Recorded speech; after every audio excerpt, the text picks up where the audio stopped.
Hello and welcome to the JB&M Sports Fanatic channel. Appreciate you guys so much for coming through for today's stream. And yeah, we've got a great one. The Oregon Ducks going down to the Ohio State Buckeyes. So what a matchup this is right here. Two teams that are in the top 15. And man, I mean, this is really huge for both teams, especially for a team like, Oregon. If they're able to pull this off, then that would just really reposition the way that we think about Oregon if they're able to pull this off. And of course, for the Ohio State Buckeyes, being at home in this situation, this is arguably the toughest game on their schedule. So it's going to be important for them to come out fast, get to a fast start, and show that they can, play a complete game this time. And I'm really looking forward to this matchup.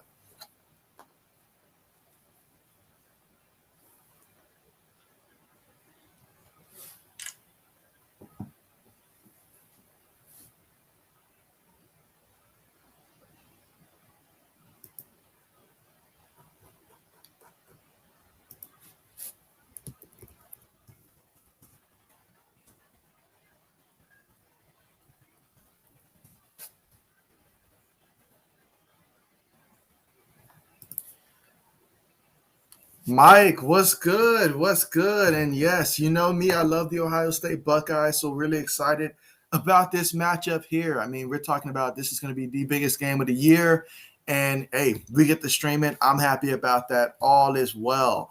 So what's going on with you, Mike? How's everything going? What's your prediction for this game? Ultimately, I think that this game's going to be I think Ohio State will win this game. I think it'll probably be along the final scores of maybe around 38-24, something like that when it's all said and done. Probably about 2 touchdowns. I'll give them a 2-touchdown victory in this one.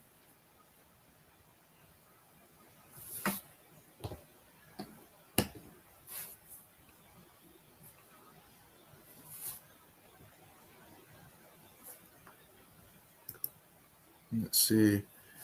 All right, so Mike says that he is here to learn. There is nothing wrong with that, Mike. Appreciate you for being here and joining the stream. As we're going to get ready for kickoff, it's looking like Oregon's going to kick it off first to Ohio State, and then we'll get things started.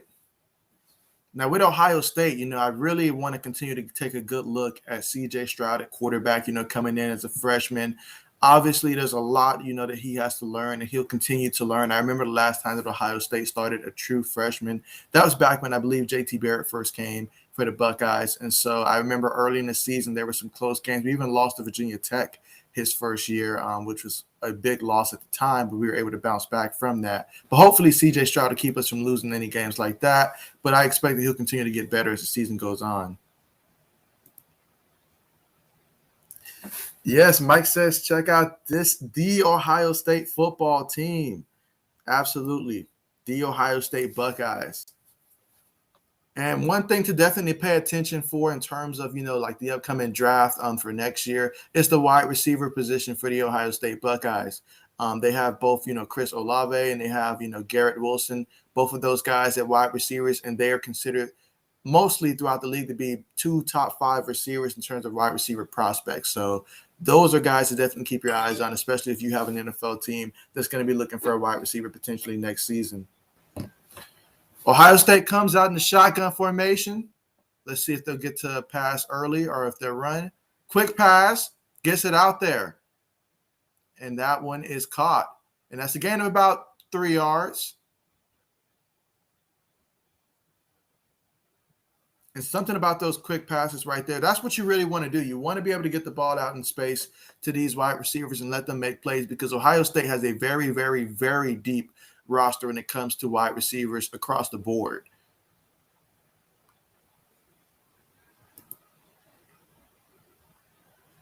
Let's see.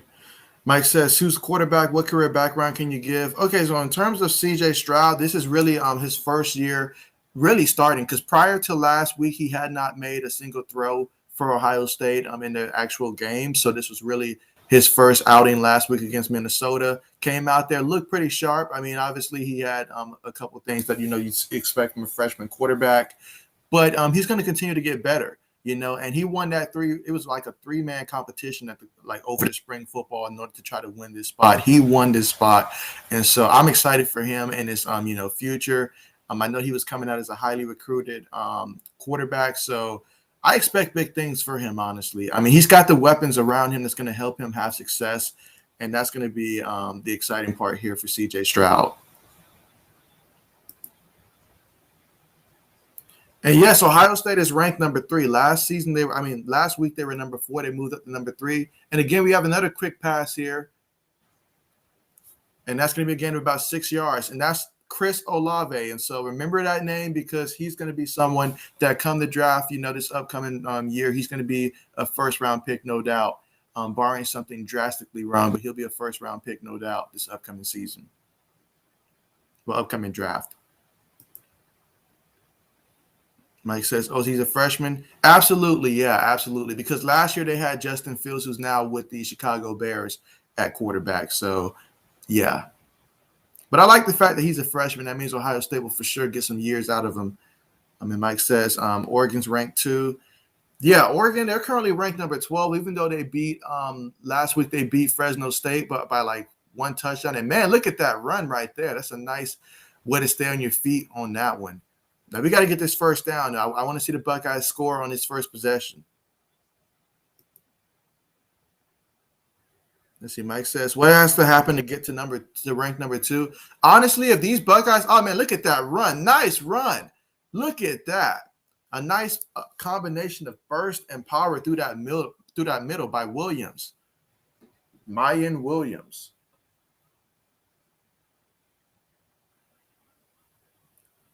So nice. Absolutely love it. And the Buckeyes already quickly getting the ball out. And this Williams, he looks like he's definitely a load to bring down. And so far, Stroud, he is 3 of 3 right now. You see if they're picking up the tempo. Oh, man, yeah, Oregon was waiting on that one. Oregon was waiting on that one. It's important to remember, though, for Oregon that they are without their best, defensive player at defensive end for this game. Let's see. Meanwhile, we've got them in the shotgun formation. It's 3rd down. This is a big 3rd down. We're looking at 3rd and 7.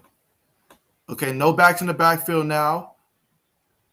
Will this be another quick pass? Stroud's looking. He throws it. Oh, man, incomplete. He was open too. My goodness. That's one you have to have right there. We have to have that.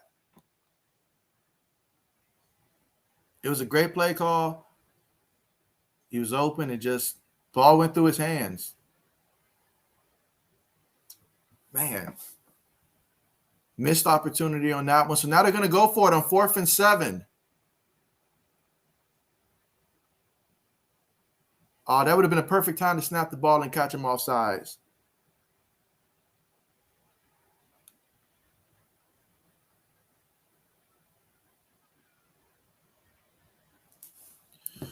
All right, let's see. 4th and 7. They have it. Stroud's looking. He throws. Incomplete. Oh, come on now. I feel like there were some guys open on that one. Let's see. Mike says, how tall a receiver is Chris Olave? He is about 6'1", 6'2" around that range. I think he's like 6'1", 6'2". He's about 190-ish pounds. But, yeah, he's around that 6'1", 6'2".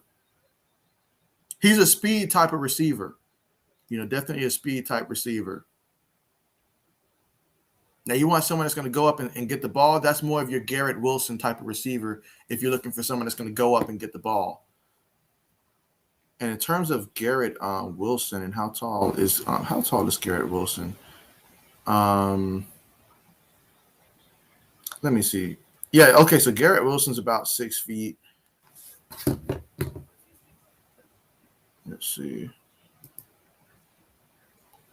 Yeah, so in terms of running back, when it comes to Wilson, this is really the first year that I'm really getting to see Wilson in terms of what he's out there. But I like him. He's got some great size to him. He reminds me a lot of Chris Wells when he was at Ohio State in terms of that pure size that he has.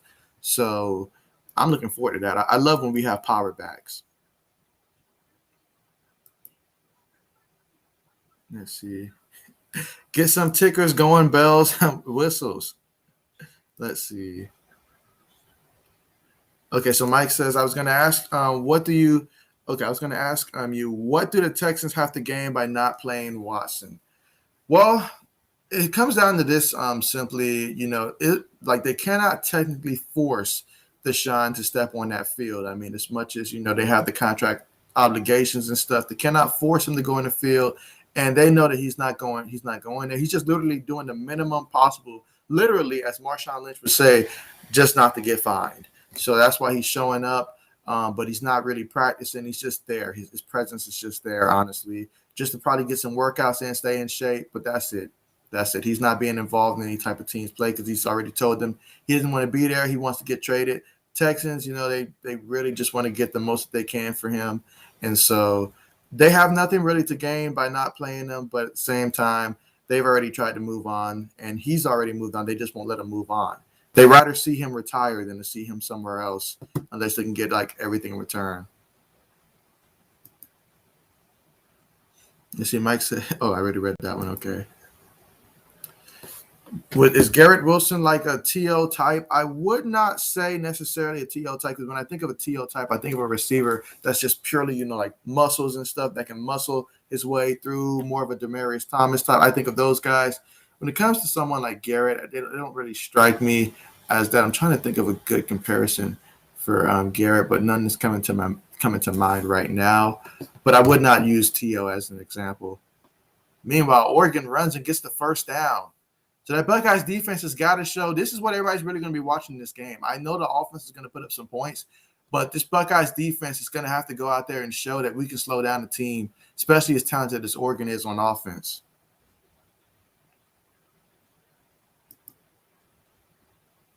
Let's see. Meanwhile, they snap the ball. Okay, quarterback sneak. Design play. They're getting too many yards up the middle. The interior of Ohio State's defensive line has got to really step up. That and those linebackers.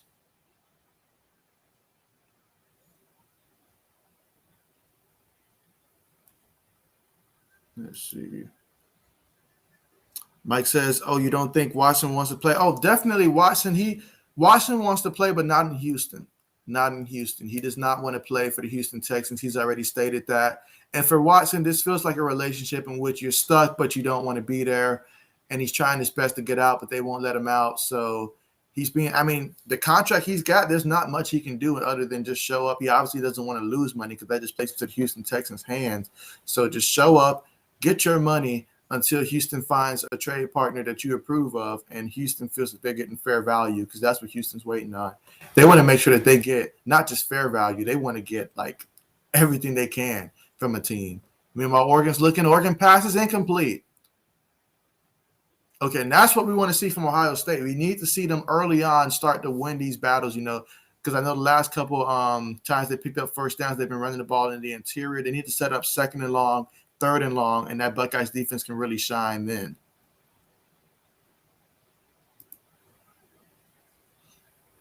Oh, Garrett's definitely going to end up getting drafted. Most definitely, Garrett's going to get drafted.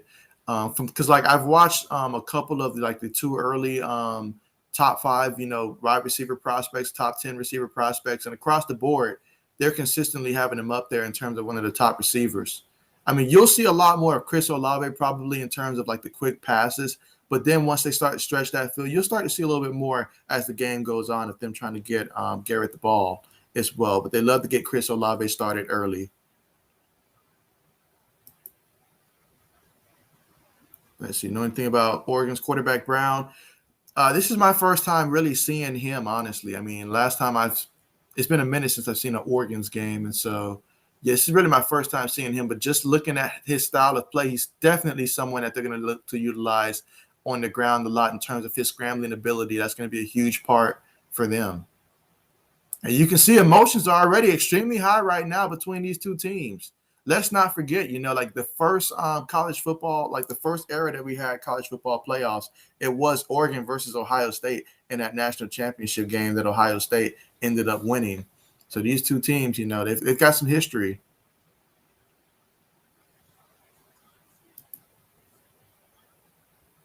Let's see. Mike says that as a Bills fan, not going to be happy when Watson goes to the Dolphins. I'm hoping that doesn't happen. As a Patriots fan, I'm right there with you, really hoping that doesn't happen. But I think that will be good as long as, like this happens sometime next year. There'll be some other teams in the play, and by other teams, I'm thinking maybe the Eagles might come into play. You just never know. You never know. Yeah, things are getting really heated out there. I mean, that's these two teams, they have a lot on the line in this game. I mean, if either team, whoever comes out with this win right here, this is going to be huge because you cannot think of another game for both of these teams that's going to be bigger than this one right here, at least throughout the regular season, unless another team just comes out of nowhere towards the end of their schedule. So, absolutely. Melissa, thank you so much for joining the stream. Glad to have you here. And I appreciate the support. It means a lot. Thank you so much.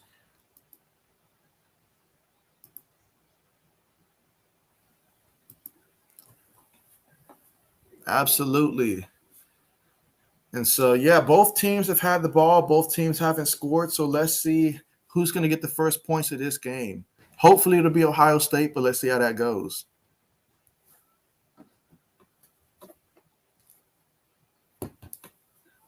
Let's see. Mike says Coastal Carolina smacked some teams. I do remember they played last night, but I'm trying to think, who did they play against last night? Was it Kansas? I think they played against Kansas, if I'm not mistaken. That's who I think they played against last night. Let me double check. Yeah, it was Kansas, and that final score was 49-22. I mean, yeah, they pretty much had this game in the bag ever since really probably about the third quarter or halftime. Kansas did lead at the end of the first quarter, though. But, yeah, I mean, there was little doubt that Coastal Carolina was going to be able to take care of business in this one. Grayson McCall, he was 17 of 21, 245 passing yards and 2 touchdowns in that game. It's pretty impressive. And then Reese Wright, he had 14 carries for 102 yards, 3 touchdowns. I mean, everybody was out there scoring. Yeah, it was Kansas. Absolutely, it was Kansas. And what were some other games that played last night as well? Because I know – okay, so Duke beat North Carolina A&M 45-17. Utah State, they ended up beating North Dakota, and that was 48-24. Let's see, Boise State. Boise State took care of business. They won 54-13 over UTEP.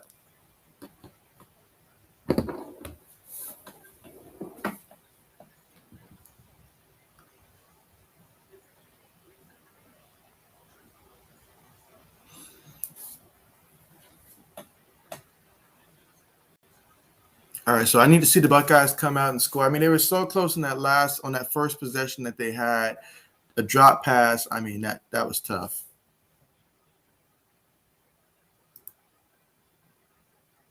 Let's see, Mike said, how did Duke play a FCS team? Well, how it generally works is that a lot of times when you see some of these, like bigger programs end up playing against some of these, smaller FCS programs and stuff, sometimes there is money involved in which a team will pay certain, teams like, look, you come play us, we'll actually pay you to play. So that's how sometimes you'll see a lot of those smaller schools end up playing these large schools because it's certainly not for the competition's sake. All right, so here we go, Buckeyes. Let's see what's going to happen here. Out of the gun, hands it off. Gain of about 2 yards on the play. We're looking at 2nd and 8. You obviously want to protect the football first and foremost when you're this close to your own goal line. All right, now the toss. Gain of about a good 3 yards on that play. That's going to set up 3rd and very manageable. 3rd and about 4. Oh, yeah, the Buckeyes going to have to go the length of the field. At some point, we're going to have to see if we can test them deep at some point.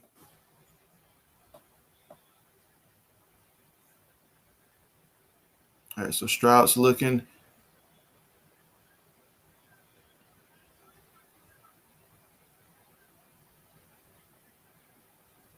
All right, 3rd and 4. Oregon's bringing pressure. Ohio State picks it up. Nice throw. Chris Olave with the reception. I mean, things are extremely heated out there. Mike says consistent, nice passes. Absolutely. That's what I love to see. Consistent, nice passes. And, hey, he's got a lot of receivers to work with.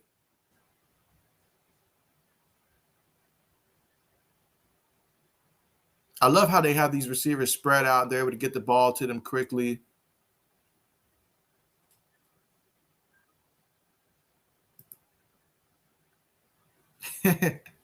Yeah, I expect that probably by the time we get closer to the second half, I expect to at least see him pop through the stream at some point. But I have no doubt that's exactly what he's doing. No doubt.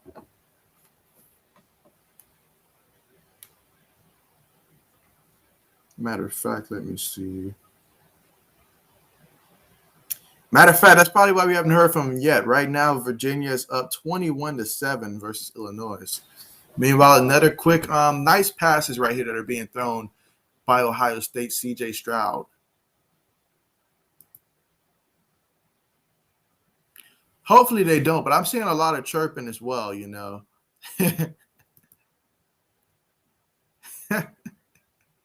Yeah, I've seen a lot of chirping going on between these two teams. It's just a matter of time. At some point it's going to happen. All right, let's see. 3rd and 3. Nice run. Nice run. Now, if we can just keep this drive going, don't let this drive stall out, because that's the thing when you're throwing these short passes and stuff. And if you get a drop like we did last possession, it stalls out the drive. So you have to continuously make these plays.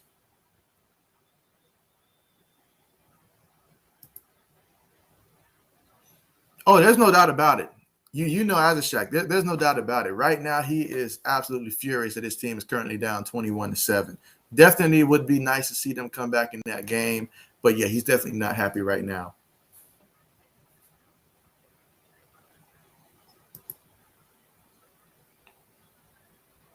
And, yeah, Utah State over North Dakota, absolutely. Absolutely. That was, not surprising there when it comes to Utah State in that matchup. Okay, so in terms of the running back name, I know his last name is Williams, and so this is really I'm still. I know his first name starts with an M. Is it like Mayan Williams or something like that for Ohio State? But yeah, I mean he's definitely another another back that I'm first time really getting to see him this season. Because a lot of those guys, I mean, they weren't actually starters last year, or they probably wasn't on the team last year for many of these Buckeyes now. It just goes to show the type of talent that they have in terms of recruiting, what they had on the bench, all that stuff. And when you college football, guys change from years to years. And so you're lucky if you start to memorize some guys' names because they've been around for a while, like someone like Chris Olave. He's been an important part of this Buckeyes team for some years now. So I remember guys like that. But Williams, he's a little bit new for me.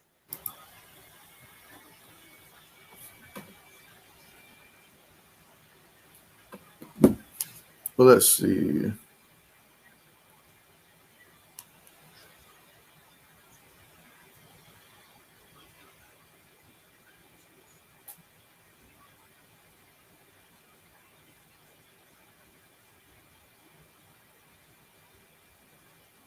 All right, so I just looked it up, and Mayan, he's actually a redshirt freshman, so that's another reason why I wouldn't know him, because last year he was redshirt.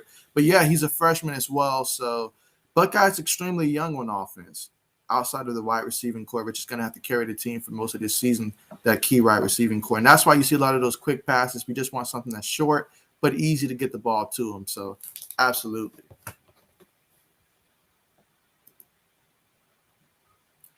Michael, appreciate you so much for joining the stream. Glad to have you here. Thank you so much. Hope things are going well with you. And let me know, which team are you rooting for in this one? Are you rooting for the Oregon Ducks? Are you rooting for the Ohio State Buckeyes? Let me know in that comment section. But appreciate you so much for joining the stream and glad to have you here.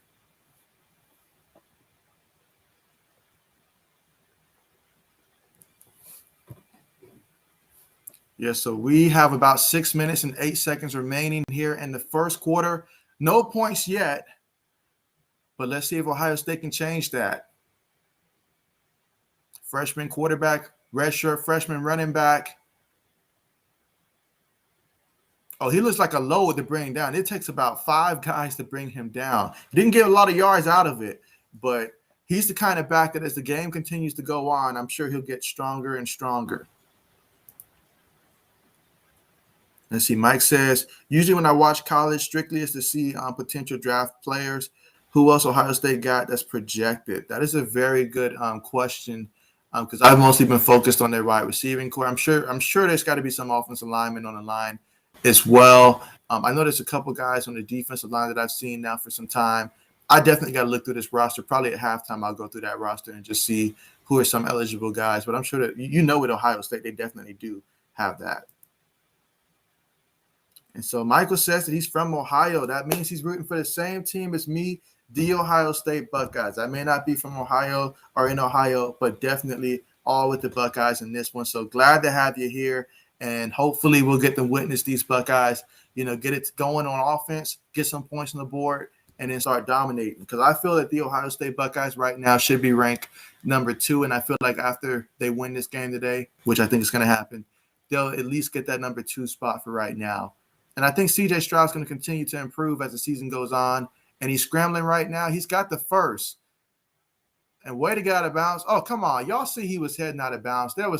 Come on now. Come on now. You clearly saw the man gave up on the play, getting out of bounds, and you take that shot. And so, yeah, what can we say, Mike? This Ohio State fans, we everywhere. Mike says Ohio State approached that midway point.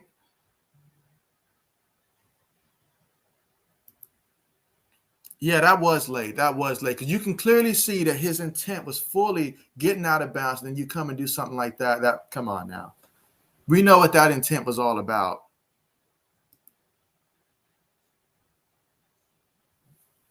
And that's the kind of stuff right there that you absolutely can't have if you're a team like Oregon that's trying to, keep things close and then see what happens later on.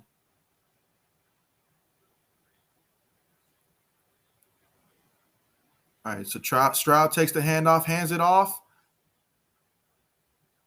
That's going to be a gain of about a good 3 yards on the play. Looking at second down.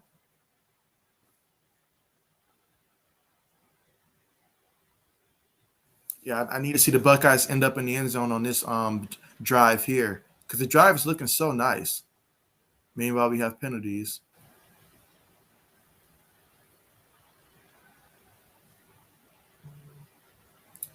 Oh, come on now.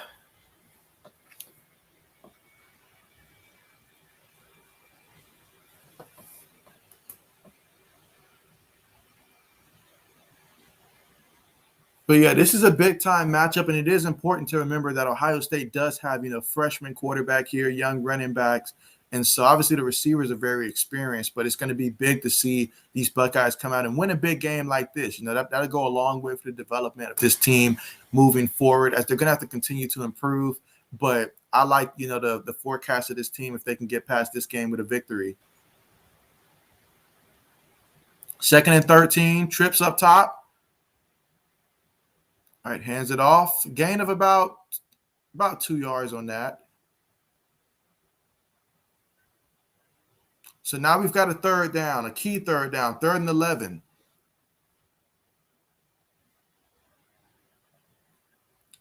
Picking up the tempo, takes the snap. He's looking, he throws. And what a catch. No, wait, incomplete. Oh, man. That would have been a great catch if he was able to hold on to it. But that was a tight window he was trying to go in there. But still, you had your hands on it. That's when you have to make that play. But C.J. Stroud showing that he can throw it in tight windows. All right, 4th and 11. What's going to be the call? Last time they went for it on 4th down, it was no good. So now they're going to bring out the punt unit.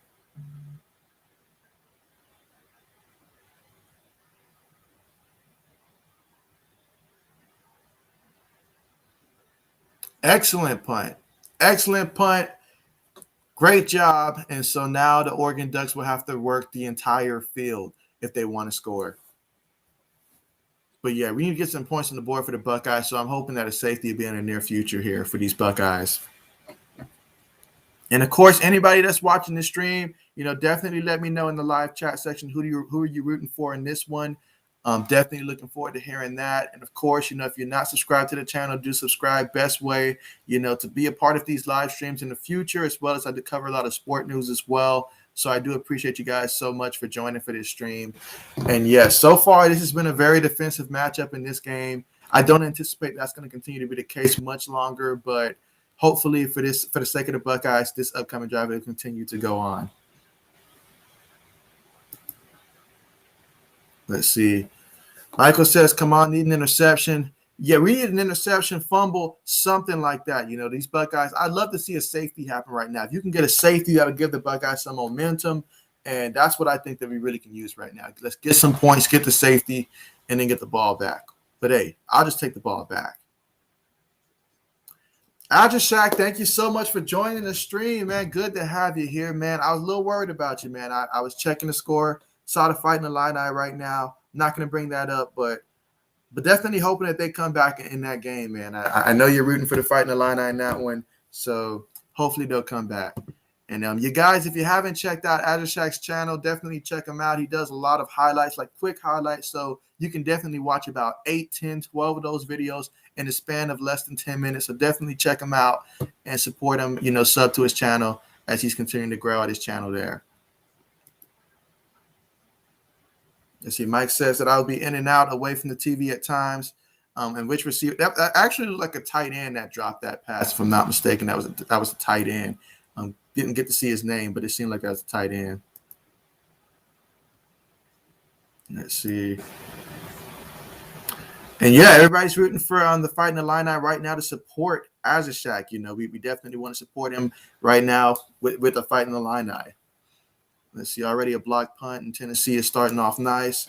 Okay, so already got some action going on in that one. Let me see what that score is really quickly as we wait for this game to resume. Let's see. And that is – okay, so, yeah, Tennessee's coming out 10-0. Okay, nice. I know a lot of people expected Pitt to win that game, so that'll be interesting to see how that continues to go.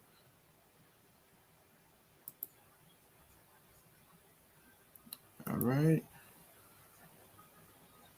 Yeah, it's right. It's not over. The Fight in the Illini, they can get it going. They can. Hopefully they do. Like says it's halftime, so I'm watching Tennessee while I wait for it to come back on. That's what it is at halftime right now for the game between the Fighting Illini and Virginia. How's the stream been? The stream's been going pretty great. It'll be even better once the Buckeyes start scoring because I love the Ohio State Buckeyes. All right, let's see if we can get some type of points out of this. It's a handoff. He gained about 2-3 yards on that carry. And even if the Buckeyes don't create some type of turnover there, if we can just get them to punt the ball and get great field position, because as we've seen from Ohio State's offense, when they spread the ball out and they throw those quick passes or either they hand it to Williams across the middle, who's a redshirt freshman, he's been able to get – we found some success with the Buckeyes. It's just we can't keep it going for longer than maybe about 40 yards right now down the field. Meanwhile, they pick up this first down, which is absolutely dreadful in my opinion. But, yeah, so if we can find a way to get, like, short field position to start off, I think that'll help the Buckeyes start to get some points on the board. And once we get in the end zone, that'll really help them a long way. Let's see.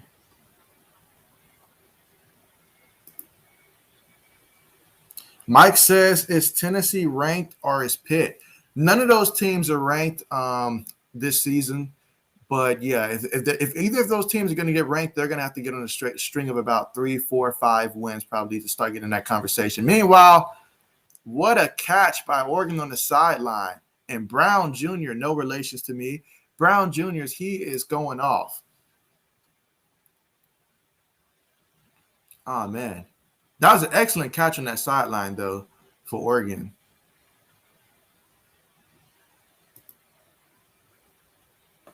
Let's see. Melissa says, awesome stream, watching it from Mexico. So which team are you rooting for? And appreciate you so much for coming on the stream again. Really appreciate it. And, yeah, guys, we are going global, it seems. So appreciate the support. Absolutely. And so, Mike, all right, 1st and 10. I need the Buckeyes to create a turnover now. I really want the Buckeyes to create a turnover.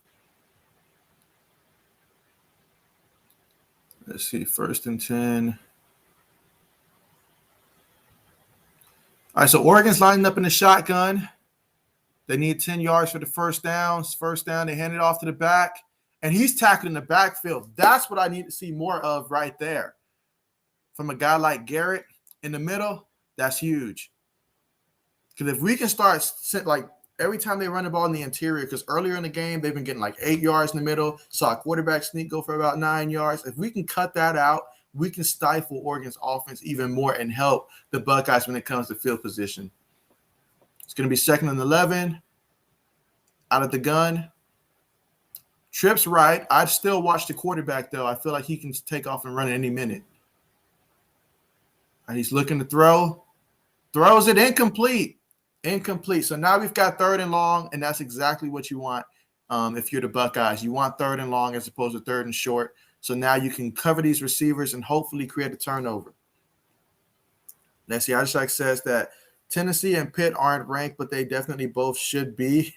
And what do I think?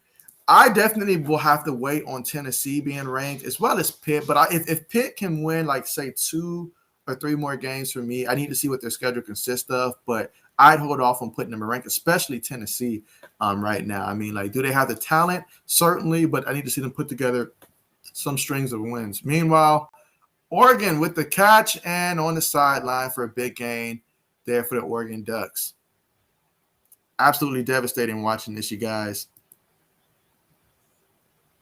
And so, okay, so yeah, Mike says, Ajashak, what is your channel called? About to sub. And so let's see.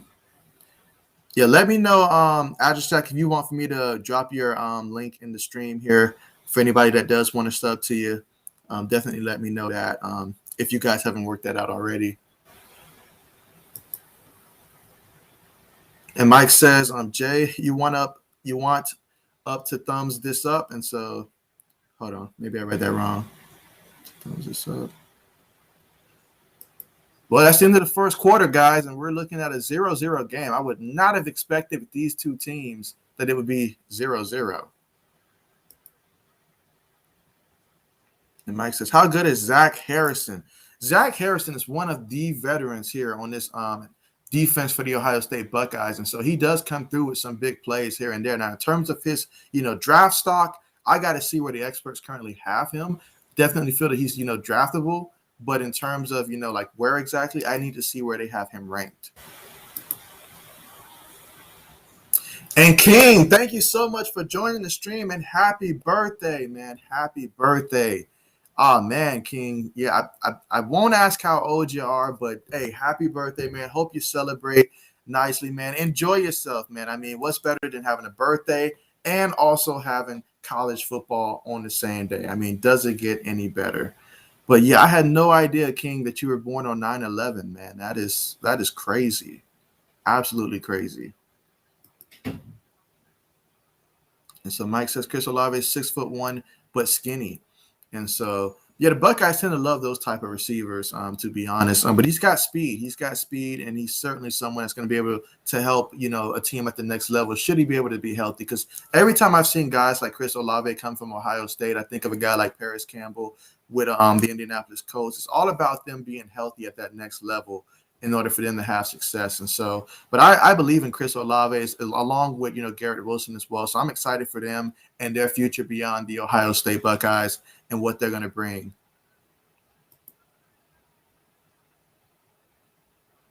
And let's see.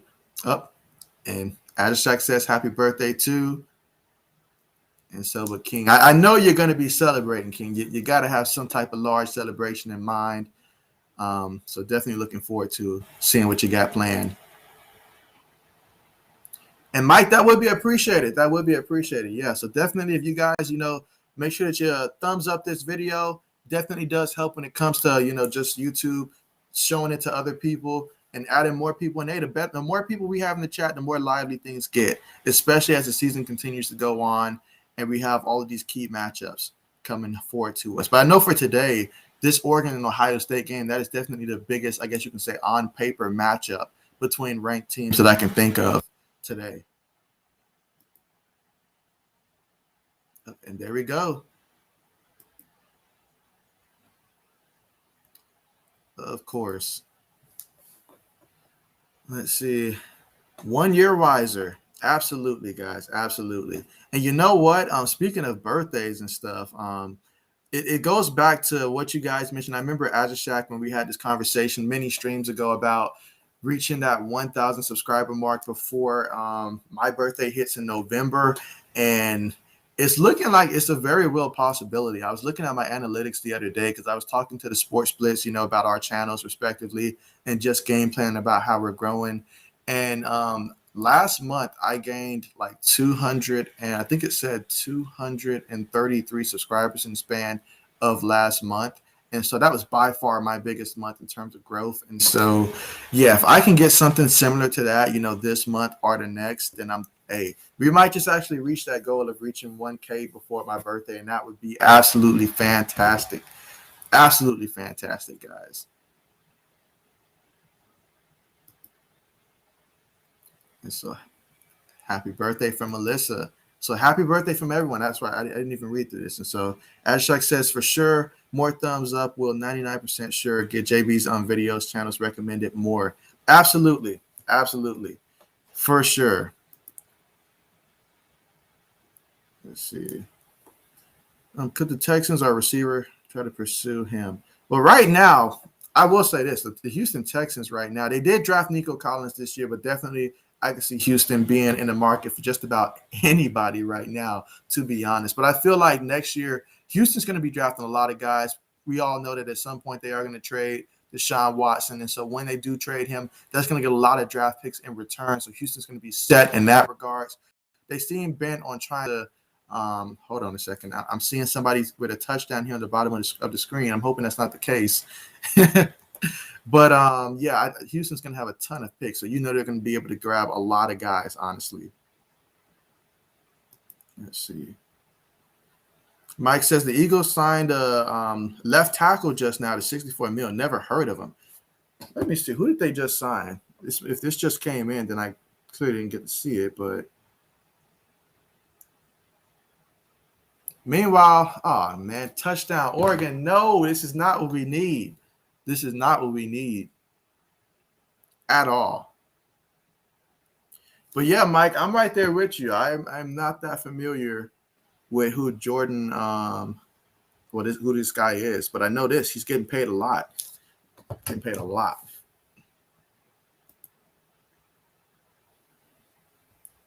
That would be nice, Mike. That would be nice. But today being Saturday, I'd have to have a very, very big day in terms of streams, but that would be nice. At my current growth rate, I'd say 800 would probably be possible around Tuesday or Wednesday of next week at this current rate, unless, another video ends up going viral, like I've had a couple times. But most of those videos, it's like a bunch of fight videos and stuff like that happen to happen between fans, and definitely don't want to see too much more of that for sure. Because things are getting crazy out there in the stands, not even lying. But I can't believe it. Oregon has taken the lead, and it's a low-scoring game. We still haven't scored yet.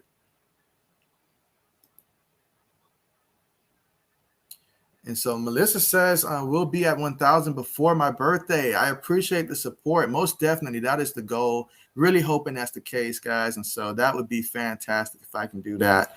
That would be amazing. Because I will say this. I should reach 1,000 videos probably by the end of next week. I'm guessing it's most likely going to be the end of next week. I should cross that 1,000 video mark for my channel. Last time I checked, I'm probably at like 940, maybe 945 or something like that. So I'm getting closer to that 1,000 video mark.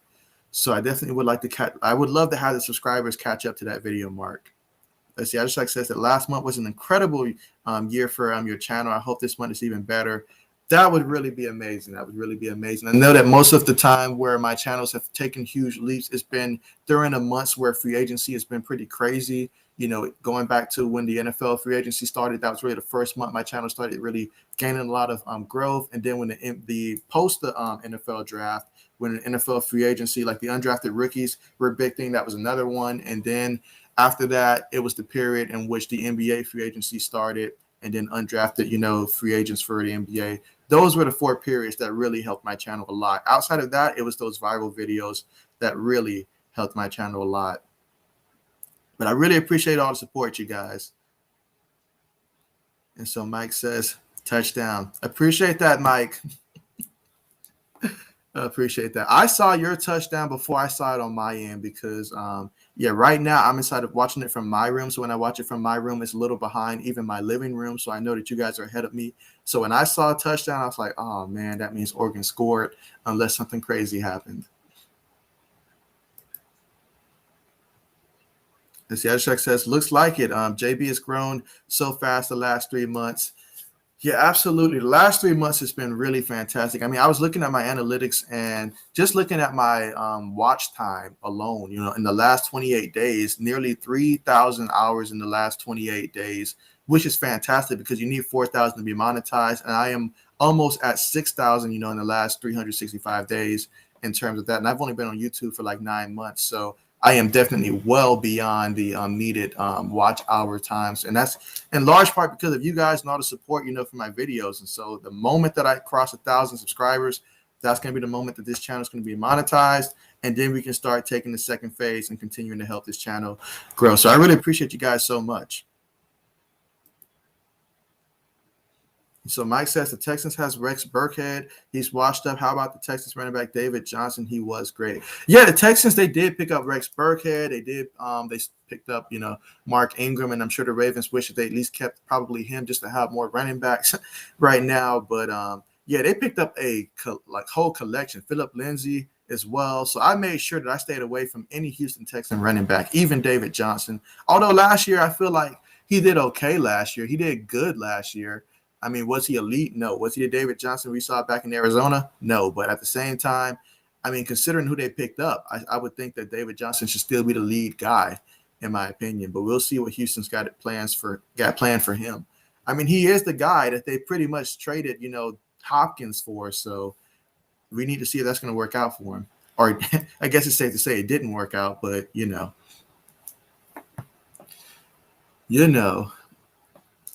All right, I need to see these Buckeyes get back in this game and tie it up. We have got to get this offense going. Okay, what a nice return. All right, just stay on your – oh, man, you cannot be losing the ball. This is crazy, guys. This is crazy. And Mike says, if someone talks mess to you to swing hands sometimes, Dolphin fans are least forgiving, always got beef. I tell you what, originally I grew up, in Miami. So a lot of those Dolphin fans, they have not forgotten that I, chose the Patriots and not the Dolphins. So I know exactly what you mean. Exactly what you mean. Ashak says, wait a minute. Did I just say last month was incredible? Ashak, I wasn't going to call you out on that. I got what you meant. And so that was the important part. But it honestly felt like a year, though, in terms of just the growth. Meanwhile, Ohio State in the shotgun, we need to get something going. Quick pass, and that just wasn't going to work out. I mean, receivers already falling to the ground before the ball got there.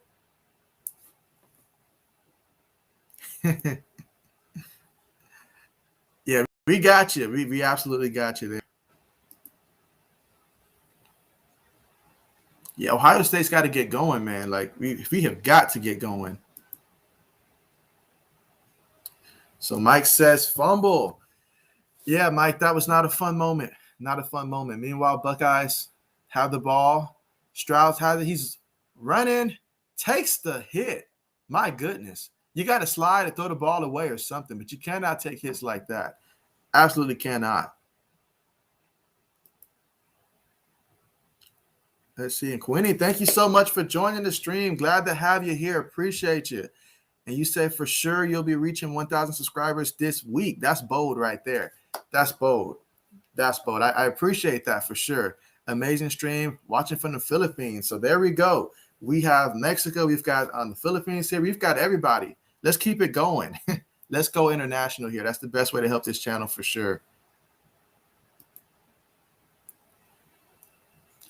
Meanwhile, it's 3rd and 9. Oh, you've got to be kidding me. You've got to be kidding me. We have got to be kidding me. Now they're going to punt the ball. Oh, boy. I can hear everybody at halftime now. And that's going to bring up a 4th down. And Wilson, come on, Garrett, you've got to catch that one. And Mike says going through the hands. And Mike says that you can kindly ask Dolphins about their team. Next thing you know, they're squaring up. And Mike says that it's hard to get good Philippines food these days. And so Mike says worldwide, wide, bet. At least our punter showed up to play today, but I do not need for him to be the best player on our team right now. I need the Buckeyes to step up and score some points. But first, we've got to stop Oregon from scoring again, because the last thing we need is to get down 2 possessions, not with a young quarterback and a young team. Let's see, the Illini are only down a touchdown, so that's good news. As a Shaq, if the Fighting Illini can do it, I know my Buckeyes can do it. But that's great news right there. Looking through some of the scores right now. All right, so 21-14. Oh, yeah, that's going to be a game right there. That's going to be a game. Hopefully that one goes down to the wire, and hopefully your Fighting Illini can take the lead. Yep. Hopefully. But, man, I mean, guys, I am not prepared to see my team struggle. I really thought that we were going to come out and at least have 2 touchdowns by now. We really should have 2 touchdowns by now.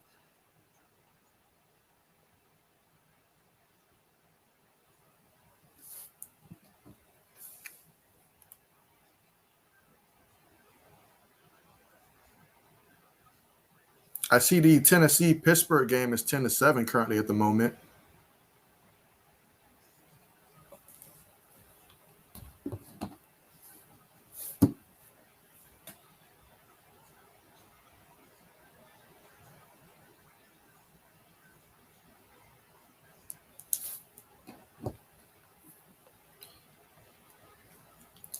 But, yeah, I need to see the defense do a better job of containing Brown. I mean, Brown looks like whenever he wants to scramble, it's there. And whenever a quarterback is able to run, because he's definitely got some speed to him, that certainly opens up things for the rest of this defense. And particularly the interior of the defensive line for Ohio State's going to have to continue to win that battle. I mean, my goodness. Let's see. Mike says that I chuckled a few times when you saw the NFL do you dirty for Brady, and like you root for the Pats. And so sad part is they do error for money. In Buffalo, we call it got to beat the refs. Yeah, you're going to see a lot of that this year, especially when the Buccaneers and the Patriots end up playing this year in the regular season. You're going to see a whole lot of that. Matter of fact, you're going to see it so far, so you're probably going to forget that I ever rooted for Tom Brady. But that just goes to show I always put the Patriots first. It was always the Patriots first.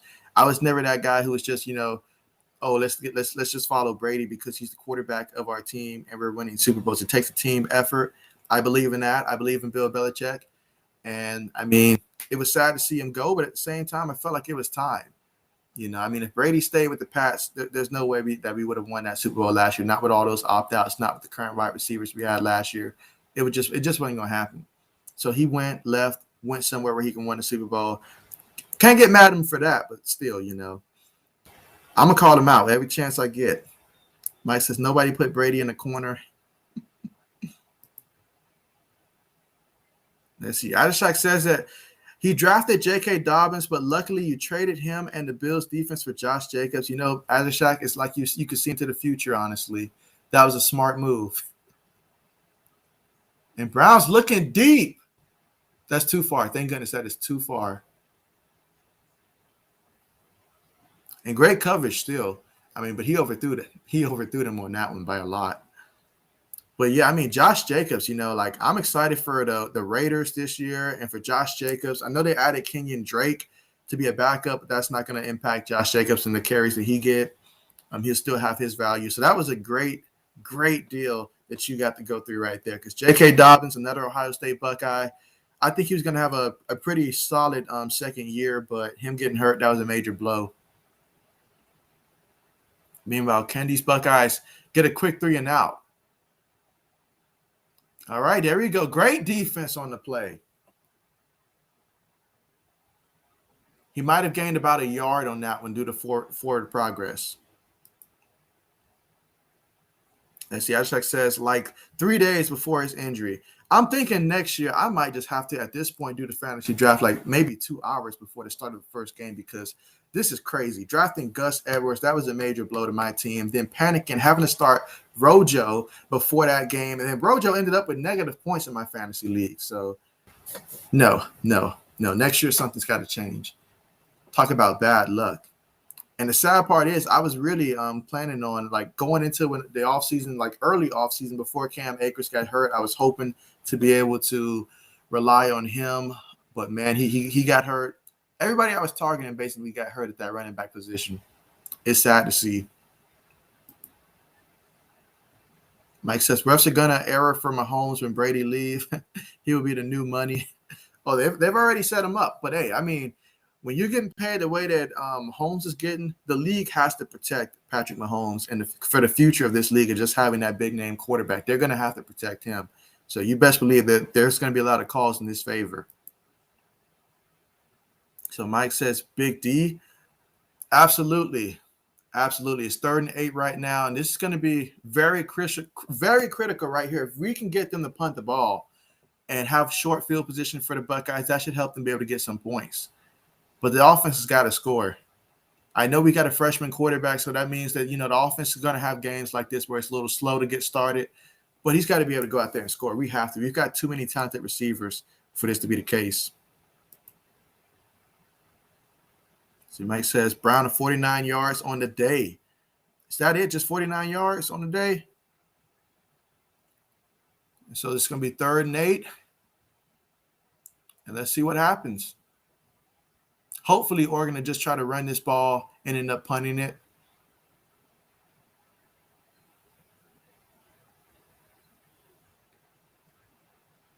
Okay, timeout then. The Credit Game, thank you so much for joining the stream. Glad to have you here. And, hey, let's go, Ohio State Buckeyes. I'm right there with you. Buckeyes Nation very strong today. We're out here today. So appreciate you so much for coming through. Glad to have you. But, man, I notice it's a slow start right now, but I still got faith the team's going to pick it up at some point. We've got too many talented receivers, I think we'll score before the half. Hopefully we'll score twice before the half, and then second half we'll come out and start to really get this offense going. All they need is just fall in the end zone one time, I think, to get them going. So hopefully that happens sooner rather than later, because I need for these Buckeyes, to go ahead and at least take that number 2 spot on the next rankings for next week, because we are clearly the better team than Georgia, in my opinion. But appreciate you so much. And if you guys are watching and it's your first time, on the stream, or you're not subscribed to the channel, do consider subscribing to the channel so that we can be here for all these streams. I do, college football games, NFL games, even NBA, college hoops once we reach that point. All those types of streams we do here on this channel. And it's always fun, talking with you guys and seeing how you guys feel about these games, what's going on, and talking about relevant sport news and all that great stuff. But appreciate you, Credit Game, for coming through. Let's see. Ashak says that it'll be so weird when Brady and LeBron retires. I don't think I would like it. You know what, Ashak? I felt that same way about Kobe Bryant, for so many years, then after he reached the point where he retired. But the thing is, though, there's always going to be someone else that comes. You just hope that it's not a gap in between, when your guy retires and then the next big thing to really capture the NBA or NFL or stuff like that. Now, when Brady leaves, yeah, that's going to definitely be strange, because it feels like this man's going to be playing until he's drawing Social Security. But, yeah, when he leaves, a lot of teams will be happy, though. It'll feel like, hey, anybody's really got a chance to win the Super Bowl now because Brady's gone. So, but I feel you there. Mike says that I will never forget how dirty the league did the Cardinals in the Super Bowl with Vicksburg. Hey, that Cardinals team, I wanted so badly to see those Cardinals win it. I mean, it was just a great story all around. You have a guy like Larry Fitzgerald, and you know how loyal he's been to Arizona. I know, because I wanted Larry Fitzgerald to join the Patriots in his younger days, and he did not want to join us. It wasn't about Super Bowls for him. It was purely about being loyal. That's something that he, really learned, a lot from his mom and stuff like that, and he really just carried that with him. And so I definitely respect, Larry Fitzgerald.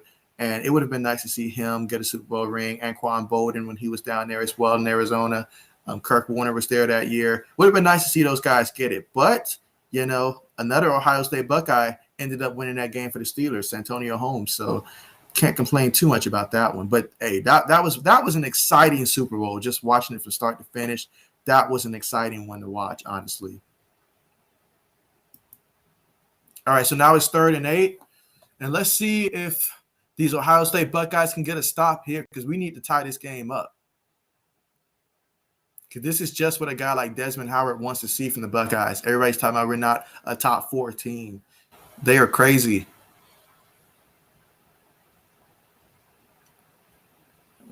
And Brown's got it. Oh, come on, man. Come on. They had one job, just to make that one stop. And Mike says, when Nicole Robbie tackled receiver and the ref said, oh, well, Saints. Hey, they really did do that. They really did do that. It's like the NFL knew that they were wrong, but they was like, so what? Deal with it. We're not changing nothing. They literally just did not do anything about it. Meanwhile, we've got a player down. Medical staff is attending to him. He seems to be in some pain. And let's see, Mike says that Big Shaq invested in some Papa John's. He said, you're hungry. Yeah, every time I see those Shaq commercials, personally, I love me some Papa John's pizza personally. That and Pizza Hut.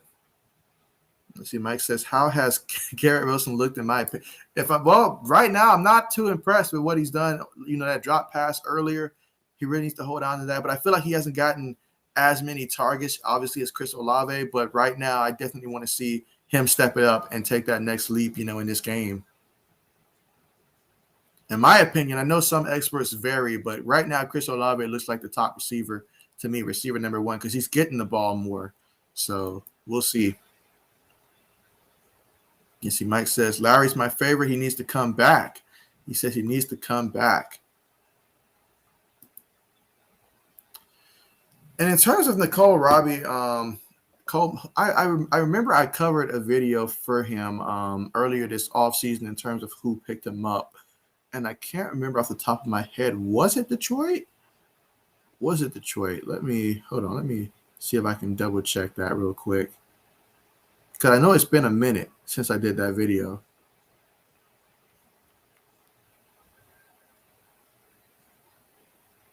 Yeah, he's with the Detroit Lions.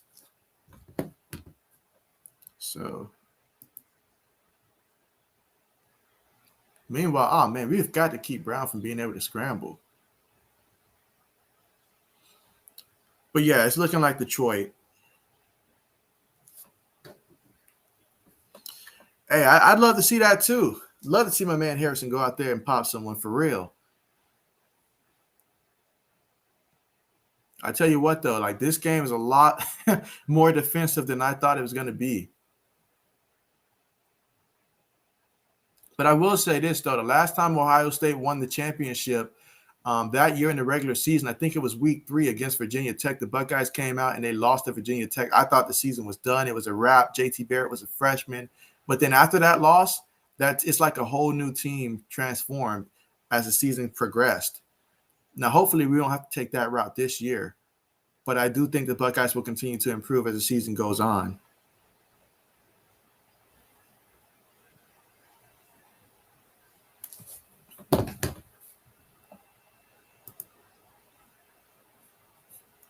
And Melissa says, hey, Mike, may I join you? I'm hungry too.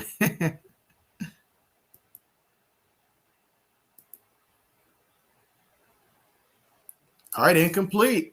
That's going to bring up 4th down, and the Buckeyes will get the ball again, and we really need to take advantage. I'm hoping that we have a massive punt return. It'd be nice to see a punt return for a touchdown. That would be real nice. Okay, so Mike says that DT Haskin Harrell supposed to be good. No relation to Garrett Wilson. Yeah, no relations there to my knowledge. But yeah, all of these guys really that's been recruited, that's out there for the Buckeyes, they've been high recruits. It's just a matter of where the experts, I guess, have some of these guys going. But yeah, everybody's talking Papa John's, I see. Meanwhile, we've got, stay away. Oh, my goodness. He almost lost the ball, guys. My goodness. You cannot be reckless with the ball. They are playing like a young team right now. Let's see, Mike says this. Smith, nice clothesline. Absolutely. Ashak says that, do I think that LaShawn McCoy is a Hall of Famer? That is a very good question, Ashak. Is he a Hall of Famer? I think at some point, when you look at the numbers itself tells you that at some point I could see him being in the Hall of Fame, but my definition of a Hall of Famer and some others probably don't align because, like I got into this one debate with a friend of mine about who's a better Hall of Fame candidate, Eli Manning or Donovan McNabb and all like that, or either just Phillip Rivers. I used both of those to compare against Eli Manning because I personally felt that just because you won 2 Super Bowls and stuff like that, I mean, the man turned the ball over a lot. Like, will he get into the Hall of Fame? Yes, but, I felt like there were some other candidates that were better than Eli for that, Hall of Fame candidacy, in my opinion, and all like that. But LaShawn McCoy, I think he is a Hall of Famer. I think he is. But Hall of Fame debates, those are some real debates now. Let's see, second down, and I need these Buckeyes to score for real. These running games, I get it. We're trying to run the ball here, but I need to see a big play now. I need to see us get in the end zone. I mean, look at Oregon's rushing yards, 84 yards. We've got to slow them down when it comes to rushing. Ohio State in the shotgun. 2nd and 9. Strauss got it. Come on, make a play. And he gains about a yard on that scramble. And Mike says, yeah, let's get some Papa John's. I'm down for that, guys. Who's paying? Who's paying? Are we going to treat King to some Papa John's here for his birthday? And Mike says, defensive end Tyreek Smith. Says, who is Jackson Smith? I definitely got to check out some of these guys. Like as we mentioned before, at halftime would probably be a good time for me to just look up the Ohio State roster as well as Oregon as well and just see where some of these scouts have these guys ranked in terms of where they are on the draft board. Meanwhile, shotgun pass. Ooh, tight window there, but he gets it in there for the big first down. And, man, like that is huge right there. That is huge. Huge first down right there because we did not need to punt that ball again. 1st and 10. Strauss looking. He passes. Touchdown. Garrett Wilson. And, Mike, to answer your earlier question, yes, I am happy with Garrett Wilson now. Absolutely. Touchdown, Buckeyes. And it's about time. It really is about time. My goodness.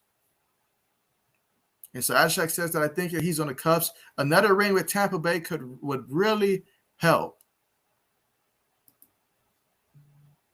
Mike says, because they let everyone in the Hall of Fame, yes, but they should not be so easy. I agree with you there, Mike. They do let everyone in there.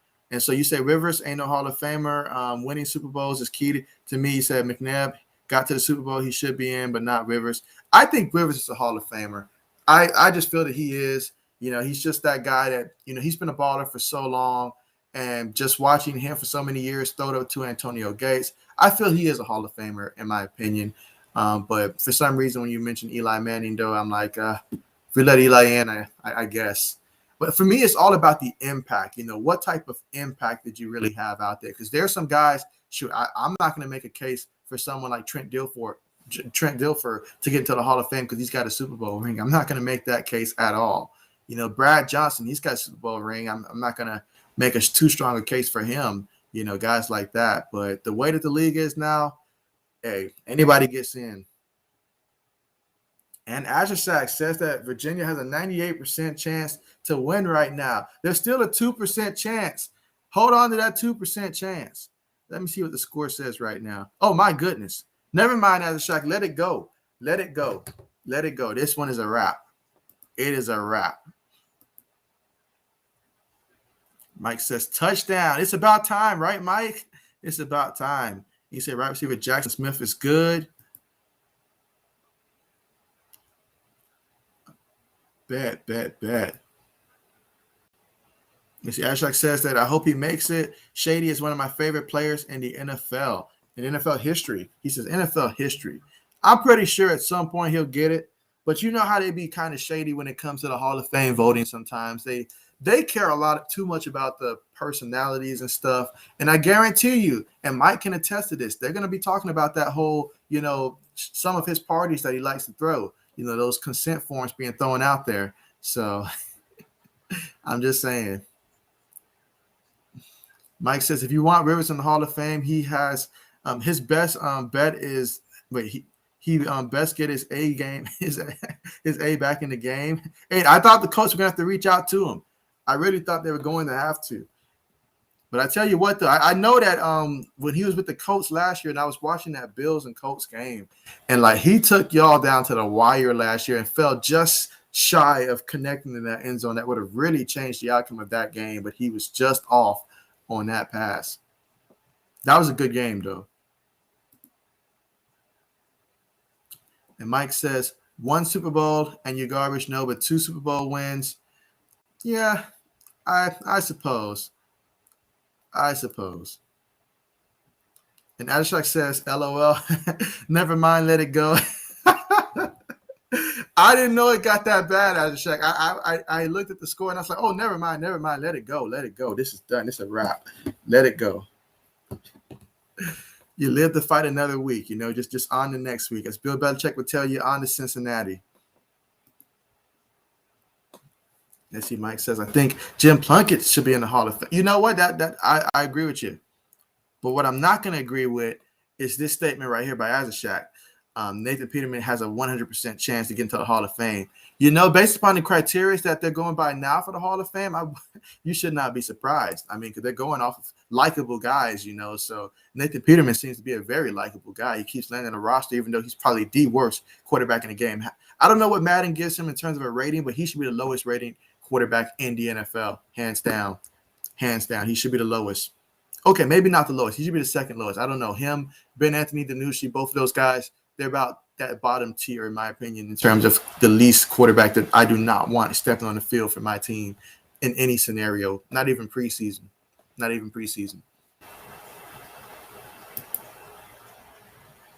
Let's see. Mike says, tied up. Let's go. Come on, defense. We need a turnover. We can get a turnover right now. That would be huge. Hit him. Come on, guys. We got to play some better coverage than that. This is Ohio State, man. We should have some top-tier corners.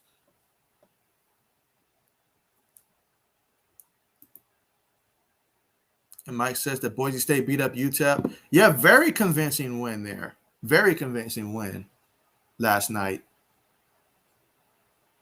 Meanwhile, Oregon's got it. Got to get him in the backfield. There you go. No gain on the play. Absolutely no gain on that play. And that's what I want to see on first down. Mike says Peterman needs a statue. Look, Nathan Peterman, he is the joke amongst me and my friends in terms of Nathan Peterman. I mean, my goodness. When I saw this man turn the ball over the way that he did and still found employment, I mean, let me do interviews the way that Nate Peterman does. I mean, amazing. Yes, Adashak says that the Chargers need to build a statue for Nathan. I still remember that 7-pick game against the Chargers. Meanwhile, Oregon is just having their way right now with the defense. Someone has got to step up and make a play for these Buckeyes. We need to create a turnover because right now Oregon's getting way too much confidence, and I'm not liking this one bit. But, yeah, who could forget that game? And Ashak says, and what made that game worse was Tyrod Taylor got benched for Nathan. That's right. He was the quarterback. He got benched for Nathan Peterman that game. And Tyrod was good that year. Wow, man. How do you let a quarterback throw 7 picks, though? Like, explain that part to me. How do you keep a quarterback in that long to throw 7 picks? I don't care how much you're trying to evaluate a guy. You have to save that guy from himself. You really have to. That reminds me of a friend that I got, and he's planning on starting a YouTube channel sometime soon. So he says, allegedly. We'll see if he actually goes through with it. But if he does, definitely going to try to help support him get started with his gaming channel. But I was playing against him and I beat him 8 times straight. And so like he kept wanting, he called me in the middle of the night. He's like, let's play again. And so I was like, dude, you need to stop. You got work in the morning. And like I was trying to save him from himself. Because at that point I can see that he lost all confidence. He wasn't making reads anymore. He was very predictable. He wasn't playing like himself. Like we're usually a lot more competitive. But it just got to the point where he was just turning the ball over left and right that I had to do what the Chargers should have did at that. I mean, not the Chargers, but the Bills should have did at that time, and just pull them to the side and say, "Look, you're done. You're not going back out there." After that fourth pick at the very latest, they should have pulled Nathan Peterman out of there and say, "Look, no more, no more." Let's see. And Mike says the Kent State 38 over VMI 0. Great job for Kent State going out there, dominating performance. And Mike says that Peterman is the greatest preseason quarterback, but he gets in and freaks out. Oh, come on, man. I mean, come on. What are we doing? What are the Buckeyes doing out there? We have got to make a play. My goodness. And Adishak says that it is so weird to think the Bears have made the playoffs 2 out of 3 times the last 3 years, yet we are such a bad team. Come on, dang, Adishak, I didn't think you'd call your team bad. I mean, you're not a bad team. You just got a bad offensive line and a bad quarterback and a coach who doesn't know his depth chart correctly. I mean, that's it. Just three problems right there. Adishak, who is your favorite Chicago Bear of all, like Chicago Bears of all time on both the offense and defensive side of the ball?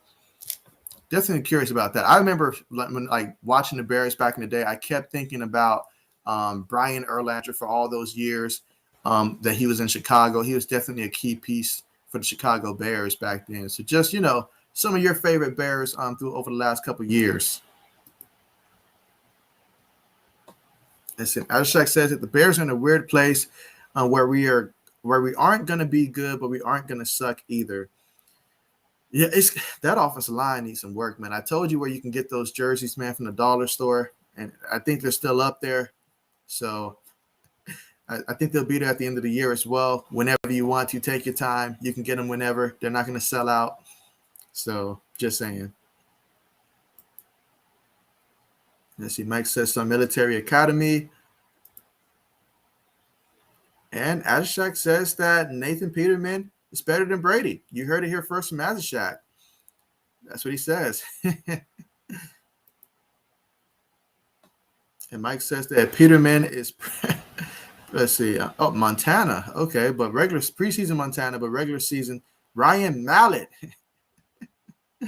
I'm glad Coach Dante isn't on the stream to hear that, man, because he'd be very upset that Mallett got thrown into that conversation.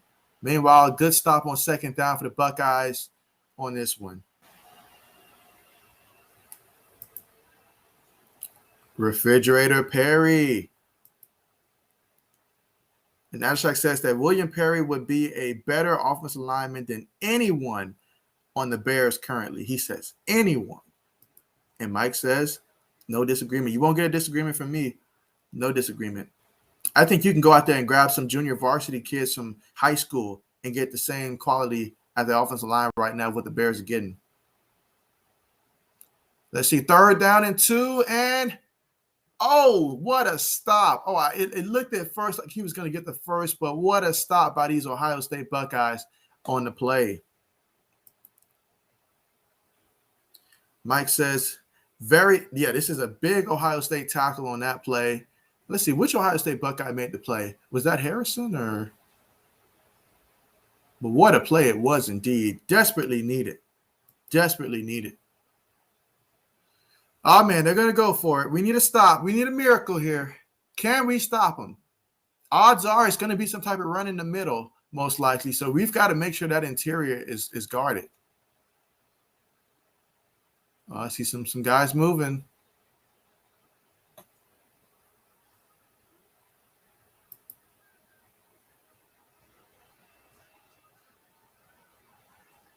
Okay, a timeout, Ohio State. And Ryan Day definitely trying to make sure that we play situational football to the T. He wants to make sure that they know what's coming out there for this 4th and 1. Can't blame that timeout. And Adashak says that hopefully we get the Jason Peters who played for the Eagles. Yeah, he was a good one. He was a good one. And Mike says, yeah, Jason Peters was great. Hopefully, but you guys are going to need a little bit more than just that. I promise you that. A little bit more than just that. And Mike says 4 minutes and 57 seconds left. Yeah, I really want to go. Even if we go into halftime with the league, though, I know that all the experts are going to be talking bad about Ohio State, this, that, and the third. But as long as we walk in there with the lead, I'm happy. That's all we need. We come out with the lead. We'll come out in the second half, and we'll put in some work. We will put in some work in the second half. But we're going to have to continue to step it up.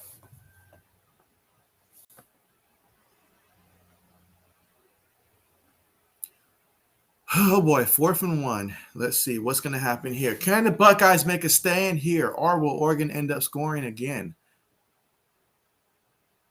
This is so huge. Oh, my goodness. Are you kidding me? Seriously?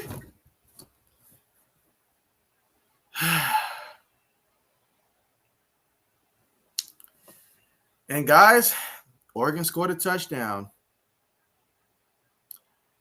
Yeah, that was an excellent play call. Excellent play call, because Ohio State basically did same thing I would have did on that play. I would have made sure that the interior was guarded, and so they just tossed it to the outside, sent the guy in motion to bring the outside guy inside. There was nobody outside. That's just an excellent play call.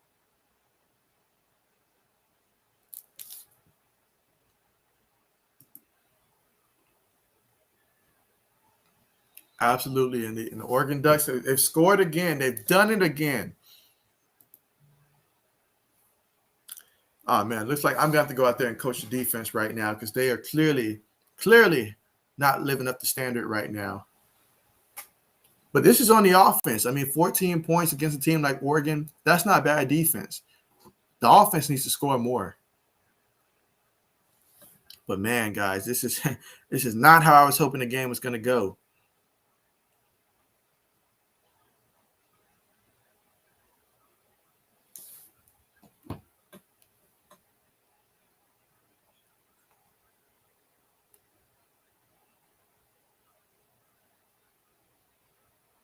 I see Tulsa and Oklahoma State. They're both tied 7 apiece right now, almost at halftime. I see Pitt's taking the lead, 17-13.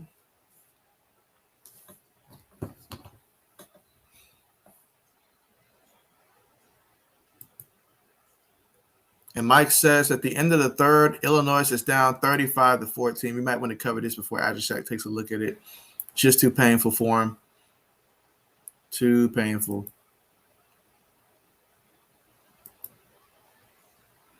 Mike says, any upset alerts? Well, as of right now, if we're not, I'm not going to mention this game. I'm not going to do it.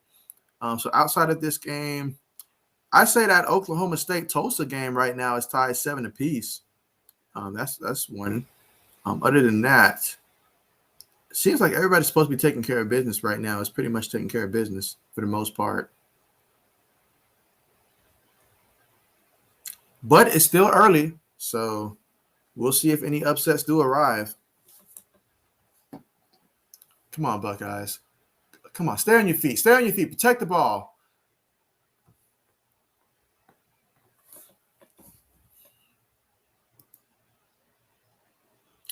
It's too late.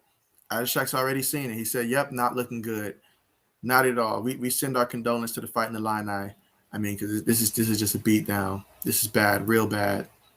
I'm talking about, like, man, real bad.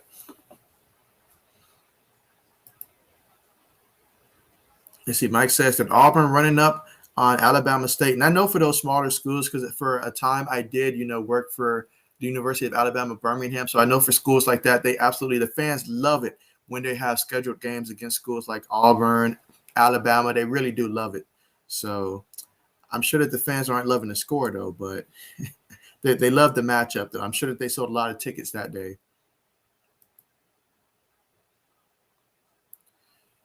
All right, so Adashak says that Illinois has always been more of a basketball school, though. Our football team hasn't been ranked since 2011. Ouch. Right about that.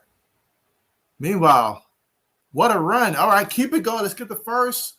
All right, he's got the first and then some. Excellent carry on the ground on that play. And that's what we have to do, because honestly, Oregon's looking for that stuff up the middle. So we need to get more stuff like that. He reminds me so much of Chris Wells just from his body type. You know, back when we had Chris Wells at Ohio State long time ago.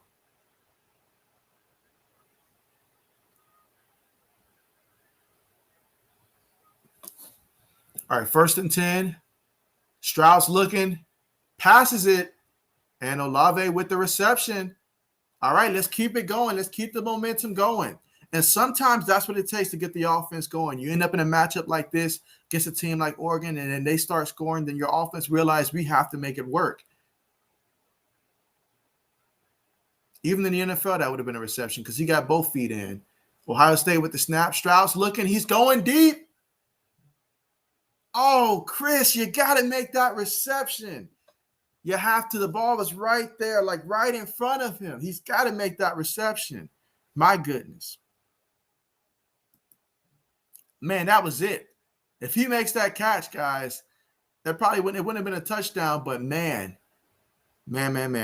Mike says, if at first you don't succeed, dust yourself off and try again. Great advice for the Fighting Illini. Great advice. And Mike says, that's what I always say. It's a great statement to go by. Meanwhile, the Buckeyes running up the middle, a gain of about 3. Yeah, Oregon's been doing a good job guarding that inside. We have to get some more plays on the outside. And Mike says, Auburn, 30,000 students. What in the world? Absolutely, man. Absolute 30,000. My goodness, 30,000.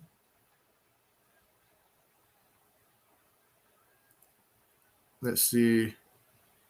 And Mike says, let's go in a half with the tie. I'd be okay with that, especially right now. I'd be okay with that. Oh, man. Okay, what a throw, but that's not going to get you the first, though. That's not going to get you the first. About 2 yards shy. And honestly, I don't think that was a design for him to bootleg to that side.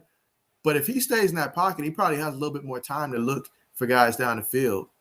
But you got to run that route past the first down marker, though.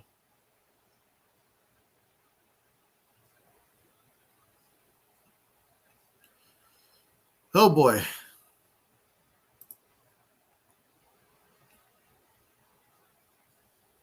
But these are the type of games that makes you better as the season goes on, just being in close games like that.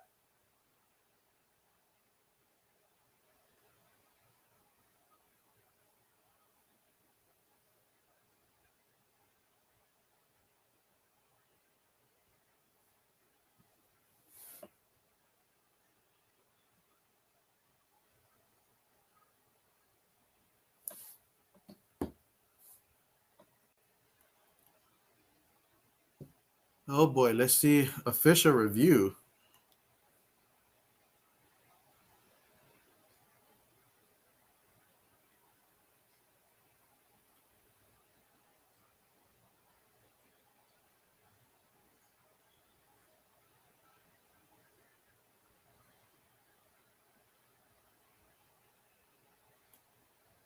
I mean, I could have told you that without looking at the replay.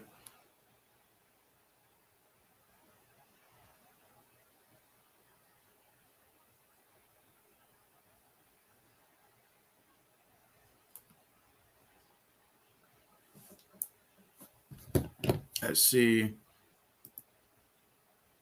So Mike says, where's my man Jackson? That is the question. That is the question. Meanwhile, Ohio State's going to be going for it here.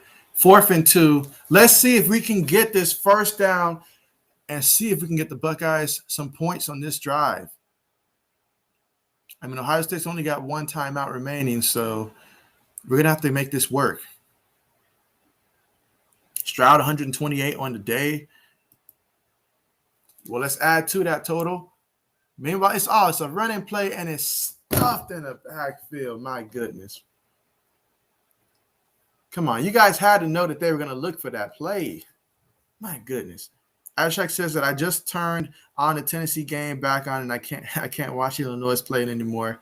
Yeah, I feel your pain. I feel your pain, and hopefully next week will be better for you, Ashak. Hopefully. And Mike says stuffed. Oregon takeover. Yeah, I mean, come on. Like, even on first downs, they're stuffing us when it comes to the running. You call another run play, that should have been some type of pass. It really should have been, guys. Like, it really should have been. Man. And let's see. Mike says, what is the Tennessee score? The Tennessee score is currently, let's see. Tennessee is currently losing. Pittsburgh's up 20-13 in that one. And that is an incompletion. I'd like to see my cornerback face the ball, so that way there's no chance of a penalty, but we'll take that. But, man, we have got to finish these drives, man. Like, we get some good momentum going, then it just stalls out. We end up on having to make a play on third or fourth down and unable to make the play. But, honestly, we should not have ran the ball on that play.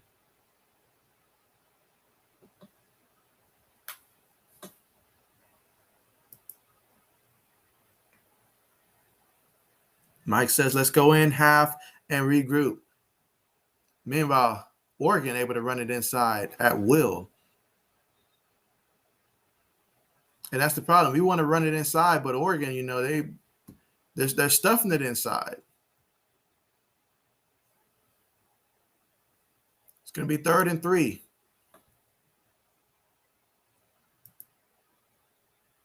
Mike says, Western Kentucky down 14 to Army. Good job by Army. All right, so it's 3rd and 3. Come on, Buckeyes. We have to stop them here. We stop them here, we can get the ball back. Get him. He's too quick for that. Oh, he lowered his shoulders. Did not expect that.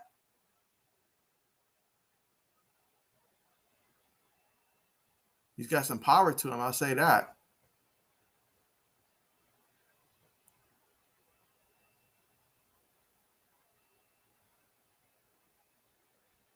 Come on, he led with the crown of his helmet on that one. Like, offensive player did lead. Oh, they're getting away with everything. Brown's looking. He's going deep. And Mike says off the fingertips.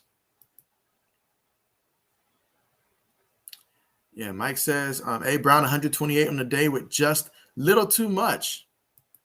Little too much. And Adishak says that Pitt is winning right now 14-13. It's a good game. Is it 14-13?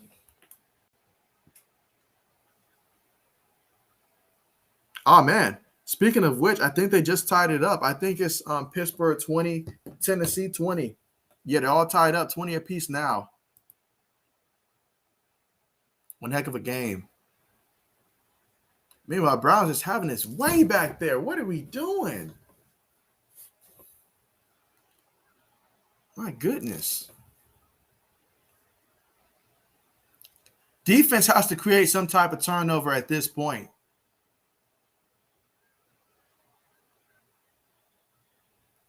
Oh, when the ball gets tipped up, we need a turnover. Let's see. And Mike says, shocker, the Gamecocks are down 14. That's not good for them at all. They're playing, what, I think it's Eastern Carolina, if I'm not mistaken. I think they're playing Eastern Carolina, if I'm not mistaken. Yeah, they're losing to Eastern Carolina. The Pirates, the Pirates haven't been something that I paid attention to since Chris Johnson was down there with the Pirates back in the day. 2nd down and 10. Brown's looking. Come on, we got to get to him. He throws. Brown has literally all day to decide what he wants to do, whether he wants to scramble, whether he wants to pass. He literally has all day in the pocket. I don't get what's going on. We're acting like we're the team that's down our best defensive lineman. About time. About time a holding call. But my goodness, that pocket has just been so clean for him all day. I need to see him get some sacks. That's the problem right now with this defense that I'm having. We're not getting enough pressure. And Adishak says, my game is super behind. I know what you mean, Adishak. Like the game that I'm currently watching right now, I know that I'm for sure at least behind Mike when it comes to, what's going on in the game. But man.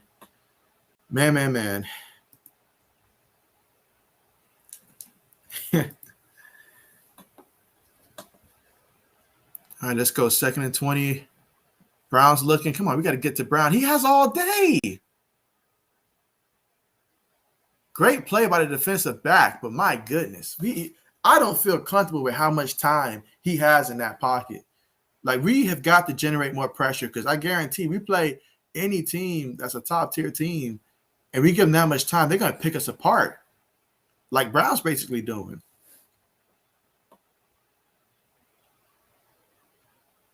Let's see. Adishak says that the Vol should have picked that off. You gotta capitalize off of turnover opportunities. And here we are at 3rd and 20, and I just have not seen my team be able to generate enough pressure. He's too fast for our defense. This is crazy. They run the ball. All right, so we're able to get that stop. Time to burn that last time out. Yes, no.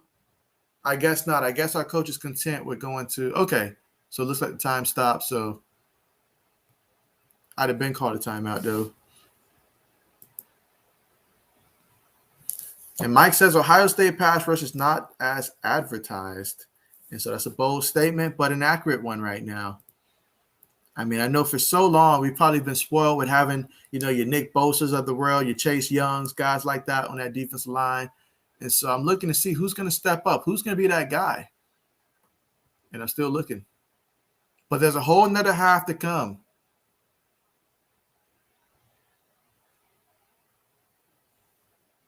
Really hope that the Buckeyes can try to tie this up before halftime. I know Oregon gets the ball coming out of the half, and I don't like the way that our defense is looking right now against them. The offense is going to have to help the defense out by being able to score.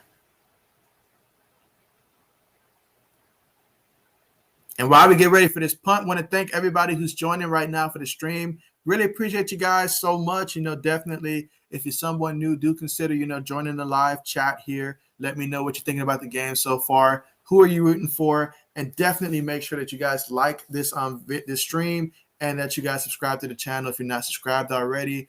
We do a lot of live streams, a lot of sport news, all that great stuff in one channel. So definitely do consider subscribing to the channel if you're someone new that's watching.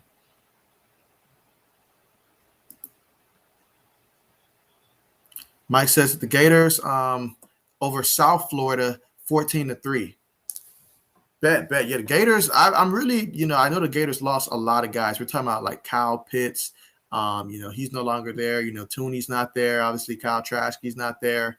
So I want to see how this Florida team's going to look because I believe next week the Florida Gators are going to have a date with the Alabama Crimson Tide, and that is not a date you want to have if you're not ready offensively and defensively. You have to have your A++ game against those guys. Stroud throws it to the back out the backfield. And we get the first and then some. But we're going to have to hurry up. But luckily, with first downs in college football, the clock does stop so we can get lined up. But we're going to have to take some shots. At some point, we have to take a deep shot and get it. Stroud's looking. He throws it to Wilson. And Wilson should be shy of the first down here.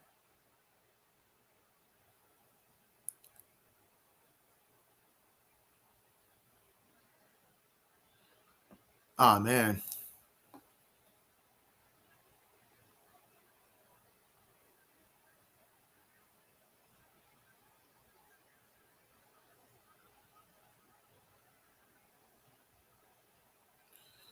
Well, let's see how this goes. No timeouts to work with because Ryan Day chose to use them earlier in the game.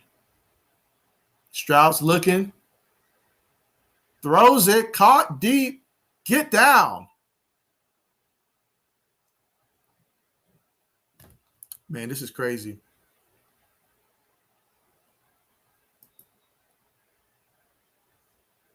All right, so we're going to get this play off. Just dumps it down low. And yeah, that's pretty much it. You got to be able to throw a Hail Mary or something up in that situation. Talk about disappointment in the first half from the offense. I mean, wow. And Mike says, shoot, and at least Oregon, not 21, and let's regroup. Oh, yeah, they're going to have to regroup. They're going to have to regroup in this one. They're going to have to regroup for sure. Because that was just unacceptable.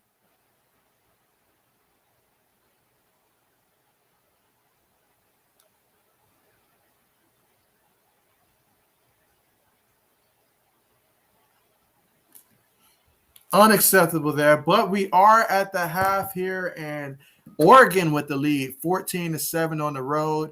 Both teams went scoreless in the first quarter. Second quarter, Oregon outscored them 14-7. And so right now, I mean, the biggest thing for Oregon is that they have two things that's working really well for them. The offensive line has been able to keep Brown clean in the pocket, and that's been absolutely huge. And then Ohio State has not been able to stop that interior running game of Oregon, whether we're talking about through Brown, whether we're talking about through Verdell, regardless of who's carrying the rock, they are able to capitalize. They're taking advantage inside for sure. And now that the defense is having to do a lot because the offense is not necessarily scoring the way that they were last week, now there's a lot more pressure on this defense to have to keep this close, and it's a lot to ask for them. So at halftime, adjustments need to be made. I'd like to see the Buckeyes take a few more deep shots. Honestly, I feel like, like we've just been close, almost getting a couple of those on like the two that we did throw. And so if we can get a couple deep passes our way, that'll help. But trying to go the length of the field, they're stopping our interior run game like tremendously. They're doing a great job with that. And yeah, Stroud, he's 16 of 22, 190 yards, 1 touchdown. But we're going to need a big second half from him. We're going to need that. Williams, 11 carries, 58 yards. In the fourth quarter, that's going to be huge because I feel like the defense will be a lot more tired at that point. But, yeah, we definitely need to continue to get the ball into our playmaker hands, and that means getting our receivers involved and letting them get an open space to be able to score some touchdowns for us because that's what we need. Again, young quarterback, absolutely understand that. So there's going to be games like that. There's going to be halves like this, but we have got to get this offense cranked up in the second half.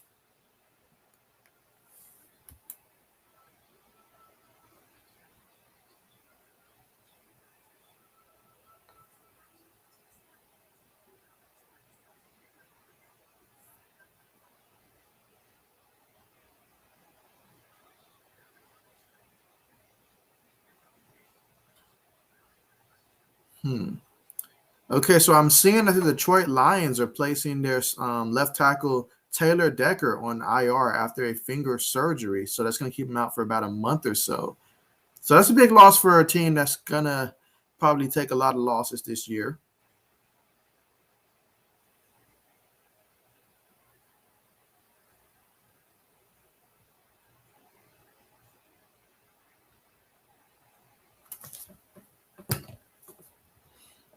Let's see.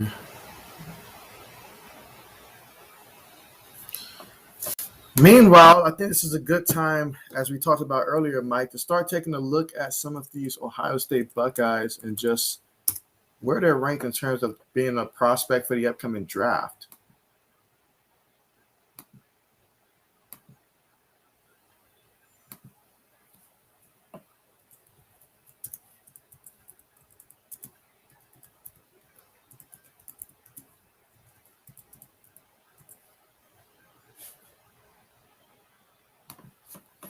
And while I do that, let's see what else is happening in the league so far. All right, so just to give a quick recap of what's going on right now. So I see that Virginia's still beating Illinois 35-14. You've got Auburn. Not Auburn. Auburn's beating Alabama State 20-0 at the half. Army's beating Western Kentucky 28-14 here in the third quarter. Kent State taking care of business versus VMI 39-0. That one's early third quarter. Pretty one-sided in that matchup. Wake Forest, they're winning at the half 24-9 over Norfolk State.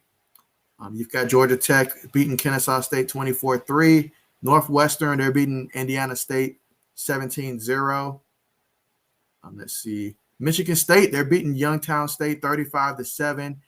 An interesting one right here is that Tulsa and Oklahoma State, they're both currently tied at 7.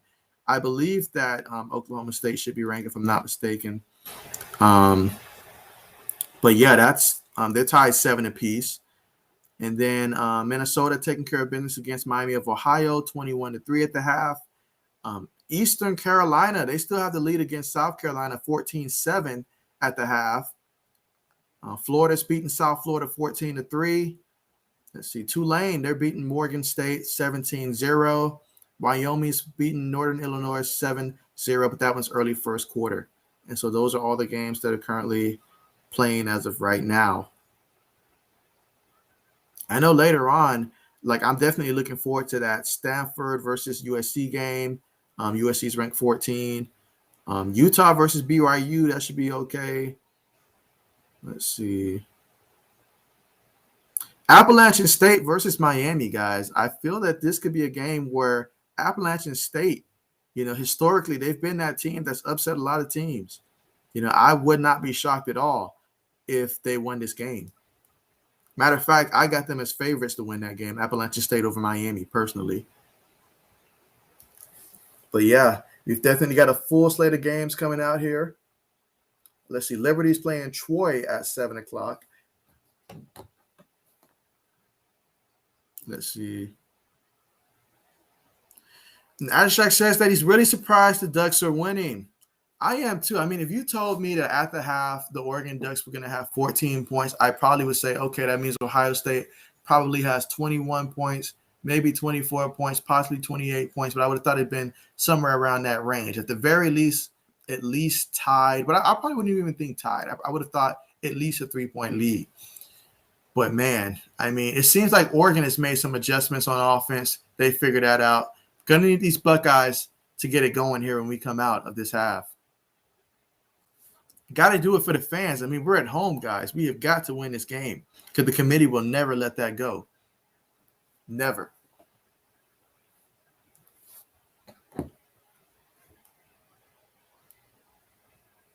Meanwhile, Pittsburgh in that tight game with Tennessee, Pittsburgh has just scored a touchdown.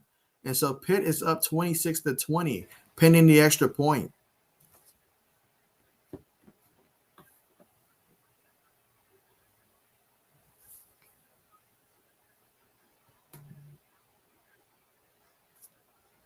Let's see. Meanwhile, this just in from the Cleveland Browns. They've elevated linebacker Elijah Lee and kicker Chris Nager to the active roster from the practice squad for Sunday's opener. So a couple of guys elevated there per Adam Schefter.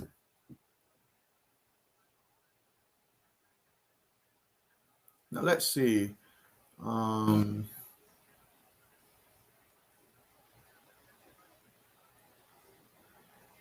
All right, so yeah, Mike, we talked about earlier some of the potential draft prospects for Ohio State. So I pulled up an article here to see some of these guys that they're talking about for Ohio State. And of course, when talking about Ohio State, they're going to start with the wide receivers. Chris Olave, he's definitely going to be someone that this upcoming draft, he's going to be one of the top receivers selected. I don't know if he'll be the top receiver. I know there's a couple other receivers out there that's been mentioned, but he's certainly going to be in that top 3 conversation. Might be number 1, might be number 2. That all depends on what C.J. Stroud can give him, especially being a freshman. That's going to be tough, but we'll see.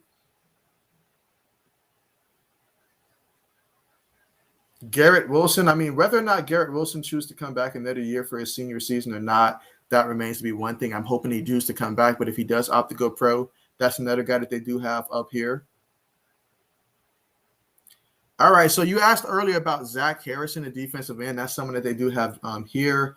And they say that this article goes on to talk about how it's time for Harrison to finally put his foot on the gas pedal.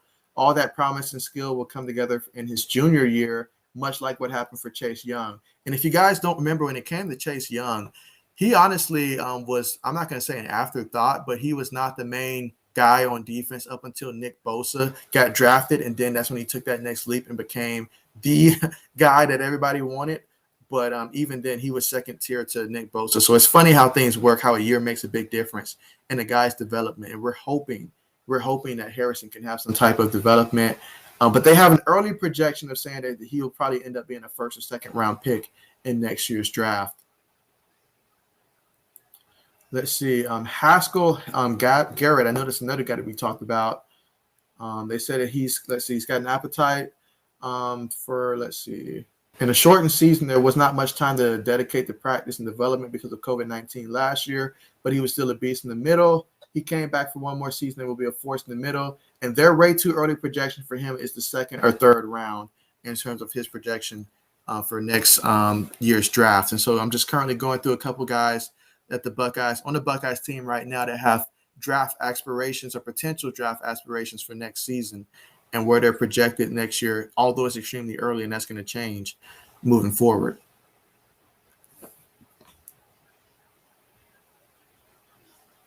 Let's see, at cornerback, Sevy Banks at cornerback. Have not heard his name called too much, but they're talking about second and third round. Tyreek Smith, second round. So a lot of guys here projected with that, second, third round grade.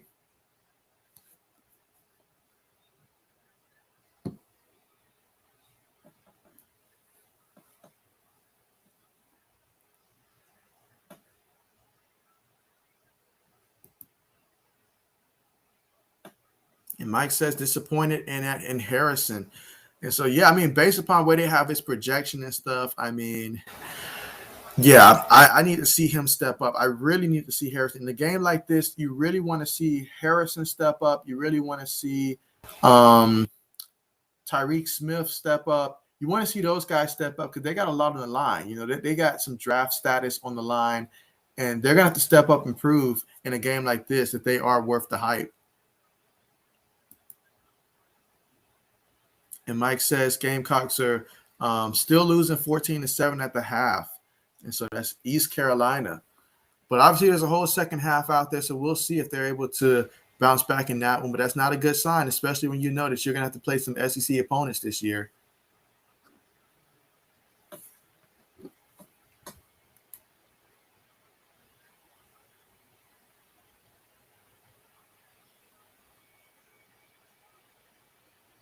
Let's see.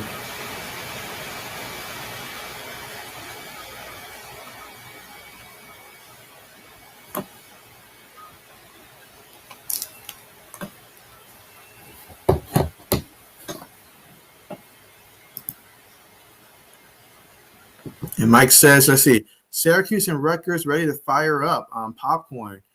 Oh, yeah, I definitely love watching Syracuse, particularly when it comes to, especially in basketball. Like, I remember back in the day watching guys like, Johnny Flynn back when he was down there in Syracuse, then seeing them play teams like West Virginia and then going to 3, 4, 5 overtimes in like a very exciting, thrilling game. So I remember those days. So anytime, but even in football, just a fan of, them. I know they produced a lot of talent. I believe that Dwight Freeney, he was from Syracuse. Donovan McNabb, he was from Syracuse. Guys like that. I believe, who else? Did Marvin Harrison go to Syracuse as well? I think so. But yeah, Syracuse has created some great players over the last couple of decades. And so always excited whenever they have a good year in football. I know a couple of times they came really close to beating Clemson, but can never pull it off. Maybe this year will be the year. Who knows?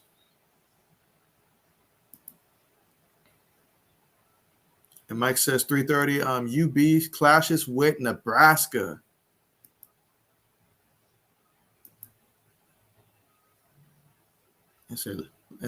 Yep, love SU basketball. Mike says, and he also says that Syracuse University says their football has not been good in a long time.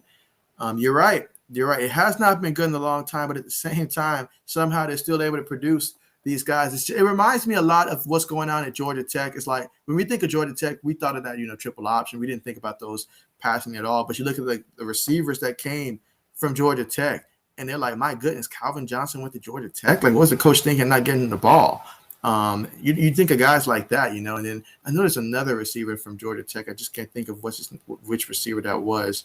But I know there was 2 really big-time receivers that came from Georgia Tech, and I was like, wow, why would they go to Georgia Tech? Because they really did not get to showcase their skill set at Georgia Tech for sure.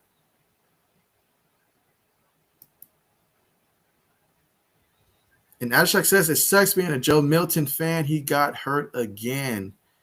That's tough, man. That's really tough. You hate to see it, but it's tough. I feel your pain there. I do feel your pain there. Man, I am ready for the second half to go ahead and get started. I need to see my Buckeyes go out there, tie this up, and then take the lead.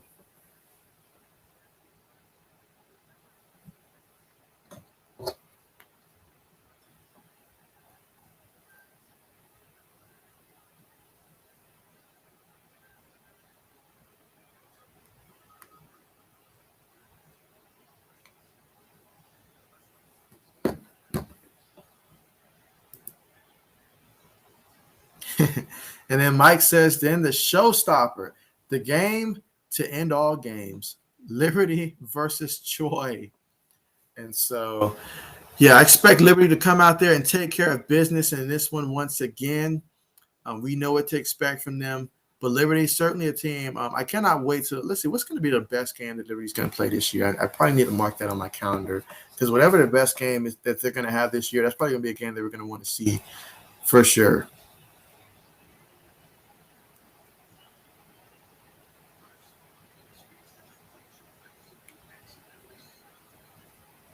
Let's see. Yeah, because I mean, let's see. Ooh, when Liberty plays Syracuse, that'll be interesting in a couple weeks. With Liberty, UAB. Just looking through Liberty's schedule right now. So, okay.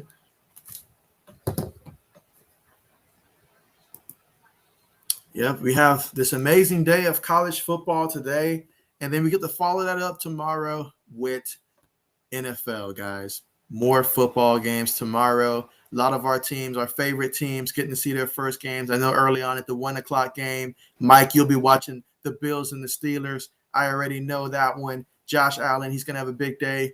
Guarantee it, big day. So will Stephon Diggs as well. And then you look at, around that, the next tier games, I'll be watching those Patriots and Dolphins rooting there. And then to end it all, we will get to stream. Well, I will be streaming when Adashak Chicago Bears play against the Rams. And so, because I try to cover when it comes to the NFL, try to get the primetime games, get your Sunday night football, Monday night football, Thursday night football, get those three in. Try to be consistent with those.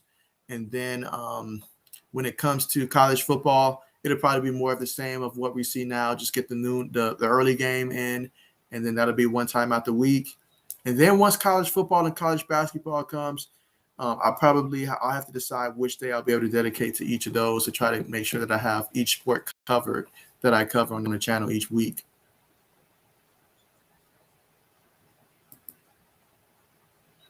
And Mike says, Malik Willis, NFL scouts, get your popcorn ready. Get your popcorn ready, guys. And there you go, sports. And I mean, in a couple of months, like when is the first week of college basketball kick in? Does anybody know off the top of their head? Because I mean, that's going to be an extremely busy week once we reach, I believe, sometime in like November. I know that's going to be a very, very stream heavy month come November. And Mike says, "Oh wait, can't come on, Boogie Basham." And Mike says, "The Bears." And so Adashak knows something about them Bears. I mean, I'm telling you, Adashak, you can still get those jerseys, man. You can still get those jerseys for the Bears offensive linemen at the dollar store. I'm telling you, they're still there, full stock. I'm telling you. They scored again on you guys. That's not good at all. That's not good at all. That's not good for the Fighting Illini. That's not good for the Big Ten. It's not good at all.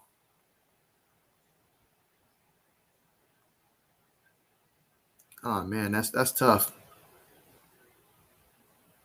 Let me see. Yeah, Adashak, you might want to just not watch the TV at all when it comes to the Fighting Illini. Just put it on another game. The Tennessee-Pittsburgh game is a good one. It's the best advice I can give. You got to know when to walk away. Adashak says, at least we beat Nebraska. There you go. can hold on to that one. At least you got Nebraska. What is the Fighting Illini schedule looking like coming up? I mean, at least that's what, 1-0 inside the conference?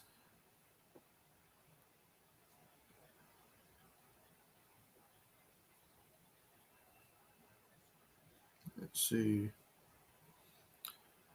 All right, we're going to need a big second half here from Stroud. Like, absolutely, we're going to need a huge second half from him. And the Buckeyes have got to find some type of way, somehow to get pressure on Brown. He's got way too much time when they give him the ball.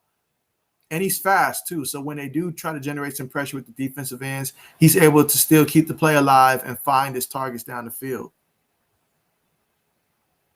Oh, man, you guys have the Fighting Illini. I mean, you guys have Maryland coming up next. So that's, ooh. And then Purdue after that.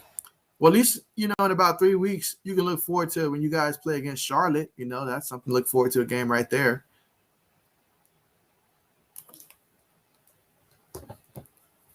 All right, we're going to get ready here for the second half to get back in and get back to the action, guys. Appreciate you guys so much for joining me for the stream. And again, if you guys are new to the channel, do subscribe to the channel so that way you guys will continue to be a part of these streams, as well as get updates when it comes to sport news as well.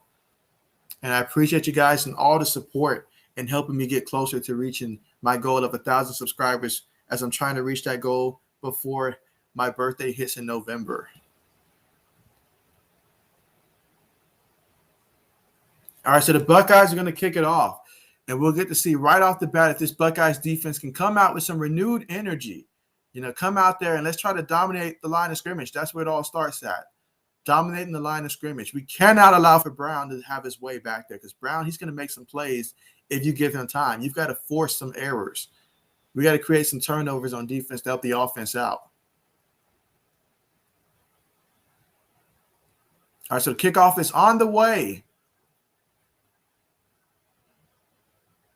Oregon's going to return. Way to get him. That's what I'm talking about. Way to set the tone on special teams. Now let's see if this can carry over to the defense. And Mike says the Eagles could use Malik, maybe. He says maybe. And so I could see that. I can certainly see that. I really can see that. Especially if Malik continues to improve throughout the year.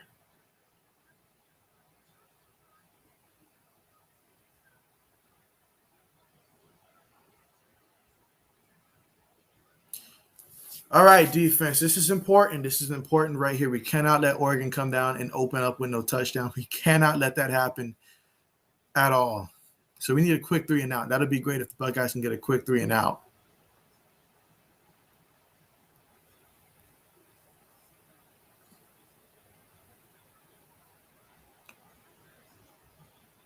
I'm expecting to see a lot more offense here in the second half.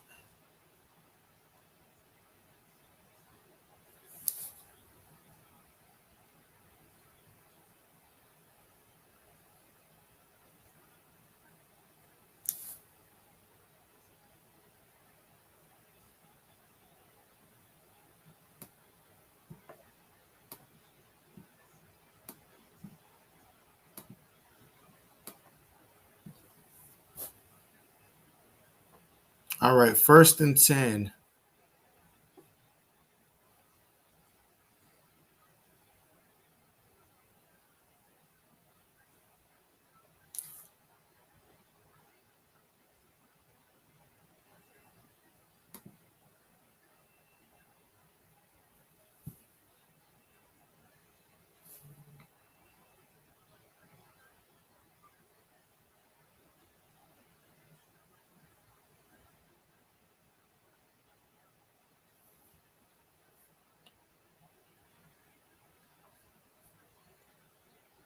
All right, still waiting for the actual first play of this drive to get started.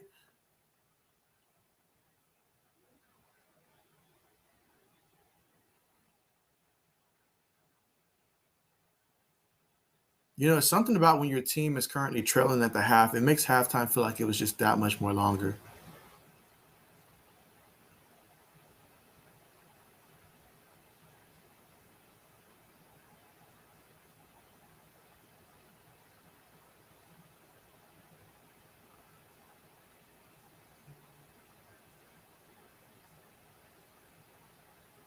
Oh, man.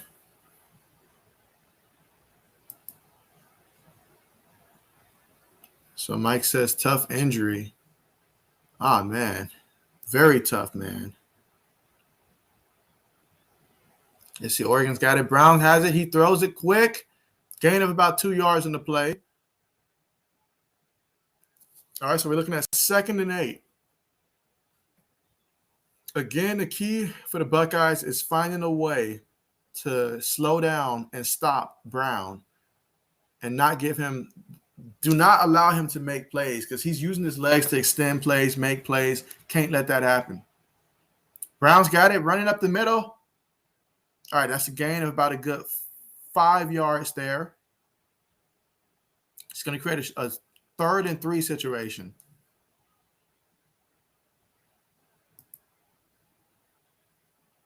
You see, Mike says college halftime longer than the NFL.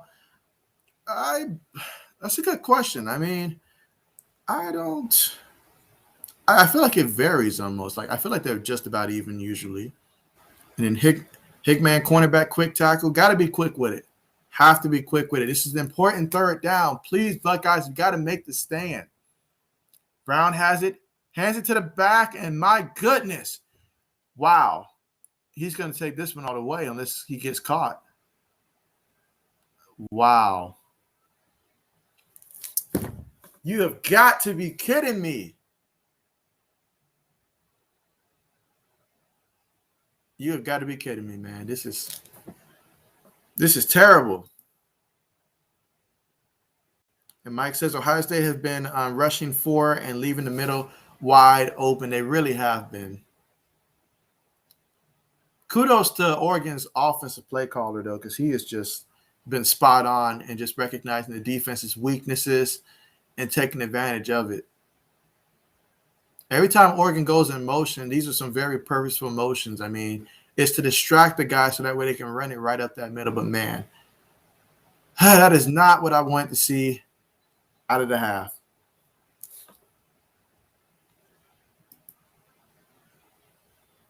Mike says need to be smarter with safeties.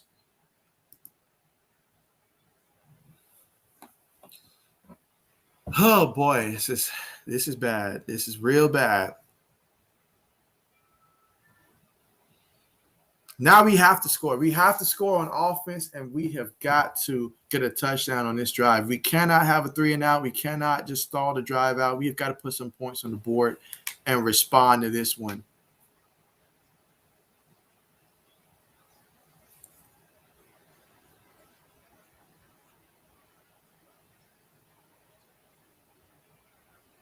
And Oregon is showing that they are a very good team. I know that the committee pretty much almost penalized them, even though they still won against Fresno State last week because it was a close game, 31-24.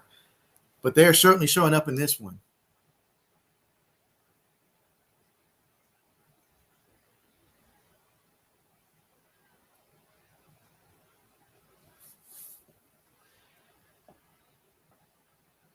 And now Verdell, he's got on 10 carries, 126 yards, and 2 touchdowns. Everybody's running up the middle on this team, guys. This is not good at all. Not good at all.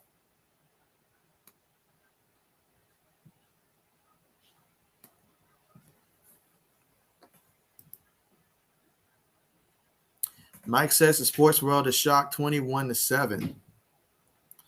Well, Mike, hopefully it doesn't last that long. You know, all it takes is the Buckeyes to get a touchdown, right back in it. But man, this is tough.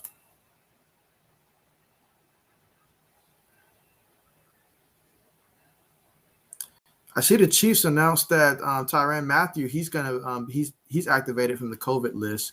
However, it's sounding like they're still going to continue to monitor him before tomorrow. So that gives some type of indication. I know they said they have two different plans tomorrow from the Chiefs play the Browns, depending on if Tyrann's going to be able to play or not, because he's obviously an important part of their secondary, an important part of their defense. And so that means it's going to pretty much go down to the wire tomorrow in terms of whether or not he's going to be able to play against the Browns.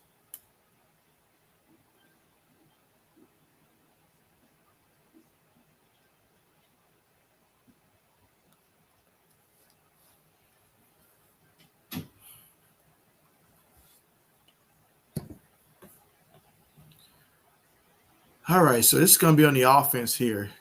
Stroud has got to be able to. We need some big plays, and they are looking for those runs up the middle. They are looking for those short passes that we like to do. We have got to extend it, spread them out, hit them deep, and get some outside runs as well.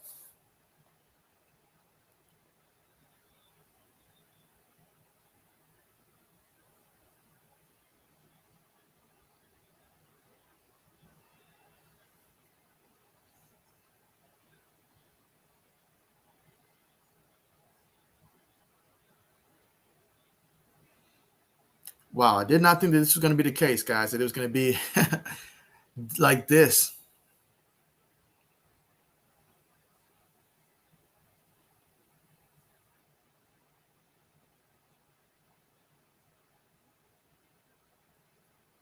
All right, let's see what the Buckeyes can do to respond. I imagine a lot of up-tempo, lining up in the shotgun. Stroud has it. He makes the pass. Caught by Chris Olave, of course. Who else? Gain of about 7 or 8 on that one.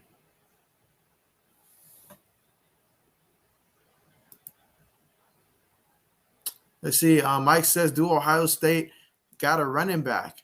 Well, Williams seems to be the one that they're relying on heavily in this game. I'm not sure if I do know last week against Minnesota, the Buckeyes were short about 11 players. Meanwhile, that carry goes for a couple yards. And who is 32? This is my first game actually seeing him.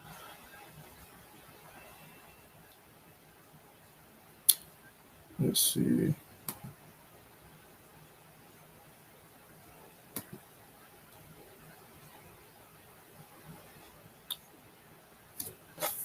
All right, so we got a first down here. Guy goes in motion. Out the shotgun.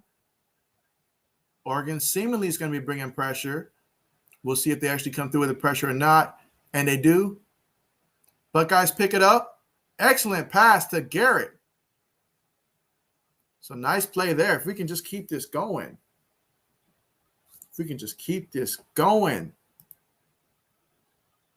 And Mike says, shout out to Wilson with that reception. And yeah, I can feel it too. Can you feel the touchdown brewing? I can feel it.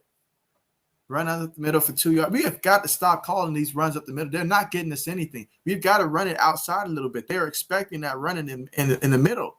I get it. That's where we want to run the ball, but Oregon's showing that they can stop it. We're going to have to adjust.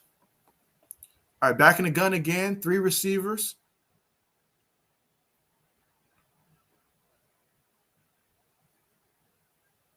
Will they bring pressure? Referee stopped the play, of course. Got to stop the momentum somehow. False start in the offense. We cannot have penalties. Penalties are what hurts you, man. We can't have these penalties happening.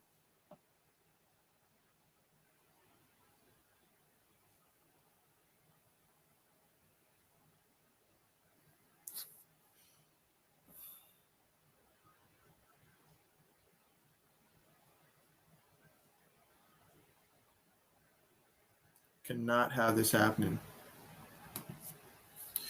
All right, so now in the shotgun after the penalty. Stroud has it. He's looking. Throws it to Chris Olave. They love that route. Gain of about 11.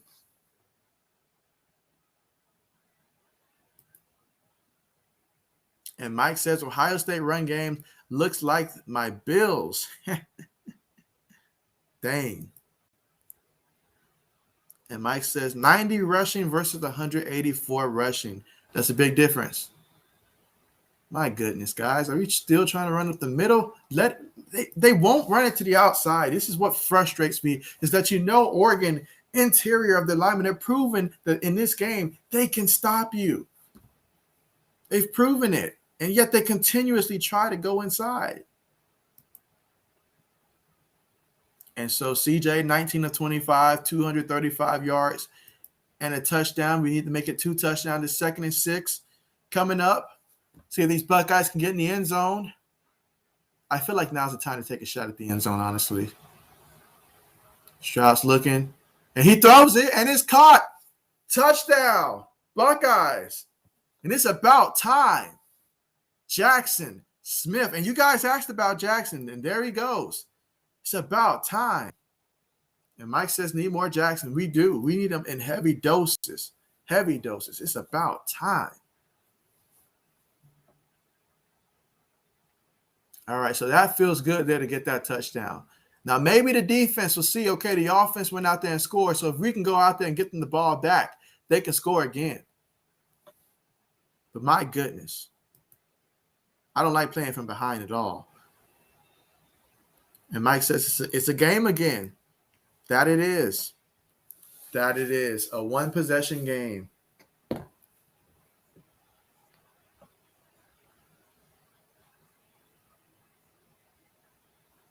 Oh, yeah, but we knew this team was going to respond.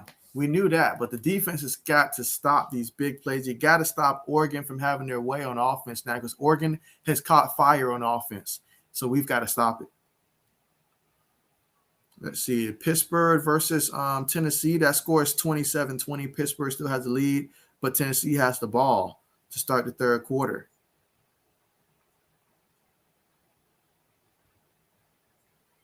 If Azashak sees this, I mean, the Fighting Illini, they might score a touchdown with 30 seconds left, to make it 42 to maybe 21 or something like that, as opposed to 42 to 14. Just throwing that out there. Let's see. And Mike says that they need Red Bull. The defense, yeah. They need it. They really do. Because the first quarter, you can tell they used a lot of energy, but when the offense wasn't scoring, because the way that the Buckeyes defense is designed, it's designed to where they can get after the quarterback if we have a lead, but obviously with Oregon, the way that they're utilizing it, they have to watch the run as well. Anything can happen. But this defense was built for when the Buckeyes offense is able to score to complement their offense, not to carry a team in a low-scoring game or keep an offense too low-scoring. That's just not how this defense is right now. But, man,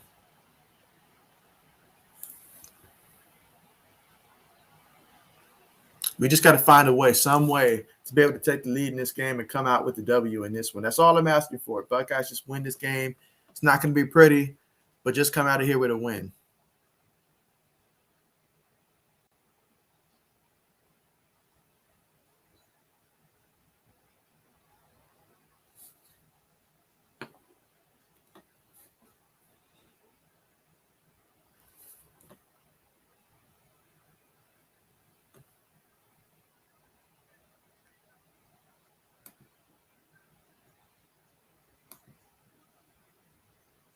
And so far in this game, C.J. Stroud, he is 20 of 26 for 261 yards and 2 touchdowns in this game.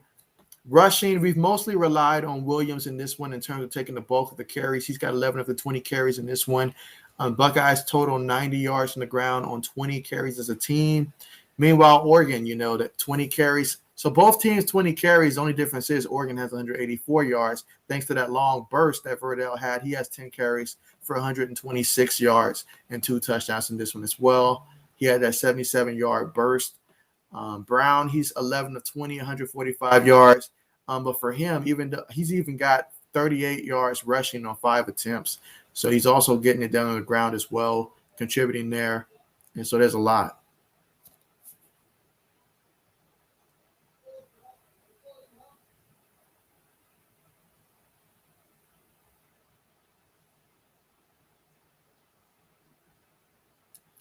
All right, and so we're going to kick this one off.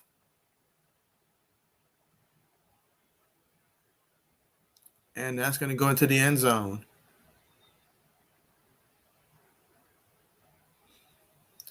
All right, so it's going to be important for the Buckeyes defense to come out and prevent Oregon from being able to score if the Buckeyes are going to have a chance to try to tie this up on the next possession. It's going to start with the defense. The defense is going to get some stops in this game.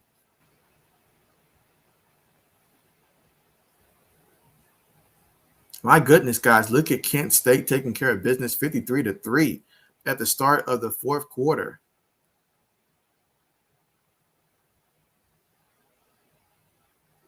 I see Tulsa's beating Oklahoma State 14-7 in that one.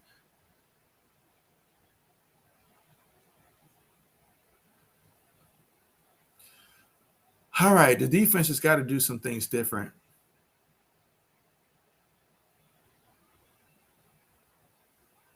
And Brown, once again, so dangerous. I don't like the way that the Buckeyes are calling their defense in this one. I don't like the alignment. It's just not working out right now. And Oregon, running that up-tempo offense now. 1st and 10.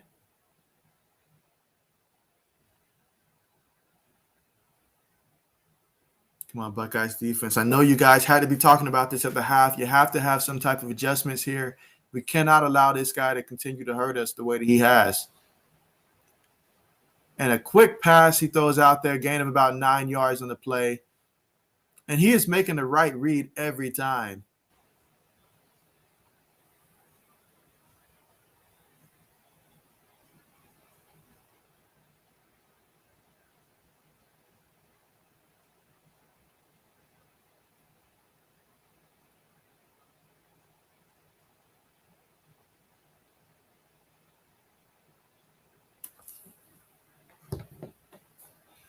Second and 1.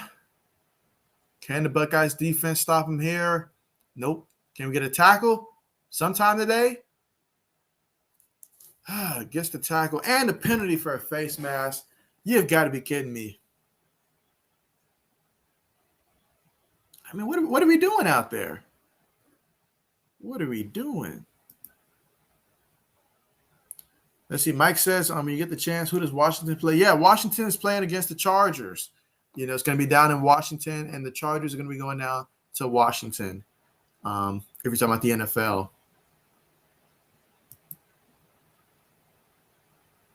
Mike says 41 safety, Proctor.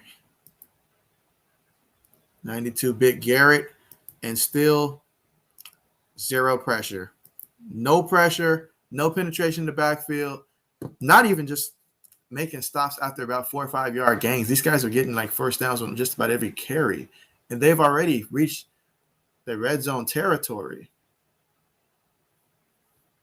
And Brown's looking.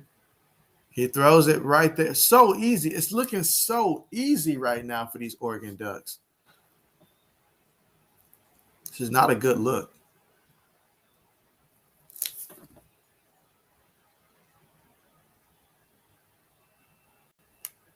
Buckeyes got to change something. We've got to mix it up. Try something different.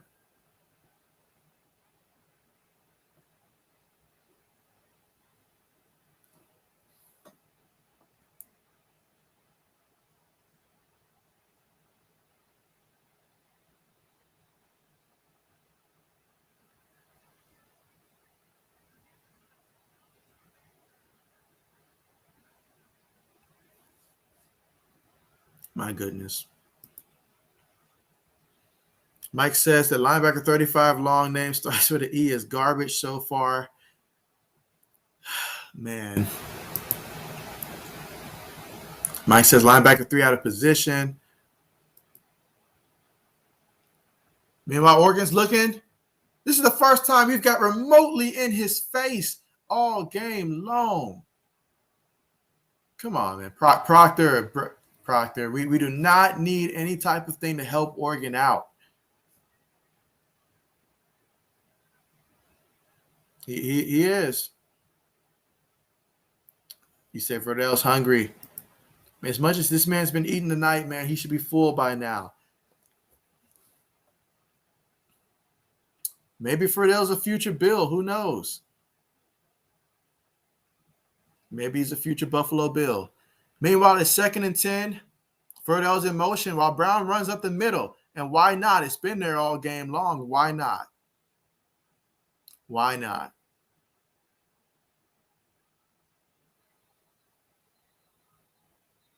And it looks like Proctor may be down. I think that's Proctor. So we've got oh man. Yeah, Proctor's down.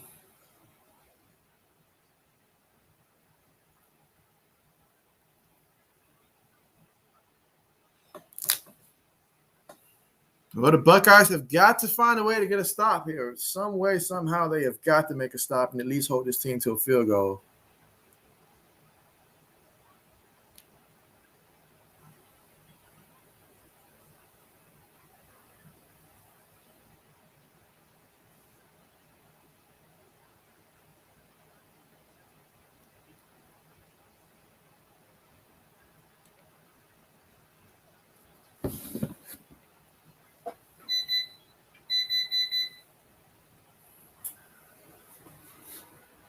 Let's see.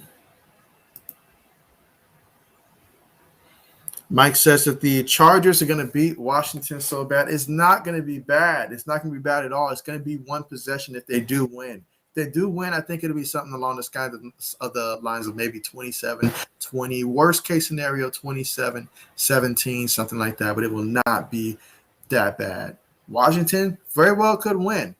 Very well. And Bill, thank you so much for joining the stream. Glad to have you here, Bill. And yes, go Buckeyes. Buckeyes all the way. And somehow, some way, we're going to find a way to win this game. I guarantee you that. We're going to find a way to win this game. You know, CJ Stroud, he's just got to hang in there, you know, keep making plays. And it's going to be up to the defense to make some stops, some key stops starting right now. And hopefully they can at least hold them to a field goal. But, yeah, go Buckeyes, man. Go Buckeyes.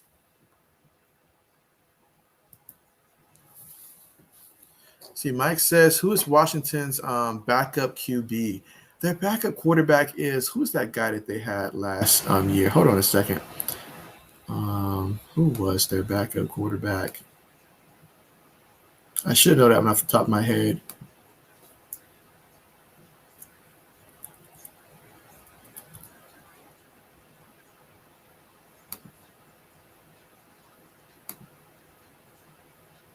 Let's see, because behind Ryan Fitzpatrick, they have, is it what's that guy, Haneke or something like that?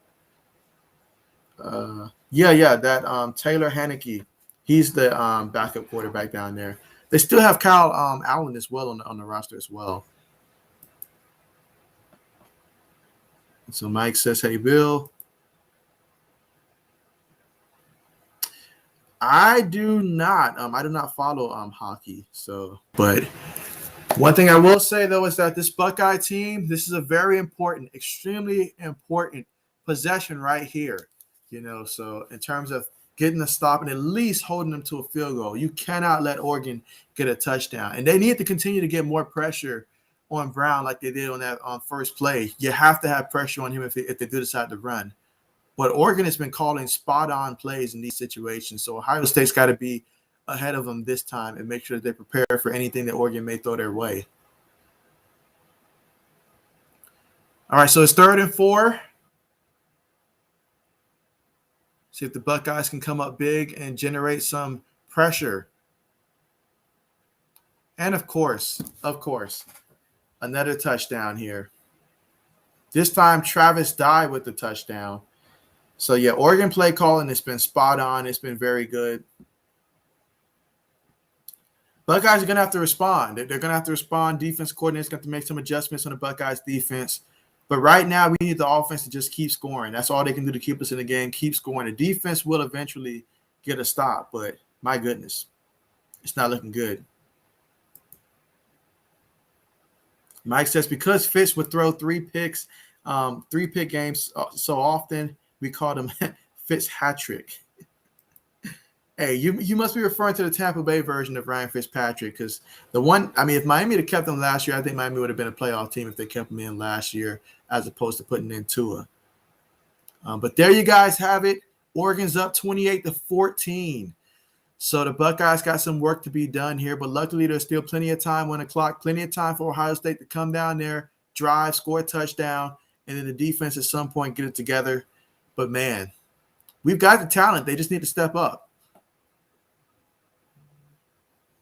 And so let's see. But meanwhile, definitely want to appreciate you guys, all you guys so much for coming through for this video. It means a lot to have you guys here on the stream. Definitely feel free to join the chat. If you're someone that's new, definitely make sure that you guys do like the video and subscribe to the channel. If you're not subscribed already, I'm telling you, we have this type of fun stuff every Saturday night that college football is here. We'll have college football on Saturdays around this time. We'll be having some NFL Sunday night football, Monday night football, Thursday night football streams, all that great stuff in one channel. Plus, I cover sport news when I'm not, streaming. So all that great stuff.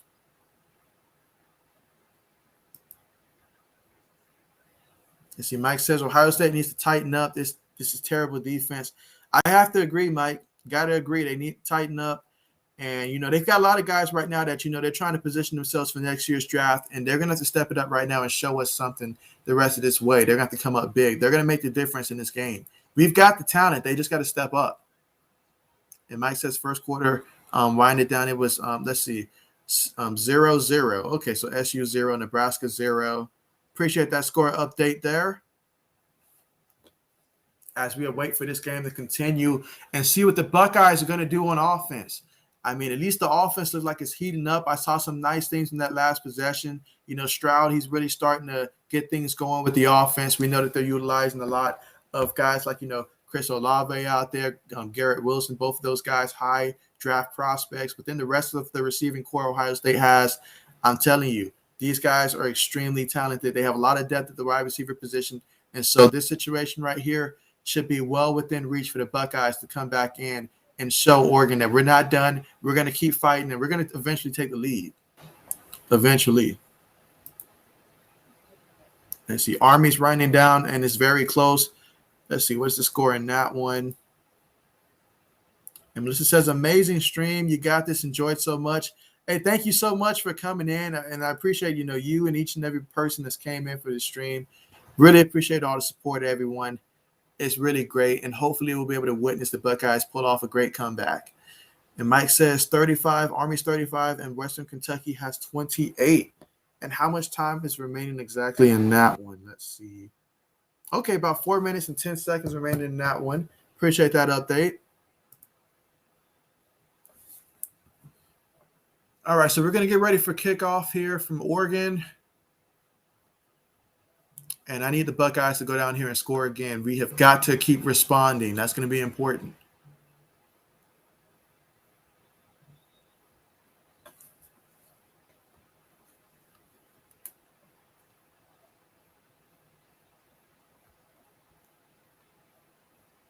All right, yeah, plenty of time left in this one. So, I mean, there's no need to panic for Ohio State. We can still run our offense, still mix in, runs, pass. It's still time to run this offense. And the defense, they need to be strategizing right now because what they're doing right now is not working. Coaching staff has really got to dig deep. Mike says, would you abandon the run game? I would not abandon the run game at all, especially with a freshman quarterback. I still need to have my balance of runs. It's just I would stop running to the inside. I try running to the outside a little bit more than what they're doing. Maybe even call a couple screen plays as well. I don't think they've utilized a lot of screen passing plays as well. But, yeah, I'd still utilize the run in this one. C.J. Stroud looking, and he throws it. Excellent pass. It's on the money. And that Garrett Wilson with the nice reception on that one. So let's keep that going. Let's keep that same tempo, same energy. Let's keep that going. Mike says, who's number 5 wide receiver? Garrett Wilson. And so it's always great when we can get Garrett going on offense. All right, guy goes in motion. Buckeye still in the shotgun. Quick pass out there. And that's Wilson again. Garrett Wilson. We're trying to get him going here. Because we know as long as we can get the ball into their playmakers' hands, I'm telling you, good things are going to happen. 2nd and 5.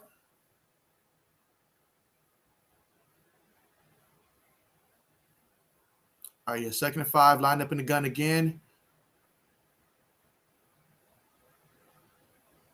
A lot of shifting taking place on Oregon's defensive line. Stroud throws, and it's caught. This time, Chris Olave with the reception. That's going to be a first down for the Buckeyes. And I like what I'm seeing right now in this drive. We're making pinpoint passes that are there and absolutely loving it. CJ, let's see. Mike says CJ's going to pass 300 soon. Meanwhile, the Buckeyes are running. Okay, we're starting to get those yards after contact there, and that's huge. That's huge. That's a gain of about 7-8 yards. Haven't seen too much of that in terms of yards after contact tonight from their running backs, so that is welcomed for sure.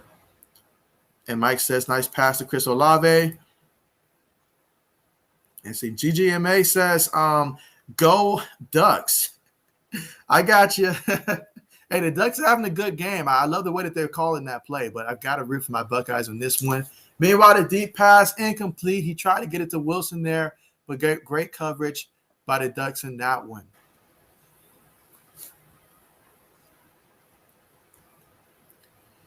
So now we're looking at a 3rd and 2. Buckeyes have got to get this first down, keep this drive alive. Lining up out the gun again. Let's see what they do. I know that the Buckeyes want to run this ball inside. I know that's what they want to do. So let's see what they call. Because Oregon's been pretty ready for it all night. And Henderson with a nice run. And Mike says 32 Henderson, a rare nice run. Yeah, keep him in, coach. Keep him in. Right now it's about riding the hot hand. I do like Williams. I feel that he's, a great back to have. But right now, Henderson's working. So let's keep running with him. All right, we have got to finish in the end zone for the Buckeyes. This has to be a touchdown drive. It has to be. Hands the ball out to the backfield. Okay, Henderson coming out. Nice. Absolutely nice. Fantastic. 12 yards on that. Wow. That's what I'm talking about. That's what we need to see. We can add that dimension to our offense. That's just going to take us to the next level. And we're hurrying up. Snaps the ball. Tosses it to Henderson. But play is going to stop. Of course, it's going to be some penalty. Of course, they love doing that. My goodness. And Mike says another nice run. Finally pop outside. Finally, man, it took forever. Jones, is this like the second time? I think last drive he did the same thing in terms of a penalty. Jones has got to keep it together, man. And so I get the eagerness here, but my goodness. Too eager. But come on, Buckeyes. It's 1st and 15. We need to get in the end zone. It's time to get in the end zone now. We cannot let that penalty derail the momentum that we've had on this drive. But this means probably that C.J. Stroud's going to have to be the one to throw us a nice pass to either one of these talented receivers that we got. And let's see. All right, so 1st and 15. He takes a snap. He's looking, pump fakes, looks the other direction, throws it, and my goodness. My goodness, right there. That's a play you have to catch. You have to catch. These windows are sometimes going to be small. You have to be able to catch that, especially you're the tight end, man. And Mike says, what a bomb, 88. What a bum. That's a play you got to be able to secure that one. Ball was on the money, but we can't dwell on that one. It's 2nd and 15. We're really going to get 2 shots to try to get in the end zone here. Let's see what happens. I don't think we've called a scream all day. Would not be a bad idea, I don't think. Let's see. Stroud has it. He's looking. And it's tipped, and it's going to be incomplete. All right, so we're just looking at a 3rd and 15 now for the Buckeyes. I mean, they've got a lot of talented receivers, so we really just need to find the best one-on-one matchup. Let's see. Mike says, should we call a draw play to trick them? On that 2nd down play, I probably would have ran it, but not on 3rd down. Not on 3rd down. All right, 3rd and 15. Let's see what's going to happen. He's lining up in the shotgun. Henderson's still in the backfield. Trips up right. Guy goes in motion. This is extremely huge right now. And so, therefore, the Ducks, we don't know which guys are going to drop back in the pass, which ones are going to come in the rush. Stroud's looking. He throws it. And it's caught by Chris Olave. He's going to be short of the first, but you have to go for this. You have to go for it. It's 2 yards from the first. You have to go for it. You've got no choice but to go for it. Let's see. Mike says we can't kick. He says go for it. I'm with you, Mike. I'm 100% with you. This is a game in which your defense has struggled to get some touchdowns. You have got to go for it. I feel like it. You have to. Now's not the time to be conservative. And that's exactly what the Buckeyes are going to do. Let's see if the Buckeyes can end up getting in the end zone here, or at least get this first down.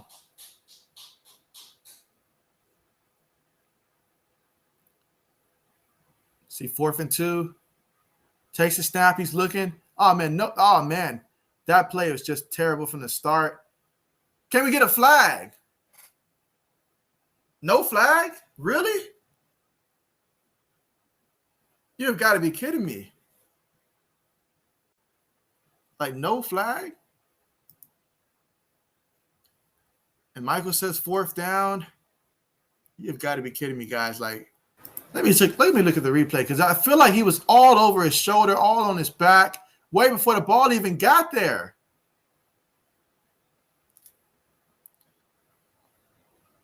That is crazy. That is crazy, and the Buckeyes did not need that to happen, folks. Oh, man, that's big. How could they not call that penalty, though? Now more than ever, do the Buckeyes defense have to make a stand? Because if we can get a stop here, we'll have some great field position to work with. I like the way the offense is moving the ball, but I need this defense to step up big time now. We're at the mercy of the defense to make some plays. And that was about a gain of about 2-3 yards on that one. Verdell has been lighting it up in this game. I mean, 11 carries, 129 yards, 2 touchdowns. He's been a monster so far, particularly when they've let him go on the outside. He's just had his way. And then you add Brown and his 166 yards through the air. He's making the right reads, whether we're talking about option passes or just him keeping him himself and running up the middle. All of that stuff, it has just been a nightmare for this defense right now. I mean, the Buckeyes, they have some names on defense, but right now I need to see these names step up. I really do. And so they hand it to Verdell again. And finally, this is the kind of Buckeyes defense I need to see consistency from. But it's going to be 3rd down. And what I've seen so far from Brown on 3rd down, Oregon, they do a spectacular job when it comes to these 3rd down situations where we're talking about 3rd and 4, 3rd and 6, 3rd and 7. They're doing a great job of calling the excellent plays because they know how our defense is aligned, and they're doing a fantastic job of putting guys in motion and then knocking us off our concentration, like moving guys out the gap, all that stuff. And it's working very well for the Oregon Ducks. And so right now, it's going to be huge to see if Ohio State can finally get a stop, because right now we need it. As a Buckeye fan, I need to see this team get a stop. Let's see. Brown has it. He has all day. Why are they giving this man so much time in the pocket? I mean, at this point, I don't care. Blitz if you have to. Bring extra pressure.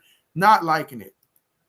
Not liking it at all. Let's see. Mike says, loving the enthusiasm. Appreciate you, Mike. Appreciate you. But, man, this is insane. This is really taking me off here because we're not getting any type of pressure. I've never seen this. We have a guy that we know can run and scramble, run the option, but yet we're not applying any pressure.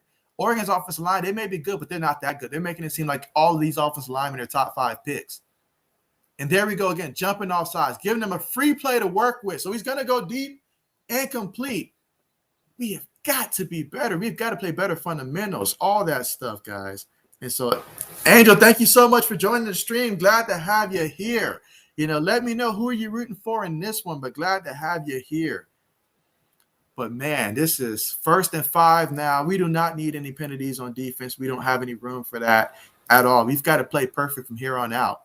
And, yes, I'm looking at you, Ryan Day. We need to make the proper adjustments here. Mike says, when I see soccer on TV, that could be real football. I get angry. Definitely feel you there. And let's see, this is going to be 1st and 5. And they're going to hand it off. I mean, who wouldn't hand it off to Verdell there for a gain of about 3 yards on that one? So it's going to set up 2nd and short. And so, my goodness, I know the Buckeyes defense has got to be getting tired, but right now you got to have some heart. You got to have some pride. You know, there's a lot on the line for the Buckeyes season. You mess around and lose this game, the committee, they're not going to let you forget it. You know, they're not going to let you forget it. They're already not impressed with last week's win over Minnesota. They're not going to let you forget it. So we have to win this game. I mean, this is going to be the biggest opponent on our schedule. We have to win this game. This is a game that we very well can if the defense would just play like we did in the first quarter. Let's see. Brown's got it. And he's going to hand it off. And, of course, Verdell gets the 1st down for the Oregon Ducks. My goodness. And let's see. Mike says, like a team of Shaq Lawsons. So it's going to be first down for Oregon. And guys, we're running out of time here in the third quarter. So time is becoming more and more of a factor right now, especially for these Buckeyes. So we need to get a stop. We cannot let them score. I don't care if no field goals, no touchdowns. We can't let Oregon score. So we have to get a stop right now. Look at the difference in rushing yards, 233 yards rushing on the ground. My goodness. My goodness, guys. I mean, I have to say, I'm very impressed with how Oregon is looking right now. Very impressed. I did not watch them against Fresno State, but I don't think they look like this against Fresno State. Brown has it. He's looking. He throws. Incomplete. And it's not every day that we see Brown, throw that ball away. At least not in this game. I mean, we have to find a way to get consistent pressure on him. And I know the Buckeyes, they want to rely on their front four to generate pressure because of the speed that Oregon possesses. And not to mention, we do need to find a way to stop Verdell from running the ball like crazy. But this has just not been it. This has not been it. Look at the difference in yards. They have more than twice the amount of yards that we have in this game. And it's not like the offense has looked bad. It's just Oregon's has just been looking that great. Let's see. Mike says most games don't understand defensive strategies. You're right about that. Meanwhile, on 2nd and 10, Brown has it. He's moving. We finally gets a little bit of pressure on him and finally an incompletion. That's what I need to see from here on out. But yet there's a flag. Of course there's a flag. Let's see what the flag is going to be on this time. Let us see what this flag is about to be on. Matter of fact, let me turn it up a little bit so I can hear what this flag is going to be about.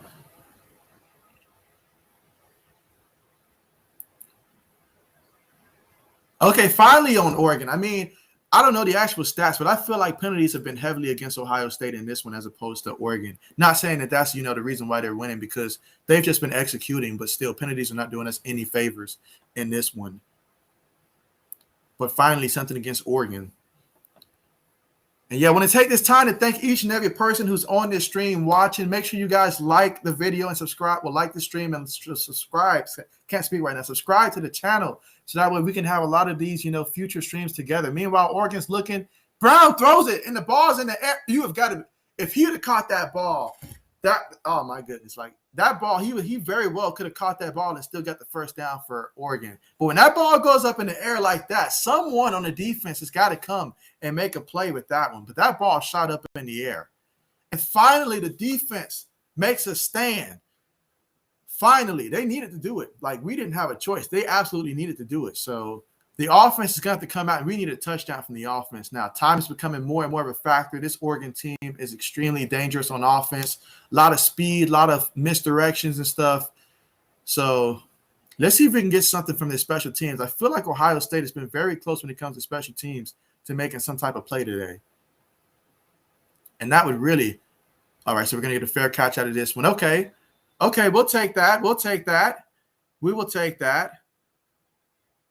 Let's see. And while we transition to the Buckeyes offense, and man, CJ Stroud, I'm telling you, this is going to be his game. This is kind of like what I consider his coming out party, honestly. He's 24 of 34, 303 yards, 2 touchdowns. We're talking about a freshman, guys, here at quarterback in a big game against a team that is ranked number 12 in the country, and his team is down. So if he can bring these Buckeyes back in one quarter, I guarantee this is going to be a game that we're going to look back on and say this is when the Buckeyes offense woke up.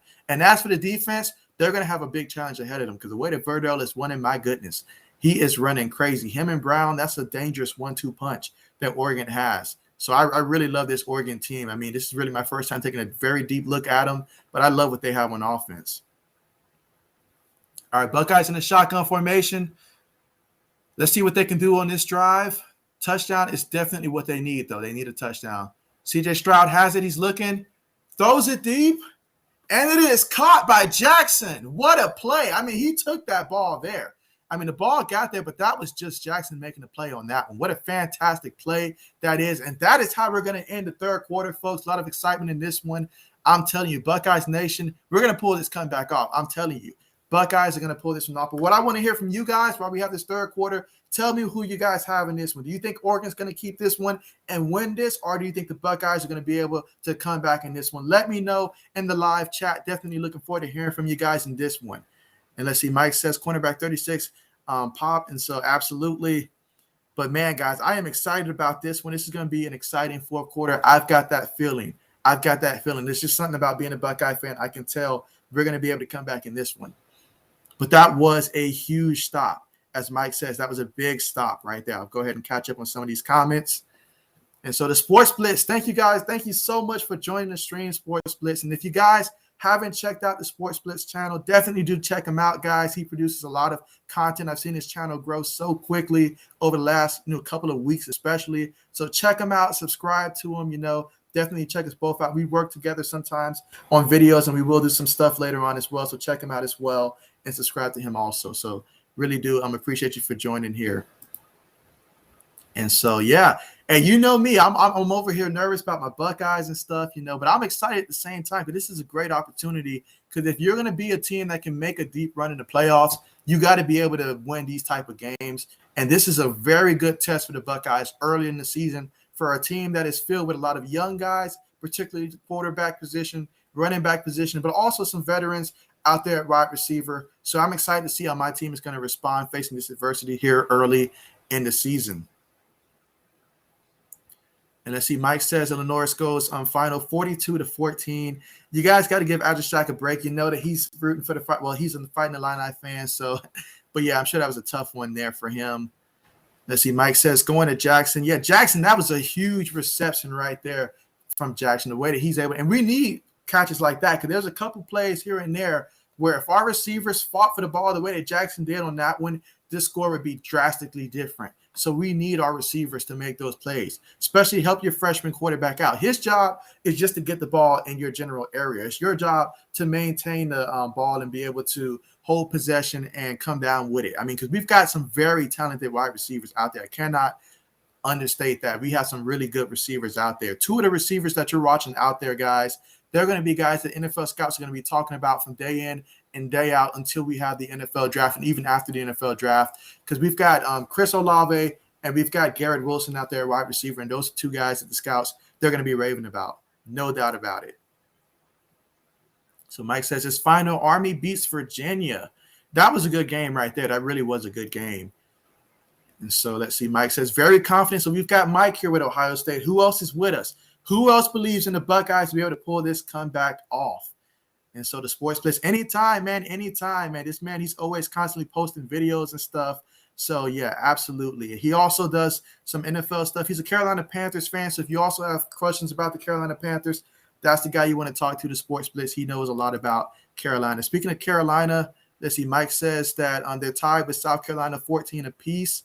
There's a lot of good games going on right now, guys. A lot of good games is coming to an end, a lot of good games as we are waiting for the Buckeyes to return very shortly and continue that. Meanwhile, let's continue to go through some of these comments. This is Sports Blitz says that, let's see, you're a Utah fan yourself. Okay, nice. I'm actually Utah State. Okay, important. Nice. And they went off. Okay, so Devin went off for 8 catches, 172 yards, and a touchdown. Nice. That's real nice right there. That's what I'm talking about. And Kent State 60. Ooh, I knew Kent State was winning big, but my goodness, that was pretty big right there. And they're playing against, I believe, VMI, if I'm not mistaken. Meanwhile, the Buckeyes are about to get ready to return. See, I'll leave it here. All right, so here we go. 1st and 10. Buckeyes need about 44 yards to reach the end zone. And it's 1st and 10. Let's see if the Buckeyes can get a touchdown on this drive. CJ Stroud has it. They're trying to blitz up the middle. He throws it deep. This overthrows everybody. He was looking for Jackson on that one, and I certainly would be looking for Jackson after that last reception that he had. I guarantee you that. I mean, on the day, 25 of 36, 332 yards passing, 2 touchdowns. All this from the freshman. He won the quarterback competition over the spring, and now we see why. And if he can just lead the Buckeyes to more points here, we're going to need a huge fourth quarter to do it, but I believe in him. And I believe in these Buckeyes. If they have trips up top in the shotgun, they're getting the play here. I mean, we've had opportunities in this game. We have to take advantage of it and absolutely no penalties. Meanwhile, Stroud throws it. They call the screen. I've been calling for it all game long. They call the screen. He hits the floor, but nice play. And Henderson knows that if he doesn't hit the floor and he can make a guy miss, this might have been even more than that. And this is what I'm talking about. I mean, I'm telling you guys, the Buckeyes are about to get in the end zone on this drive. I just got a feeling. All right, 1st and 10, lined up in the shotgun at the 32-yard line. Oregon shifts their defensive line. Buckeyes are receiving the play. Honestly, guys, he may have to throw for 500-plus yards in this game for the Buckeyes to win. All right, so Stroud takes the snap. He hands it off up the middle, and that's Henderson for about a 2-yard gain on that one, about 2 or 3 yards.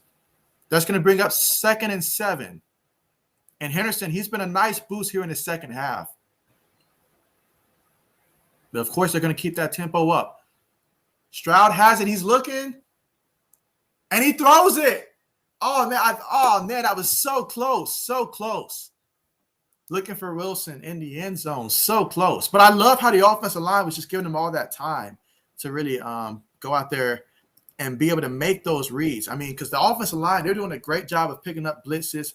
And so I know that's right now not something that I've mentioned a lot, but the offensive line is doing a great job of making sure that Stroud has time because he was able to look the field there and find the best matchup. All right, so it's 3rd and 7 now. Buckeyes need to get this first down. And they choose to hand it off. All right, and Henderson, I love how he's able to fight through the contact here. He picks up about 4 yards. So that's going to be 4th and 3. Buckeyes already knew that they were going to be going for it regardless, so they opted to try to run the ball, maybe catch Oregon by surprise, and continue to mix it up. So now we've got 4th and 3.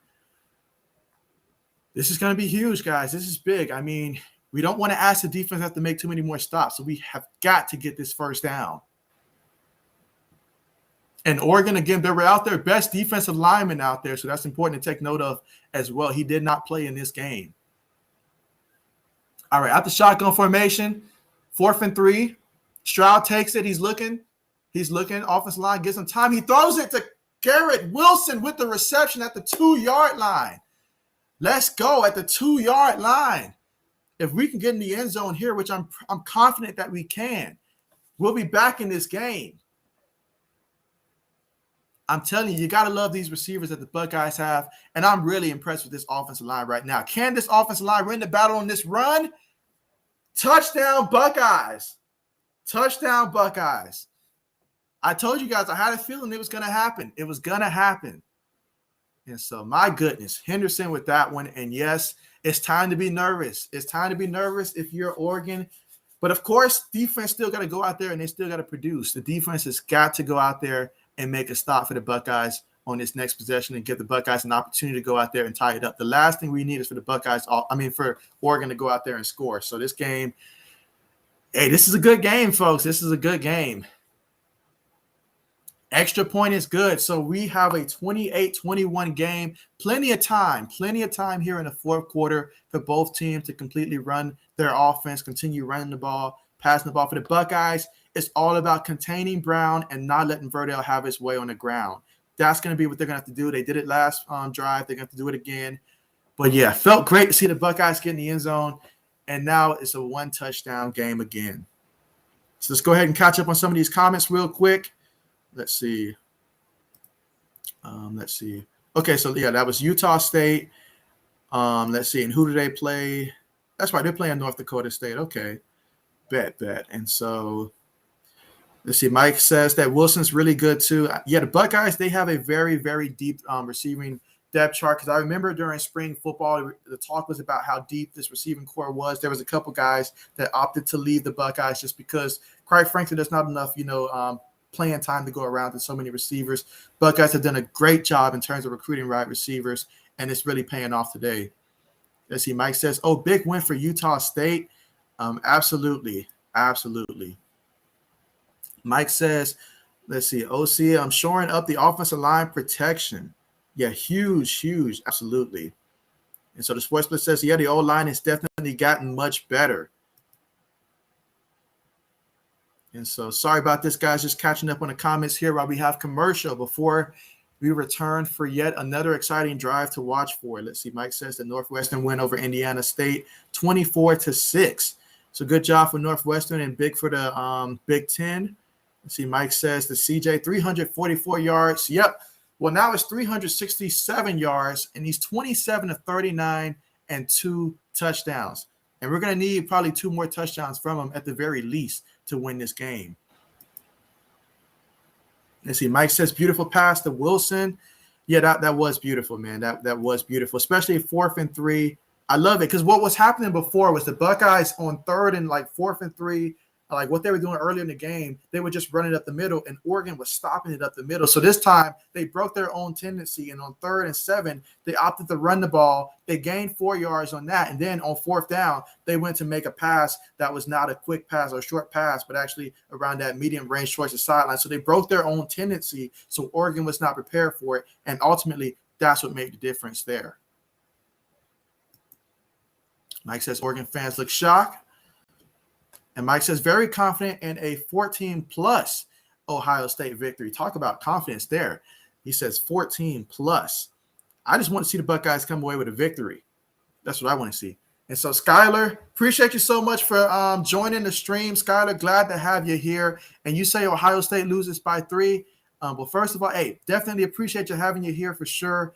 And I definitely feel the Buckeyes, we have every opportunity to win this game for sure. But, of course, hey, you're rooting for Oregon, so we'll see who's right. We'll see who's right. Hopefully my Buckeyes, but we'll see. We will see. And so Michael says, yeah. And so, yeah, Mike says Norfolk State big loss to Wake Forest. So Wake Forest with the W. Let's see. Michael says you have the Buckeyes by 14. I love the faith, guys. Love the faith for sure. I think the Buckeyes will win perhaps by a touchdown. I'm pretty sure this game will probably end up going to overtime. Imagine if it goes to overtime. Meanwhile, Oregon with the return, Buckeyes got to bring them down. Got to bring them down. You have to bring them down. Can't let them get those extra yards. And so Mike says 55-0 Auburn slams Alabama State. Yeah, talk about a slam. I can't remember the last time I saw Auburn go out there and drop 50-plus points on anybody, honestly. When I think of them, I think about their defensive line. So to see them score that many points against anybody, I'm sure those Alabama State fans are not happy. I used to live down in Alabama for a couple months, and I know how competitive all those schools are about their football team. If you have Alabama, they have a lot of pride, their fans do, in their team. All right, so here we go. 1st and 10. Oregon's lining up in the shotgun, and he hands it off to the back, and that's a gain of about 5 yards. The defensive line for the Buckeyes have got to find a way to win that battle and stop letting Verdell get these 5-6 yard carries. Instead, make it more of a 2-3 yard gain, because honestly, that's what it should have been. That was a 4 yard gain there, but I feel like he's just powering his way through and getting extra yards. 2nd and 6. Let's see what the big guys up front have. Let's see. 2nd and 6. Brown in the shotgun. He's still adjusting the offensive line, making sure that they're aware of who he thinks might be coming on the blitz. 2 guys up top. It's a pass play. Brown's looking, and he's got that one, and that's a lot of space. Luckily, they're able to make the tackle there, but my goodness, and that's what I've been talking about all game long in terms of just how much time. That's as clean a pocket as I've seen, like even in college football. Like the way that he's had so much time in that pocket, my goodness, you would not think that he's going against the Buckeyes defensive line. That makes no sense to have that much time. And Mike says, big guys up front, Ohio State waking up. I hope that's the case. Buckeyes have got to wake up, but we cannot let those plays happen, because Oregon has shown when you give them big plays, they will capitalize.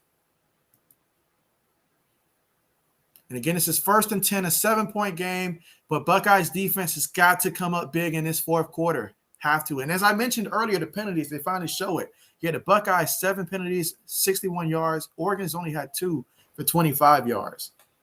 And so Azure Shack, thank you for welcome back, Azure Shack. You said, sorry, I got off for a bit, but I'm back. Hey, you might be just what the Buckeyes need right now for some good luck on defense to make a stop. But, man, what a game that we have in this one. All right, let's see. Brown, he's currently back in the shotgun again. Let's see. They hand the ball off to Verdell in the middle. Come on, Buckeyes. That should not have been that many yards in that one. That play should have been no more than a 2-yard gain, honestly. I need the defensive line to really shut down that middle. Let's see. The Sports Blitz says, good luck to your Buckeyes. I've got to head out, but hope the rest of the stream is great. Thank you so much for stopping through. And hey, you have a great luck with the rest of your channel. I know you're going to be putting some videos up later. Appreciate you for stopping through. Let's see, 2nd and 6. Let's see, Brown. Okay, so they're looking for the play. This is huge for the Buckeyes here. They cannot allow Oregon to get a touchdown. They cannot let that happen. Defense has got to rise up. I would love to see a turnover.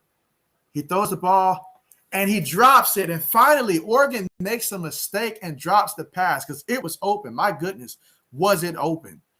But Johnson, the third, he dropped the pass. And will that cost Oregon an opportunity to score? Only this 3rd down will tell. But, I mean, it was open. I mean, Brown did his part. The ball was there in the money. And Oregon, for the first time, they've really dropped a bit. This is like the first big drop for them in this game. Let's see, 503 JM. Thank you so much for joining the stream. Glad to have you here. Really appreciate you. You say great game so far, and you're rooting for the Ducks. Go Ducks. Okay. Let's see, 3rd and 6. Brown, he hands it off. Will he get to the end? He gets the first down. Verdell gets the first down as he's done so many times in this game. My goodness. He has 151 yards on 17 carries and 2 touchdowns in this one. Between him and then Brown with his 211 yards passing, 1 touchdown, and not to mention what Brown's been able to get on the ground as well. Buckeyes defense they've been very busy tonight in terms of having to really chase these guys down. But Oregon keeps beating us to the edge every time. And so Ryan Day, defense has got to make some stops, guys. We got to get a stop. We have got to get a stop. It's 1st and 10. Let's see. Oregon's got it. And Brown still has it. He's looking to throw, and it is a touchdown for the Oregon Ducks. And so once again, they scored. The defense lets us down, but it's okay because the way the Buckeyes offense is moving right now, we can go down there and we can score. You know, we just got to make sure that the next time that Oregon gets the ball, we're going to need the defense to make a stop. There's still plenty of time in this game. We're talking about 10 minutes and 10 seconds left in this one. So this hurts, but it's not over. It's not over in the least bit. And let's see. 503 JM says, bang, bang. His Oregon Ducks just scored that touchdown. And Michael says, wow, unbelievable. He's in shock. I'm in shock. But this game is not over. This game is far from over, guys. 10 minutes, 10 seconds. The way this offense is moving the ball, I still got to believe in the Buckeyes. I see a flag is out there. But man, guys, man, a lot of offense in this one. And you know what's so funny is that at the end of the first quarter, none of these teams have scored at the end of the first quarter. But then it's like once Oregon got going in the second quarter, took Ohio State to the third quarter to start getting going. But now it's a completely different game than what we saw in that first quarter.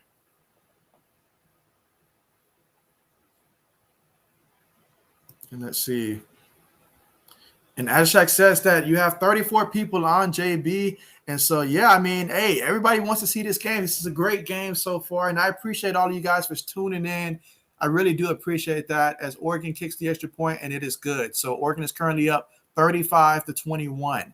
And so, but guys, make sure if you guys aren't subscribed to the channel that you guys do subscribe to the channel and help me reach my goal of reaching 1K by my birthday in November. So definitely I'm out here going to be streaming consistently on Saturdays when it comes to college football around this same time. And then I'll be streaming some Sunday night football games, Monday night football games, Thursday night football games, a lot of NFL content, NBA content, all that stuff on one channel.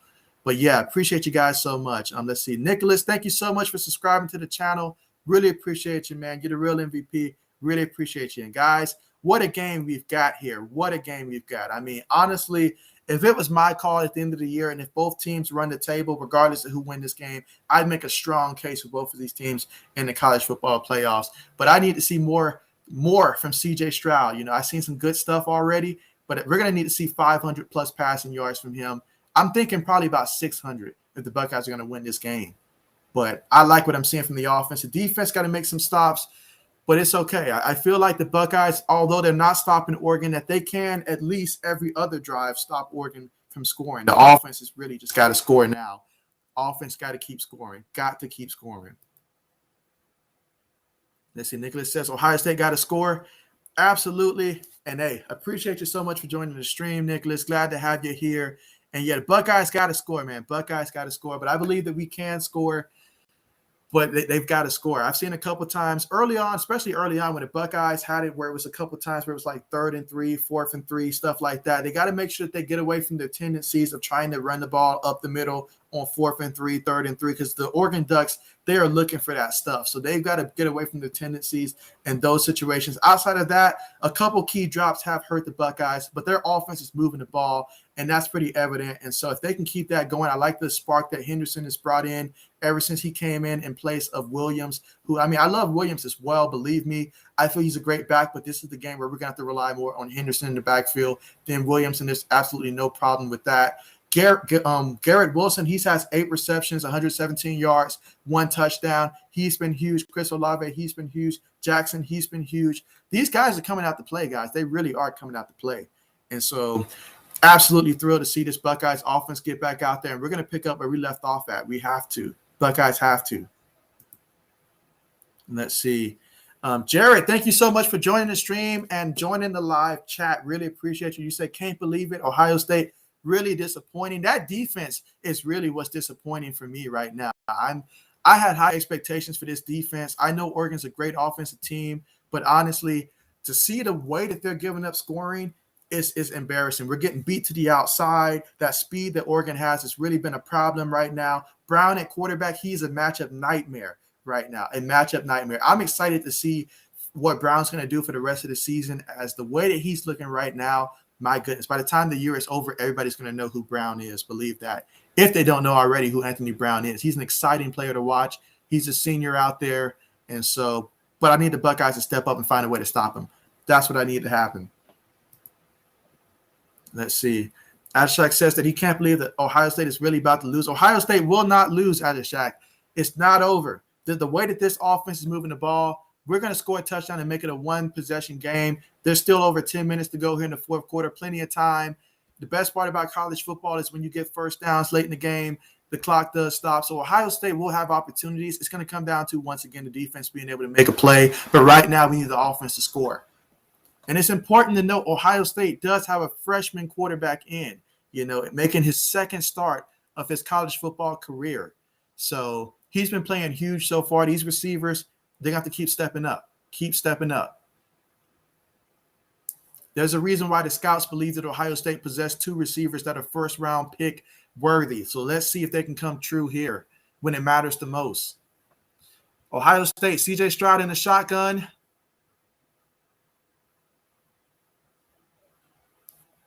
Let's see if they can continue to give this man give him time while he's looking. He's going deep. He overthrew him on that one. He overthrew him. I like the idea. Love the idea. He just overthrew him a little bit there. But I'd rather that you try to make a little bit of an overthrow than an underthrow and it gets picked off. But, yeah, he had Chris Olave on that one. I'm telling you, we're just one play away, guys. If we can get a big play like that to go in the end zone, my goodness. Y'all might see me do a backflip in my limited office that I'm in right now. But we have to score a touchdown. Buckeyes have to score a touchdown. Michael says, need a touchdown, then a defensive touchdown, Ohio State. That would be great. Meanwhile, 2nd and 10, shotgun formation. Stroud has it. He's looking. Offensive line picks it up. He's looking deep, and it is caught by Chris Olave with the reception. This is why the scouts say that he's a top 3 receiver in next year's draft potentially with that key reception. He stretched out for that one. What a play. If he could have just stayed on his feet and caught that in stride, but what a play. And these Buckeyes, they have a ton of receivers, and they are starting to hit stride right now because they sense the urgency of how important it is to score. Meanwhile, in the shotgun formation, they hand it off to Williams. He's back in the game. He should be fresh. And so he gains about 5 yards before he slides down after that one. So, yes, the offense is cranked up, and what a game we've got, folks. That's going to bring up a 2nd and 5. 2nd and 5. They're looking to the sideline for the play. We still have to remember that Stroud is a freshman, so we want to make sure that we do mix it up. Meanwhile, Chris Olave on the sidelines being looked at. I really hope that he is okay and that at some point he's able to return in this game, but really just hope that he's okay in general. Meanwhile, out the shotgun, Stroud's looking. Buckeyes got plenty of receivers. He throws it. And what a catch. And now you see it. Now Oregon defense is a little bit more spread out now because of the fact that how Stroud's been able to throw the ball now. And so a lot more of those passes are bigger windows for him to throw to. And these guys, they're making catches. But we need to get in the end zone. All right, guy goes in motion. And Buckeyes throw it quickly. And that's a gain of about 5 yards on the play, maybe 6, by the tight end. That's going to bring up 2nd and short. I love what we're doing right now. Absolutely love it. 2nd and 5. Talk about this offense has woke up, folks. Yeah, they have really woken up in this one. What an exciting game that we have. 2nd and 6. Let's see what they're going to call. And Stroud's looking to the sideline to get the play. They motion the guy, 2 guys actually to the left. Top the screen. All right, so now Stroud's going to take this snap out the shotgun. They need 15 yards for a touchdown. He's looking. Great. Okay, that was just great coverage on that play. That was great coverage on that play. I would have thrown it to the back of the backfield on that play, but that was just great coverage. That was not there. So now we're looking at 3rd and 6. 3rd and 6. And what an intense game. I mean, I'm a Buckeyes fan all the way, guys. And so this is very, very extremely intense right here. But I believe in these Buckeyes. And Stroud, he has 422 yards passing so far in this one. 2 touchdowns. I need him to make that 3 touchdowns right now. On 3rd and 6, I would not be surprised if we ran the ball here and set up maybe a 4th and short. Or if we do pass it, we throw it in the end zone again. Chris Olave's back in there. That's good news. Stroud's looking, and he throws it just outside of his reach. So that's going to bring up an important 4th and 6. Absolutely huge 4th and 6. I mean, Stroud's had one heck of a game. So I have full confidence that he can pick up this 4th down because he's going to have to for the Buckeyes. We need this. We absolutely need this. What a very intense situation right here for the Buckeyes. And guys, make sure that you guys do like this video. I really do appreciate the support. And if you're not subscribed, do subscribe to the channel, guys. Really appreciate it so much as we're going to be looking to see if the Buckeyes will be able to convert once we get back from this interruption here. And talk about an inconvenient time to put a commercial in. Like, I want to see what's going to happen. I want to see what's going to happen here. But, man, I mean, right now, if you look at what the Buckeyes have, you want to play to your strength right now. It's 4th and 6. You're at the 15.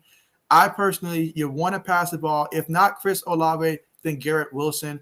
But if I'm talking about if Jackson does find a way to get open, you got to get him the ball. Because the way that he's been playing in this one, you want to get those guys the ball. Most definitely. And, man, having to wait for this commercial to end. Such a big situation right now. I mean, right now, C.J. Stroud, he is 30 of 45, 422 yards, 2 touchdowns.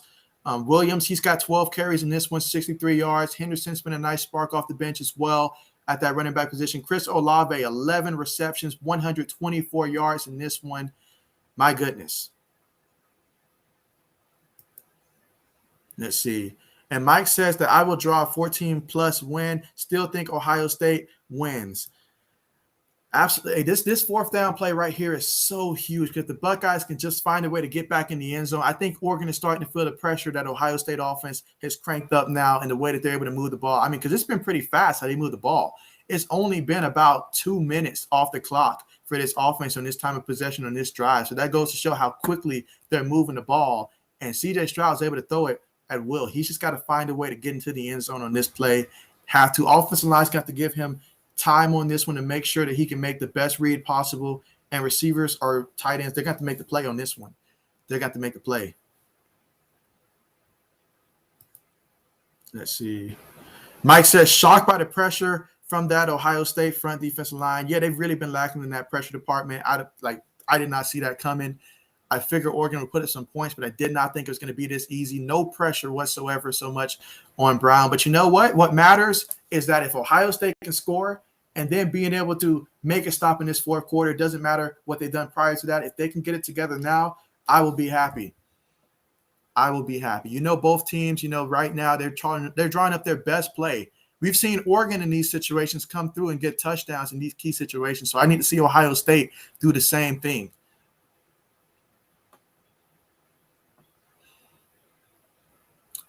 All right, so here we go. 4th down, 4th and 6. C.J. Stroud, over 400 yards passing for the freshman. Let's see. Who are we going to get the ball to? Williams is in the backfield next to Stroud. Let's see what's going to happen. 4th and 6. Huge 4th and 6, guys. Huge. Stroud has it. He's looking. He throws it. And that's a 1st down. And Jackson in the end zone. Touchdown, Buckeyes. Touchdown, Ohio State. Excellent play call to hit Jackson across that middle. It was there for the touchdown. And, man, what a game do we have. Both teams, both offenses are on fire right now, showing something. It's going to be a matter of, can Ohio State's defense give the Buckeyes another chance to get another opportunity and tie this up? That's what it's going to come down to. And even if the Buckeyes tie it up, still got to stop Oregon from scoring again. There's less than 8 minutes to go. 7 minutes, 55 seconds remaining in this one. Let's see if the Buckeyes can hit this extra point and make this 28. All right, 1 touchdown game. 1 touchdown game, folks. This is a very good one here. Extremely good. I don't think that anybody really thought this game was going to go this way today, but what a game it is. My goodness. Let's see. So Mike says now it's a shootout. Absolutely, man. And what a shootout it is. I mean, especially how we started off the first quarter with no team scoring in the first quarter. It took a while to get going, but when they got going, it really got going, guys. And so that's just a testament to how good both teams' offenses really are. Both of these teams' offenses are just tier 1 type of offenses. And any team that plays either of these teams throughout the rest of the season, look out. These guys can put up some numbers in bunches, and I love what both teams can do offensively, honestly. Like, just, from a pure fan perspective, both of these teams' offenses are fun to watch. They're exciting to watch. This is what we want when we watch college football. Mike says, blitz that safety. Hey, something, right? Something, try that, something. But it's going to start on 1st down for the Buckeyes when they get out there on defense. They cannot let Oregon get it 5+ yards on 1st down. They got to make sure that it's 3 or less, preferably 2 or less, on 1st downs. Try to penetrate and stop them from being able to get something up the middle on 1st down. If they can do that, they'll help themselves out later in this down. As the Buckeyes kick it off now, let's see if Oregon's going to return. Looks like there's going to be no return. So Oregon's going to get the ball, and let's see what they're going to do offensively. Let's see. Michael says, oh, yeah, touchdown. Touchdown, Buckeyes. And Mike says 437 yards by a touchdown. He says, is that super rare in college? That's not super rare in college. I mean, we've seen some quarterbacks really light it up. But for a freshman to come out and do what he's doing in this type of game against a team like Oregon, yeah, that's pretty big there. And so Mike says the 79 Jones, hey, that's huge because he had back-to-back penalties in terms of on back-to-back drives. And so, yeah, him not getting a penalty, that does help the Buckeyes offense. But look at those wide receivers. 3 receivers for over 100 yards receiving in this one. My goodness. But right now it's about the Buckeyes defense because that's what it's going to come down to. The defense can't make a play. We don't have a chance. So we need a play. I'd love for the Buckeyes to get a turnover. We haven't seen the turnover in this one yet. All right, so that's going to be a gain of about 4 yards on that one. And Verdell has got to be priority number 1. He has got to be priority number 1. Let's see. Jean Baptiste, good play. Baptiste. All right, 2nd down and 7. Buckeyes trying to get the fans involved, and that's right. Why not do it? You're at home. Let's get the crowd to get some energy behind this defense. All right, puts the guy in motion. Let's see what Brown's going to do with it. Brown's going to have it. He's looking, and he throws it, and another drop. And so now Oregon players are starting to drop the ball from time to time. We saw it earlier, and we see another drop here. And now is not the time to get cold if you're Oregon. But for the Buckeyes here on 3rd and 7, they need to make a play. The fans, they can sense the urgency right now. This is a huge point in the game. Can we get a stop for the Buckeyes? Will it happen now? 3rd and 7. They're going to have to find a way to get pressure on Brown because Brown's too big a threat. That offensive line has been doing too well right now. Now is the time for the defensive coordinator to draw up something special that they haven't seen this game. All right, so let's see what they're going to do. They line up in the shotgun, 3rd and 7. Brown's looking to snap the ball. 3 seconds on the play clock. And there's a penalty. There is a penalty, and that's going to help the Buckeyes right there. Talk about the Buckeyes having mistakes earlier. So now Oregon is starting to make some mistakes on offense, a false start, and that's a testament to those crowd, the Buckeye faithful that's out there. I'm telling you, I mean, my goodness, when Buckeye Nation shows up, they shows up. And right now, you see the places, they're hopping. It's 3rd and 12. They know how important this is.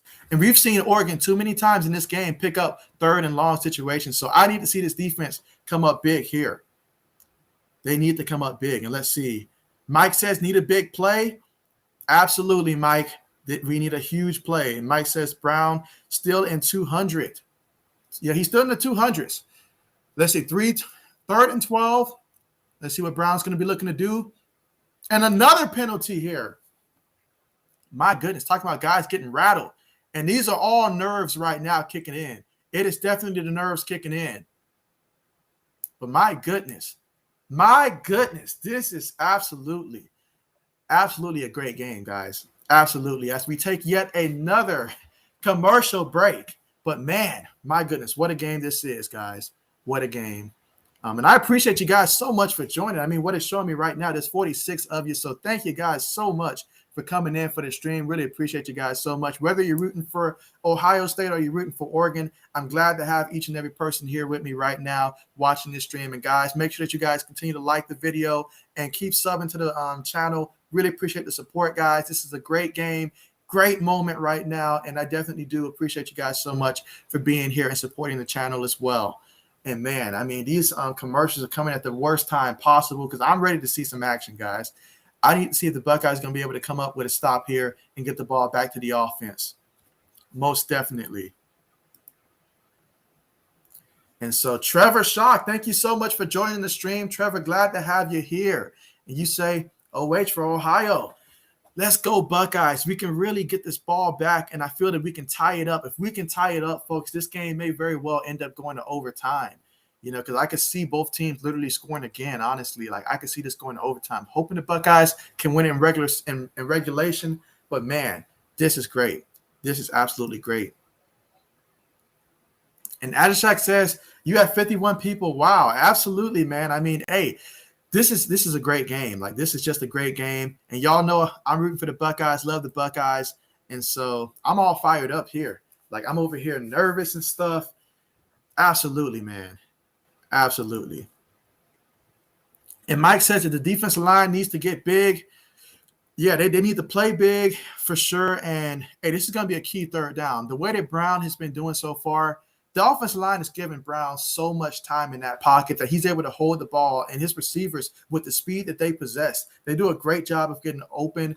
Great offensive coordinator. I mean, they draw up some fantastic plays, putting guys in motion and then finding ways to get to the outside and utilize their speed. So the defensive line's got to generate some type of pressure. Even if you don't get to him for the sack, you got to move him and make him start going backwards as opposed to just lateral and still being able to make the pass. But here we go, returning from commercial.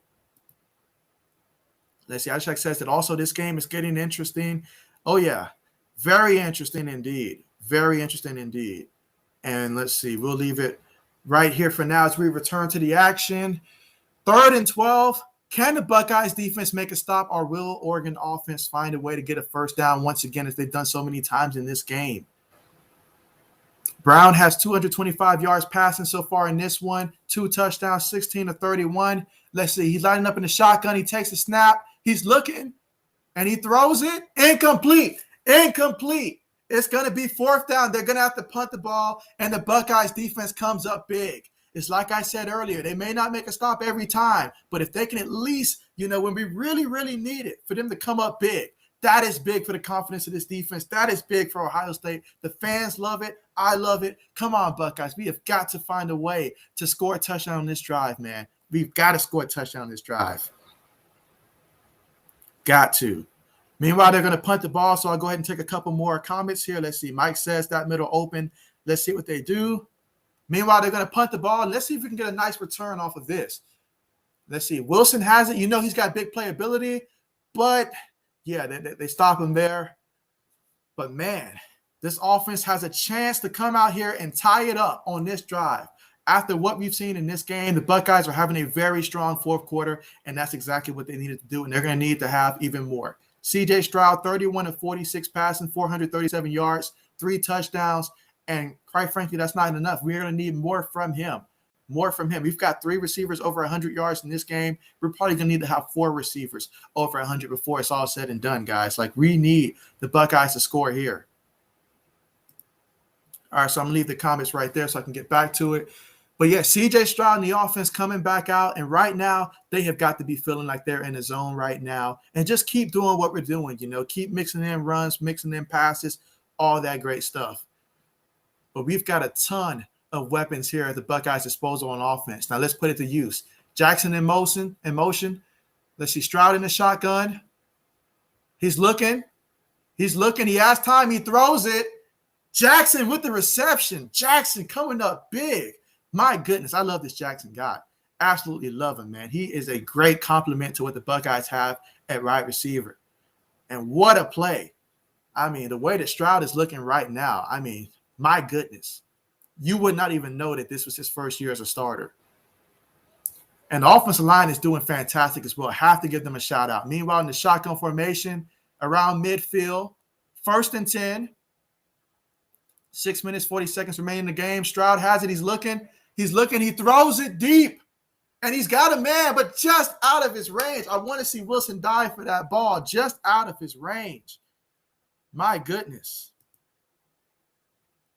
That was there. Let's see. And Azashak says that it's a good game right now. 9 minutes left.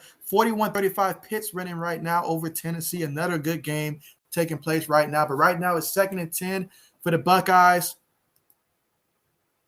Let's see. I'll leave this comment up there so I know where I'm at. But, yeah, 2nd and 10 for the Buckeyes. And that would have been big if we could have got that reception right there, guys. Would have been huge. Would have been absolutely huge.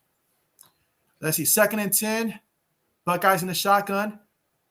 Stroud fakes it to Williams. He's looking. He throws it, and it's incomplete. Tried to get it to Jackson on that one. All right, big 3rd down. Really big 3rd down. All right, let's see. Yeah, Jackson, he just ended up tripping on that play. Luckily, that was not turned over or anything, but my goodness. What a big 3rd down this is going to be right here. Big 3rd down. 3rd and 10. Buckeyes must get a 1st down, guys. We need to get a 1st down here. Absolutely have to get a 1st down. All right, 3 guys down low at the bottom of the screen. Oregon might be blitzing. No, they drop everybody back. Stroud, he's running. He's going to run for it. He gets the 1st down with his legs. Who would have thought? But there's a flag on the play. There's a flag on the play, guys. You've got to be kidding me. Penalties in this game. My goodness, so many penalties. So many penalties. Let's see. Mike says, I would draw more than 14, but not up to 14-point win. Oh, man, you've got to be kidding me. These penalties, man. So many penalties against the Buckeyes. We just had it, too. Oh, man, 3rd and 20. 3rd and 20. This is where you call your best deep play. You're going to really need the offensive line to protect. No holding penalties, but to really protect and give him time for these receivers to get downfield. And let's see what they can do. C.J. Stroud, he's got it. He throws it down low. And, yeah, Chris Olave with the reception, probably about a 1 or 2 yard gain on that one. He's a little slow to get up. So is the Oregon defender. They're both on the ground right now. And so that's going to bring up a 4th down for the Buckeyes. But that's okay because the defense is – I mean, we're really relying heavily on the defense. Meanwhile, you hope that these guys are okay out there.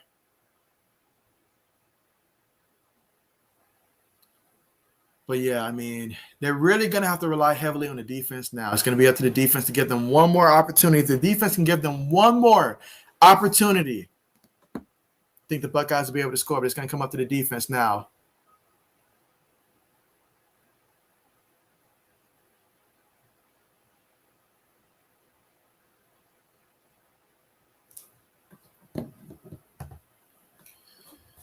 Let's see. The referees are talking.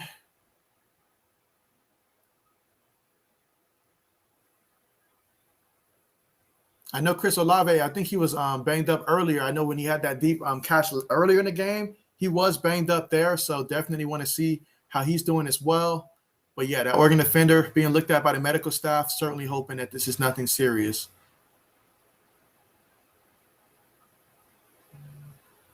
Yeah, you can clearly see that helmet leaning with the helmet to his back.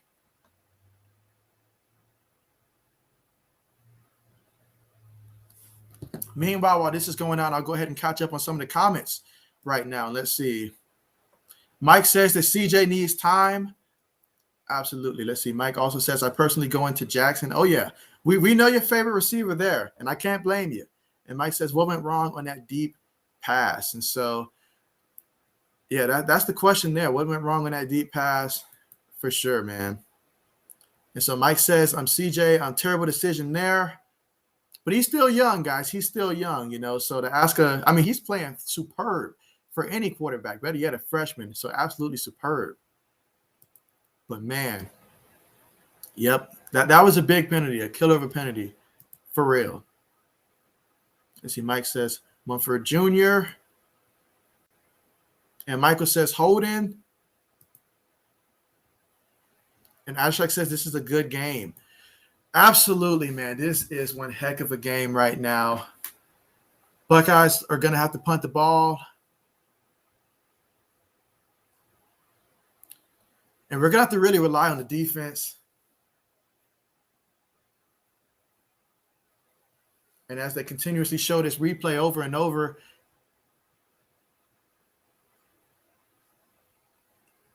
all right, so Buckeyes punt the ball. Let's see what kind of field position Oregon's going to have. All right, inside the 20. So it's going to be up to the defense. My goodness, it's going to rely on the defense, guys. Defense. We need defense throughout the rest of the way in this one. If the Buckeyes going to have a chance, defense has got to come up huge. Now, they should have some momentum from the stop last time. They know what they need to do. They just got to go out there and execute. The Buckeyes, we're winning the total yards game in this one. We just caught fire in that fourth quarter. Unfortunately, penalties derailed that last drive. But, man, we've got to make sure that 251 yards rushing, that they don't get no more than that. And Mike says, will Harrison show up? I'm hoping so, Mike. I really hope so. Meanwhile, it's 1st and 10. Let's see. 1st and 10, shotgun formation for Oregon. 3 receivers at the bottom of the screen.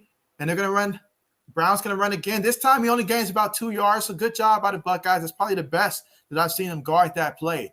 You had to know that they were probably going to do something like that. They've done that a couple times in this game. So finally, the defense recognized it. And let's see. Lawrence says, let's go box Las Vegas, Nevada. And so Lawrence saying Nevada. Let's see. Meanwhile, here we go, 2nd and 8. And I'll leave this comment up so I know where I'm at next time. All right, 2nd and 8. Can the Buckeyes continue to stop Oregon on this drive here and not let them get a big run? Because that's what's been hurting the Buckeyes, particularly up the middle. And Brown throws it, tipped. Nice tip, excellent tip. And that's what I need to see more of. Way to get a hand up and get a hand on the football because, my goodness, he had his man there. So we're going to need somebody to make a play. I feel like on this 3rd down, we're going to need someone to come in and make another play, another defensive lineman to come in and either get in the face of Brown, force him to make a bad pass or something. Because so far, the biggest breaks the Buckeyes have been when Oregon has dropped passes. And right now, we cannot rely on them to just drop passes. We've got to come up big in this one. 3rd and 8. Let's see what's going to happen, guys. 3rd and 8. So Brown's back there by himself. Will the Buckeyes bring pressure on this one? Brown throws it. Incomplete. Great defensive stand. And that's how you play defense. Really needed that to happen for the Buckeyes. And now the Buckeyes still have life. They still have an opportunity here to come out there. Still plenty of time to go out there and run our offense. Great job by the Buckeyes defense back to back, giving the Buckeyes offense a chance. And when your offense is playing the way that they're playing right now, believe me, you want to make sure that you give them as many opportunities as possible. But what a stand by the Buckeyes defense. Late to the party, but better late than never. Oregon's going to punt the ball. Oregon punts it. Let's see, will we get a return? No, we will not get a return there. So Buckeyes will be taking over at their own 29-yard line when we return. and get to see C.J. Stroud. He's got 461 yards passing, 33 of 50. He's got 3 touchdowns, and we need more. We need more from him. We need more from him. Absolutely. Absolutely, guys. And Mike says that the run game difference thus far in the game, yeah, Oregon has been able to run that ball fantastically in this one. Absolutely. Let's see. He got a hand on it. Absolutely. I'm catching up on some of the comments here while we have some time before we return back to action and get to see the Buckeyes. Can they drive it down and tie it? Well, that was quick. All right, so we're going to be 1st and 10 for the Buckeyes. Let's see, C.J. Stroud in shotgun, tight end going in motion to the top of the screen. Will Oregon bring pressure? Let's see, Stroud has it. He's looking, throws it to his tight end. Smart read on that one. Tight end lowers his shoulder, gets the first down. Good play, good read on that one.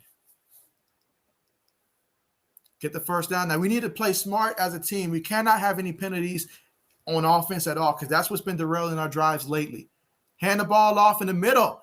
And now this time, Williams with the carry gains about 5 yards on the carry. He's a physical runner. He reminds me so much of Chris Wells when he was with Ohio State, just his pure size back there in the backfield when I see Williams carry the ball. And so this is the time of day because right now Oregon has got to be tired. Ohio State has ran probably more than 80 plays in this game. The defense has got to be tired to some degree. So Williams may become more of a factor in the rest of this game.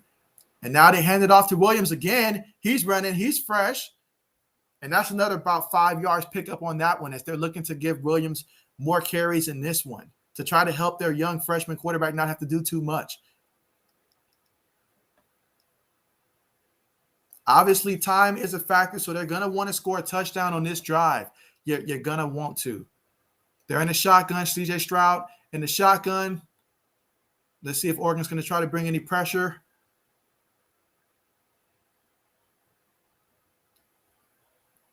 And they do bring one guy from the top of the screen. Buckeyes pick him up nicely, but Stroud holds the ball too long, and this time they got him for a sack. The offensive line had been doing so fantastic all game long. Really did not need that to happen. But, yeah, Stroud, you got to get the ball out a little quicker than that. So what a play. And, again, Oregon without their best defensive lineman in this game. So this is going to bring up a 2nd and 18, guys. 2nd and 18. Buckeyes need a play. Let's see if we can probably get something deep. I would probably consider maybe doing a screen play as well. I'd probably throw that in there as well. Let's see. 2nd and 18. Stroud has it. He's looking. He throws it. Oh, I'm up. That was so close. So close to being picked off. Thank goodness that wasn't. But the ball was tipped.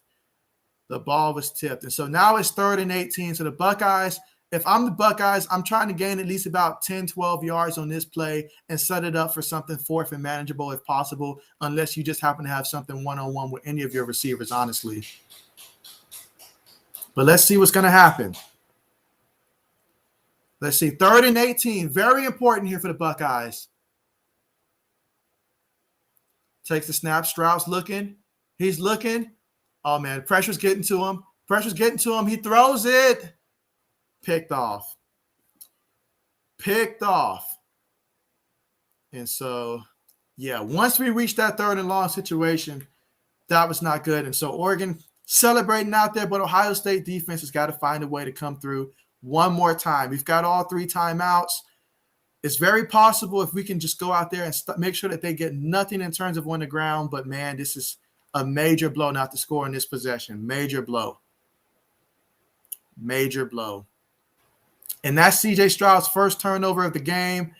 Really the first turnover of the game, I think, period, honestly, for either team. He tried to throw it to the back, but he tried to throw it to Chris Olave, I believe, yeah. But, he just couldn't make the proper throw on the run. Too much air on it. Man, that's tough right there, guys. Really tough. So now it's going to come down to the Buckeyes defense. Can they make a play and get the ball back to the Buckeyes immediately? We need another 3 and out. They give the ball to the back, and he gains about 4 yards on that one. So that's Verdell with about 4 yards on that carry. Buckeyes defense has to come up big here. Have to come up big. Let's see. Ashak says Tennessee's about to score. Let's see. Lionel, thank you so much for joining the stream. You say go Ducks, and y'all about to score. And Mike says, huge drop, Oregon receiver.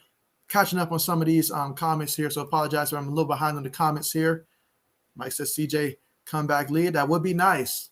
That would be nice. Let's see, Lionel says, great play. And Mike says, Travion Henderson, underwhelming out there. And, man, it's 2nd and 6, guys. And, man, I know the Buckeyes are feeling this pressure right now. Everybody's rooting for the Buckeyes, are extremely nervous right now. We do not want them to get a first down. I mean, they called the timeout. Buckeyes defense has got to come up big. They have got to come up big in this one because you want to give enough time for the offense to be able to run their offense and score. We've got the weapons to do it. Can we give them just one more chance to try to tie this one up? 2nd and 6. Got to look out for both Brown and Verdell in the backfield. Both of them are huge threats in this one. And Brown has it up the middle. He gains about maybe 3 yards on that. So that's going to be about 3rd and 3 and set up a very, very important 3rd down coming up.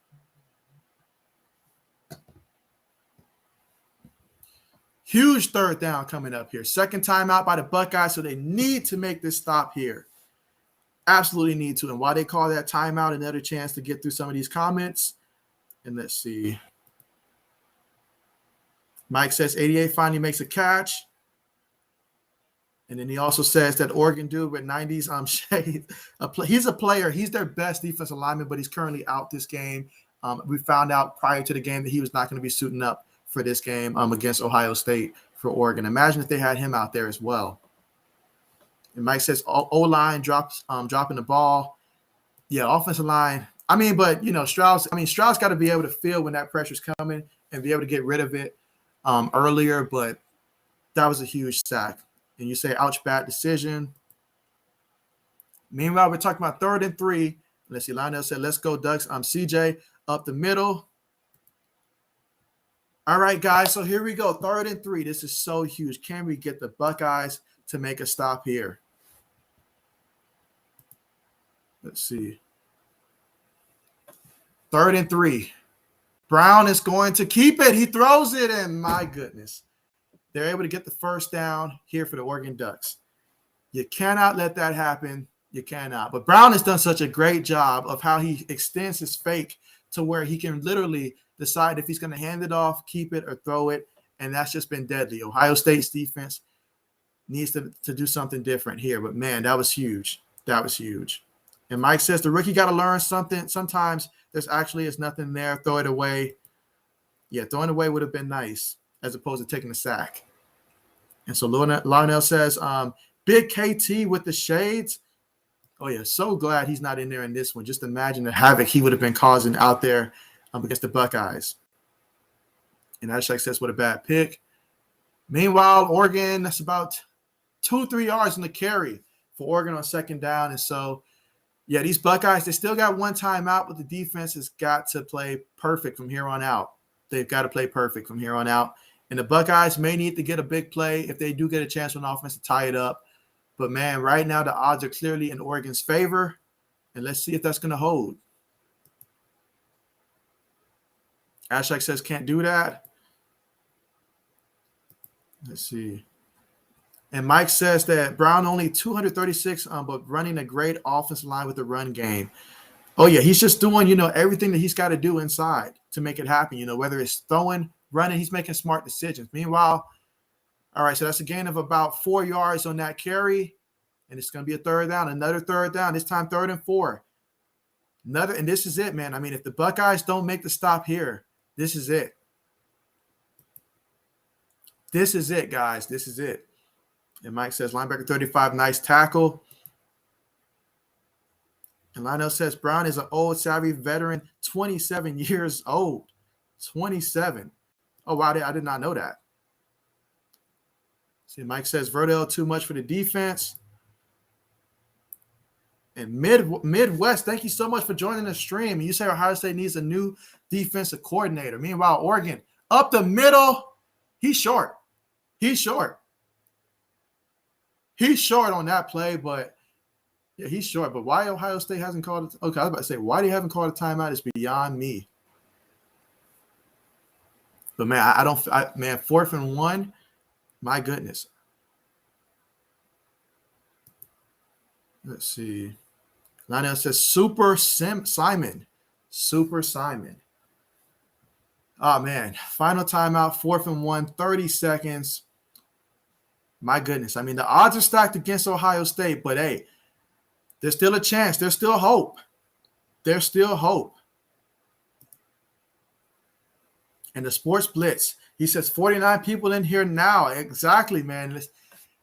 This is a very intense game, man, and it's all coming down to this. But yeah, 49 people here, and so I appreciate each and every one of you. I see a couple people have subscribed to the channel, so I appreciate you guys so much for subscribing to the channel and helping me reach my goal of reaching 1,000 subscribers, by my birthday in November. So I really appreciate you guys so much for the subscribes and liking the videos, all that stuff, and being a part of this video as we're watching my team, Ohio State. And I'm hoping that we can have an ending that's worth talking about for years to come, guys. I'm hoping we see something spectacular. Hopefully. And Adashak says Ohio State's defense is getting exposed. Oh, they've gotten exposed. They've gotten exposed. But if we can still find a way to win this game, I think Oregon's offense is really just that good. I think they're just that good. Now, I think Ohio State's defense has not played that great, but still. And so let's see. Lionel, thank you so much for subscribing to the channel. Really appreciate you, man. Let's see. 4th and 1. Can the Buckeyes make a stop here? Man, I'm so nervous, man. Can they? You know what Brown's finna do. You know what he's finna do. You cannot let him do it. Come on, defense. Please give us a stop here. All right, here we go. Timeout, Oregon. My goodness. Ooh, my goodness. This is a lot, guys. This is a lot.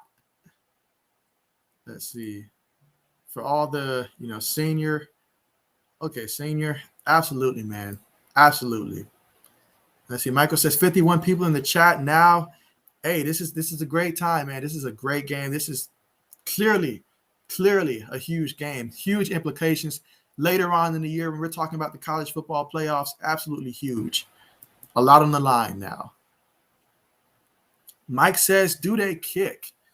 I think personally, Oregon, or if I was Oregon, I probably would try to go for this because, I mean, Ohio State's defense has not shown that they can stop them right now. But if I'm Ohio State, I mean, the defense has got to come. They've got to come now. You got to go all out against the run, all out. All right, so it's looking like they're going to punt the ball. You have to be on high alert for a fake. You have to be on high alert for a fake. But I think they're going to punt the ball, which I'm very thankful that they'll punt the ball. And they do punt the ball. And so, all right, so the Buckeyes are going to take the ball, going to take over at the 11-yard line. Not a single timeout to our name. So if Ohio State can somehow find a way to score a touchdown in this one, my goodness. But they've got no timeouts. We've got a freshman in at quarterback. Got a lot of talent at wide receiver, but, man, just 20 seconds, man. 20 seconds to have to go an extremely far distance to try to score a touchdown. They got to go 89 yards. Can the Buckeyes do it? Man, this is crazy. This will be 1st and 10. And meanwhile, while we get ready for the offense to line up, let's see. Midwest says Ohio State plays defense like Alabama offense 5 years ago. Ouch. He says it's going to take strategic change. Then they'll be consistently at that level. And so let's see. Meanwhile, 1st and 10, 20 seconds left to go. Let's see what CJ can do. CJ he throws it away and it's caught. My goodness, I thought he was down for the count, guys. But Jackson with another big play. And, man, that was huge to keep this game alive. But, man, we're still going to need at least another 30-yard reception or something like that to put us in Hail Mary range. Meanwhile, we've got an Oregon Duck defender down right now. Definitely hoping that he's okay.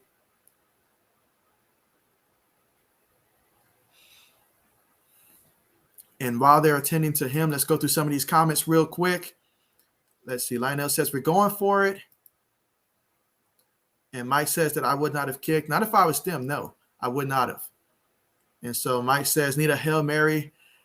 Yeah, I think we need to get even a little closer just to be in Hail Mary territory. But I really do hope that we get in position to where we can get a Hail Mary. It would be nice to be able to get a long bomb to go deep, but someone would really have to have an error in the secondary for that to happen. But we'll see.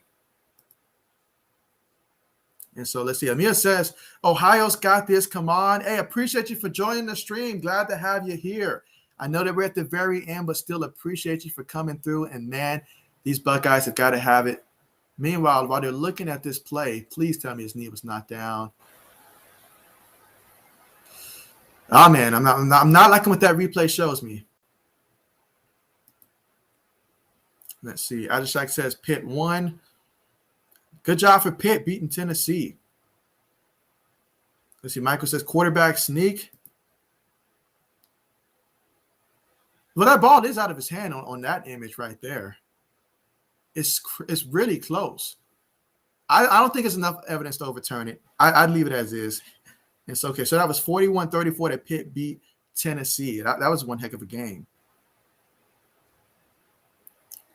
Let's see. Mike says the clock stops a lot more in college. Yeah, Mike. So what happens is in college football, essentially, when you get a first down, especially late in the game, you get a first down, the clock does stop until, everybody gets lined up and they get the ball secure. So unlike the NFL, it does not keep running as long as you get the first down. Now, if you don't get the first down, then that's an entirely different story right there.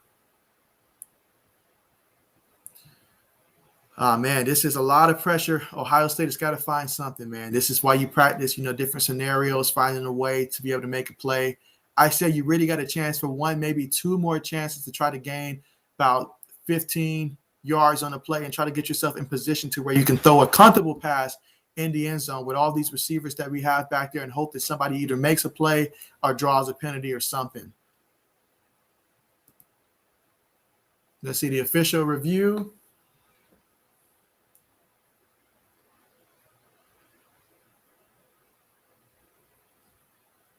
All right, so they're going to put this one at 14 seconds I see on the clock.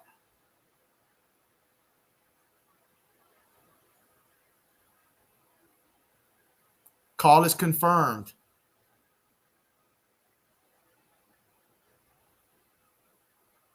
Okay, so the clock will start on the referee's signal. Buckeyes are lined up. Buckeyes snap the ball. Stroud's looking. Oh, man, Stroud. No, he takes a sack. Come on, you got to – oh, man, this is – and this is how it ends. This is how it ends, guys. Oregon won 35-28 in a massive, massive upset here for the Oregon Ducks to win this game. Congratulations to Oregon. They really just – they outplayed us tonight. Like, they really did. Buckeyes had a strong second half, but – hey, Oregon, they played about 3 really good quarters offensively for the defense. And so, man, this was a big win for Oregon and should be really big for their college football playoff resume at the end of the season. But what a game. What a game. And I appreciate you guys so much for coming through for this video, guys. Really do. And hopefully you guys will join me next time. If you guys want to stay up to date with some of my next streams, definitely do make sure that you're subscribed to the channel. And definitely you'll be notified of future streams that I will be having. But really appreciate you guys a lot for coming through in this one. But, man, the Oregon Ducks, they won this game. And, they really did just win this game. I mean, Verdell, he was so huge. 20 carries, 161 yards, 2 touchdowns. I mean, they played their hearts out there. And they really wanted this game. And they won this game. And I'll continue to go through the comments here. And so, did the knees touch? And so, no, the knees did not touch on that one. Let's see. Ashak said they stopped the clock after every first down. Close to tell. And just going through the comments here, too close to tell. And so Mike says after every first down, man, a huge difference. Absolutely, Mike. Absolutely. But, man, it was just too much to keep overcoming. Buckeyes had their opportunities in this one. They really had a lot of opportunities in this one. A couple plays here and there, a couple penalties, a couple drop passes, a couple sacks. At the end of the day, Oregon won this one on the road. So congratulations for Oregon. This was a big win for them and their program moving forward. Let's see. Let's go. Come on, Ohio. Yeah, tough loss for the Buckeyes here. Tough loss for the Buckeyes. And they're going to look to rebound moving forward. I believe the Buckeyes are going to run the table the rest of the way. I believe they'll win the Big Ten. And when it's all said and done, if the offense keeps looking like that, if we can get the defense to improve, we'll make a case for the college football playoffs later on. But right now, that loss is really going to hurt for the Buckeyes. And so we'll see where we're going to drop from the poll from third to who knows what. But this is a big win for Oregon.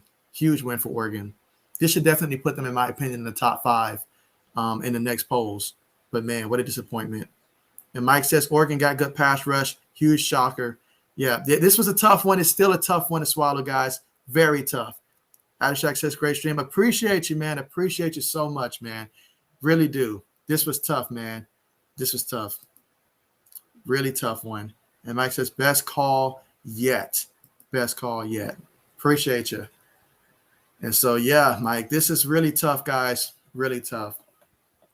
But in terms of what we saw in this game, guys, like, my goodness. I mean, just going over some of the stats real quick to recap. I mean, C.J. Stroud, he had a good game. I know he threw that one interception, but as a freshman, I'm not going to hold that against him. He had one heck of a performance out there, 35 of 54, 484 yards passing, 3 touchdowns, and a couple plays was just out of his receivers' hands and stuff like that. To me, the defense for the Buckeyes, huge concern. But I think that as the season goes on, the defense will improve, but they cannot allow a team to have that many rushing yards. 269 yards rushing. Verdell had 161 of those, 2 touchdowns. And then, Dye, he had 8 carries of 43 yards. And then Brown, he was special. I know the stats don't really, scream it in terms of his passing yards, 236 yards passing, but he made the key plays when they needed to the most. His ability to make the decisions in terms of whether to keep the ball, hand the ball off, throw it to a tight end, a guy down low, his decision-making was key. His athleticism was special in this game for the Oregon Ducks. He had 2 passing touchdowns in this one and also had 10 rushes for 65 yards in this game. That was huge. For Ohio State, I like what I saw from, Henderson in the 12 carries. He had 54 yards, a touchdown. Williams, he was big, especially later in the game, 77 yards on the ground. But at the end of the day, Oregon, they just made it do what it do out there, honestly. I mean, you look at the receiving for Oregon, they really spread the ball around, guys. I'm talking like McCormick, he had a reception for 16 yards. Verdell, he had 3 receptions, 34 yards. Reed, 2 receptions, 24 yards. I mean, they had a lot of guys that had receptions. I mean, I'm looking through this list, and it's almost like the entire team had a reception on offense for Oregon. They spread the ball around. No one person had more than 3 receptions for the Oregon Ducks, but yet they had 17 receptions for their team. So that was huge right there for them. So they really spread the ball around. They did a great job. For Ohio State, the receivers were really big in this one. I'm excited for the future for these receivers for sure, guys, for sure. So let's see what else you guys got. So Mike says, what's on deck schedule-wise? So schedule-wise for the rest of the day, I'm going to be, just enjoying some college football, watching it with my father who's down visiting me this weekend. He's going to be going back home tomorrow, so we'll be watching the rest of these games. I'm looking forward to Appalachian State versus Miami. I think Appalachian State can go down to Miami and win that one, so I'm going to be looking forward to that game. But there's quite a few games on the schedule. Stanford, USC, going to be looking forward to that one. But yeah, guys, this is going to be tough. This is going to be tough, having to deal with this Ohio State loss. I did not anticipate that we were going to lose this game. I did not think that we were going to lose this game. And to see the offense finally wake up, this is a tough one, guys. But this was really enjoyable having you guys, here for sure. It was a lot of fun. And let's see what other games are currently going on right now that might be close. Let's see if there's any other games that are close right now. Are you guys currently seeing what's going on with Notre Dame and Tulane right now? I see that it's at halftime. And, not Tulane, Toledo. And Toledo's beating Notre Dame 16-14. I wonder if Notre Dame is going to lose. Colorado's up on Texas A&M right now. It's a lot of games going on, but right now, guys, I'm going to need some time to just take in what happened in this game, guys. This was a really tough one. And again, I really appreciate all of you guys so much for joining the stream, guys, so much. But in terms of schedule-wise, the next stream that you guys can expect will take place on Sunday Night Football tomorrow between the Chicago Bears and the Los Angeles Rams. That's going to be the next stream that you guys are going to see me for. And then during that game, we'll be able to recap what took place earlier in the day in terms of the NFL stuff and so forth. But in terms of college football, guys, I'll see you guys next week. I'm going to go ahead and end the stream here. Appreciate you guys so much for coming through. Again, make sure if you guys haven't already that you do subscribe to my YouTube channel, man. I'm telling you, this was a great stream and looking forward to more things to come. You guys have a great rest of your day. Enjoy the rest of your Saturday, Buckeyes Nation. Don't take it too hard. We've got a great team. We'll bounce back. And at the end of the year, we'll at least be in the conversation for the college football playoffs. But Oregon, this was a strong win for them and big for them in terms of their resume. And I'm excited to see what's going to take place from here. Mike says, going to get some Papa John's ready for Liberty. That's not a bad idea at all. I might do the same thing, Mike. That's not a bad idea at all. I think I need some Papa John's in my system right now to get over this loss. And Mike says, have a great rest of your day. You too, Mike. Take care. You take care. And so Ashak says, hooray, bear down. Yeah, going to be looking forward to that Bears and Rams. And we'll see how that offensive line can handle Aaron Donald. You know, we'll see how that matches up. And then seeing Jalen Ramsey out there, we'll see how that defense matches up against the Bears offense and if Andy Dalton can be your quarterback. You too, Ashak. Take care, man. Take care. Take care. And Lionel says, this is a big, big win. Thanks for the stream. Great game. We both young. And we will meet again. Hey, I'm looking forward to it next time, man. Appreciate you for coming through, man. You take care. And everybody else, take care. Whether you're watching through Facebook, Twitch, all that stuff. Appreciate you guys so much. And you guys take care. And I'll be signing out now. But see you guys next time, hopefully.